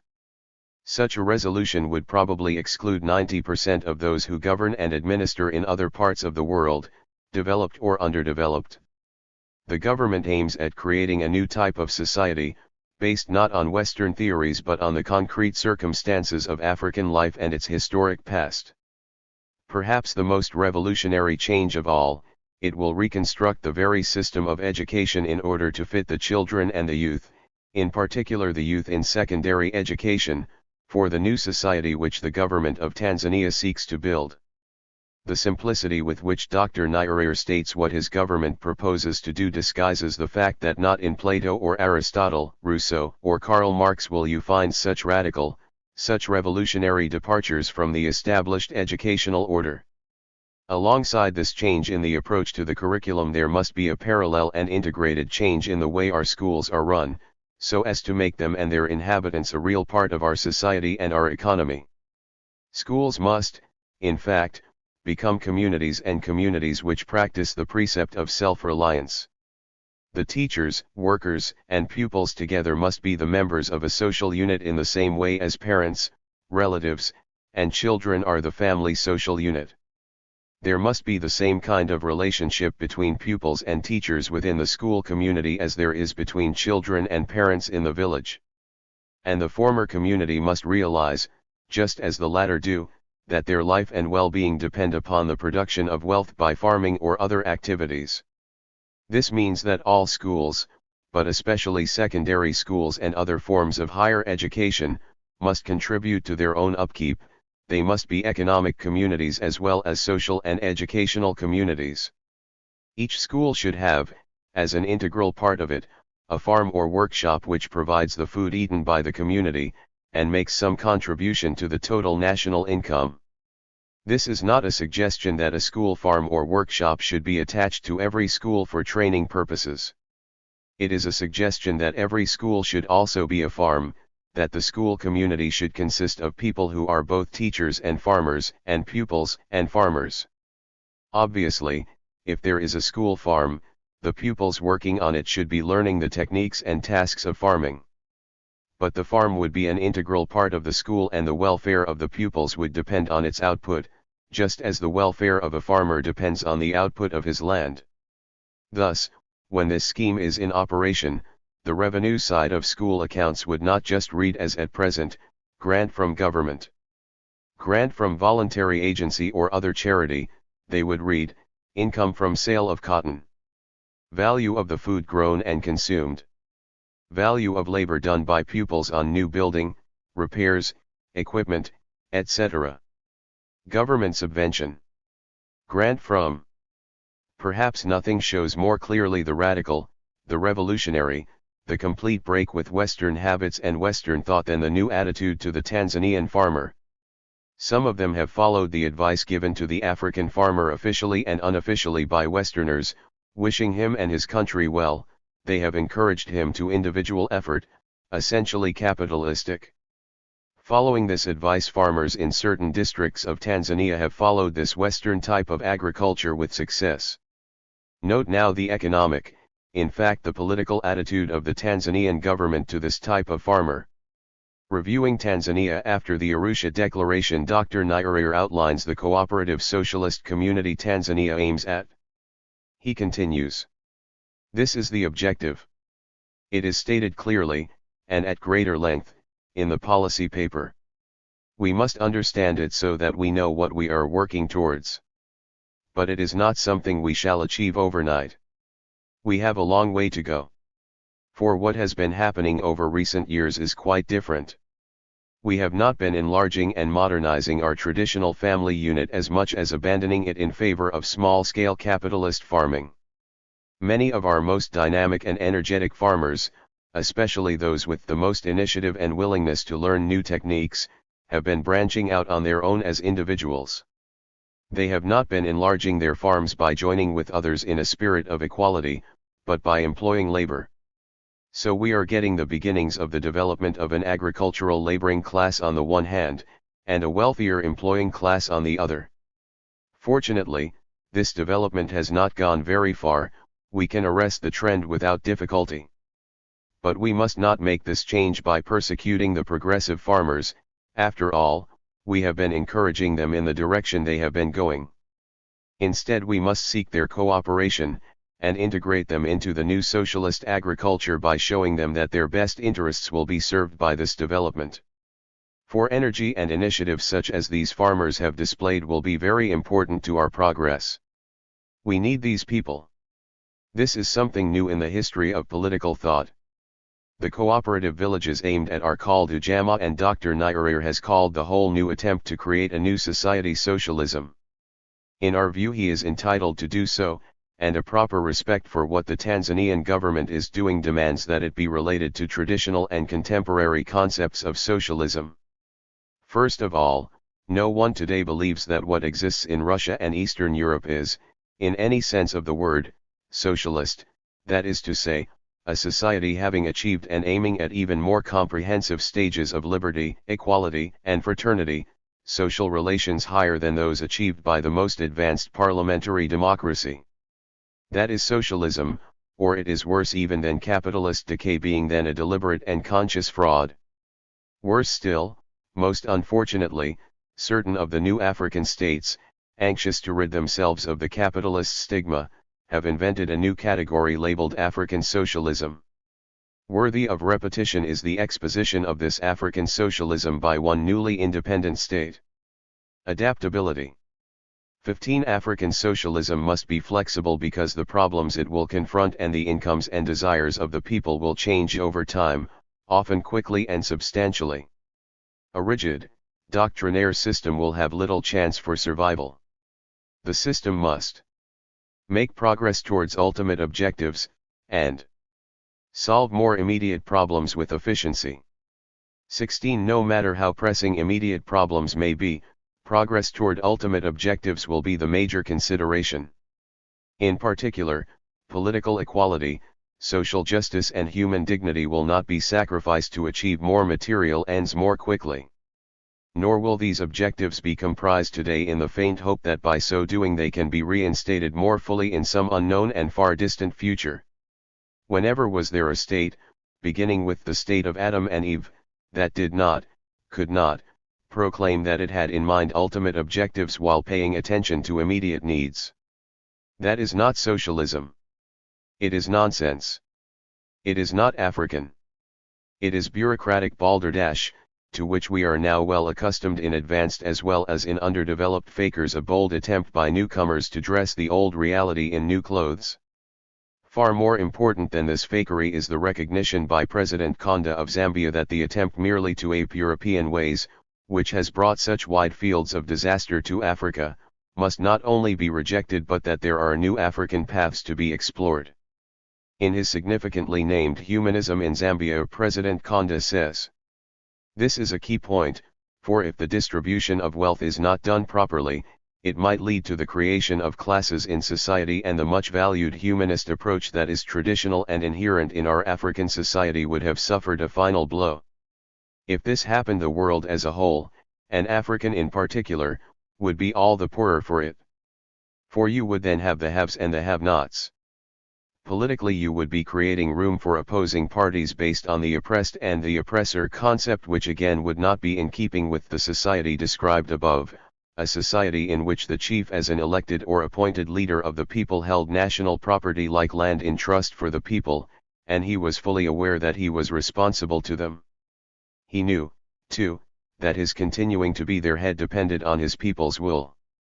President Konda wants to show how important it is for Africans to break cleanly with the ideas of European well-wishers, that African progress depends on educating first a small number of Africans and then an increasing number who will gradually educate more and more African natives to capitalist energies and the moderate mastery of parliamentary democracy. His rejection of this concept is total. Now we must ask again, what effects will persistently increasing levels of specialization have on our much valued traditional society in our country? This field of specialization drives people to resort to new groups in society. In other words, people with common interests group together, partly because of the community of their interests and partly as the means of promoting and protecting the welfare of their group. For example, a carpenter will find his own interests are not the same as those of the commercial farmer. The teacher finds that his interests differ from those of the mine worker. And so the whole list of different interests can be outlined. This point is, all this gives birth to a new disintegrative tendency. This, as can be seen, cuts right across the traditional society which has been described above as a mutual aid society, which was an accepting and inclusive community. Despite the low level of economic development in African states, this new African conception of the future of Africa lays claim not only to a future, but also to deep roots in the past.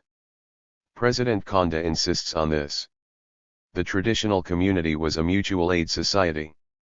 It was organized to satisfy the basic human needs of all its members and, therefore, individualism was discouraged. Most resources, such as land, might be communally owned and administered by chiefs and village headmen for the benefit of everyone. If, for example, a villager required a new hut, all the men would turn to forests and fetch poles to erect the frame and bring grass for thatching. The women might be responsible for making the mud plaster for the walls, and 2 or 3 of them would undoubtedly brew some beer so that all the workers would be refreshed after a hot but satisfying day's work. In the same spirit, the able-bodied would accept responsibility for tending and harvesting the gardens of the sick and infirm. This new recognition, so characteristic first of Tanzania and now of Zambia, does not turn its back on the modernization necessary in the modern world. Once more let the African president speak. From what has been said above, it is clear that we cannot ourselves expect to achieve once again the man-centered society without very careful planning. And in this direction nothing is more important than institutions of learning. Here the model is or will have to be that so clearly delineated by Dr. Nyerere. That is the essence of the matter. And the newly independent African states are in such crises that success in Tanzania and real strides forward in hard-pressed Zambia can initiate a new road for Africa, the mobilization of the African people to build an African society in an African way. It would be a great mistake not to make clear how reality corresponds with and indeed carries further the highest stages so far reached by Western political thought. Lenin had no illusions about the Russian Revolution. He knew that socialism in the Marxist sense was impossible in the Russia he knew, and in 1923 was leaving behind.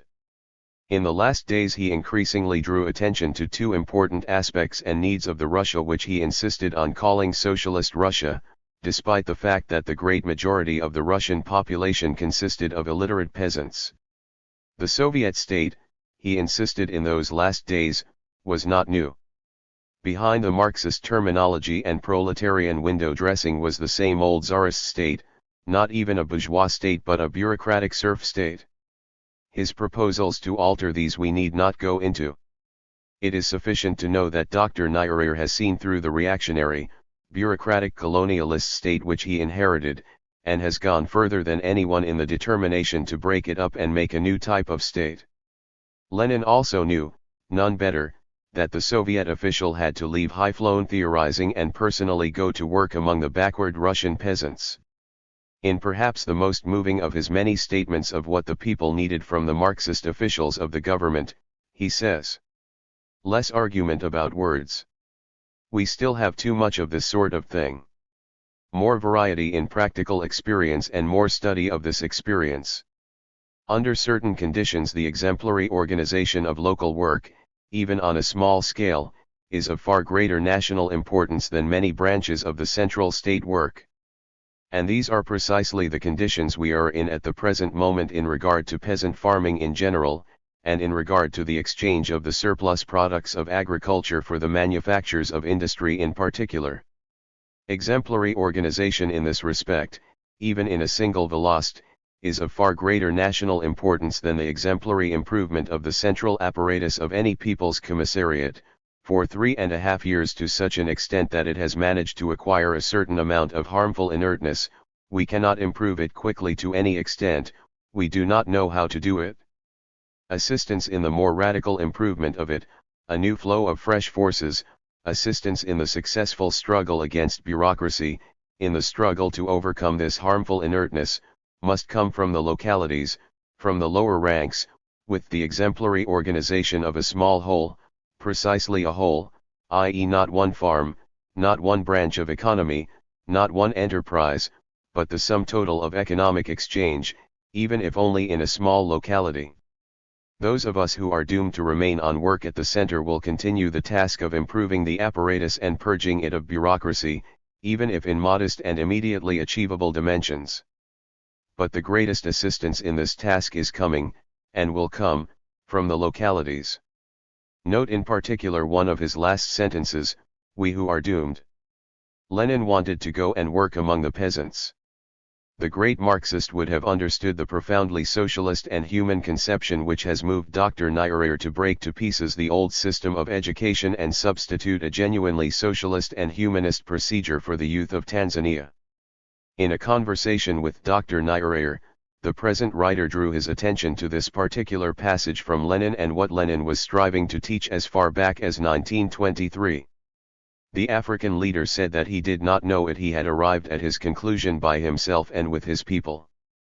It is sufficient to say that socialist thought has seen nothing like this since the death of Lenin in 1924, and its depth, range, and the repercussions which flow from it, go far beyond the Africa which gave it birth. It can fertilize and reawaken the mortuary that is socialist theory and practice in the advanced countries. Marxism is a humanism is the exact reverse of the truth. The African builders of a humanist society show that today all humanism finds itself in close harmony with the original conceptions and aims of Marxism.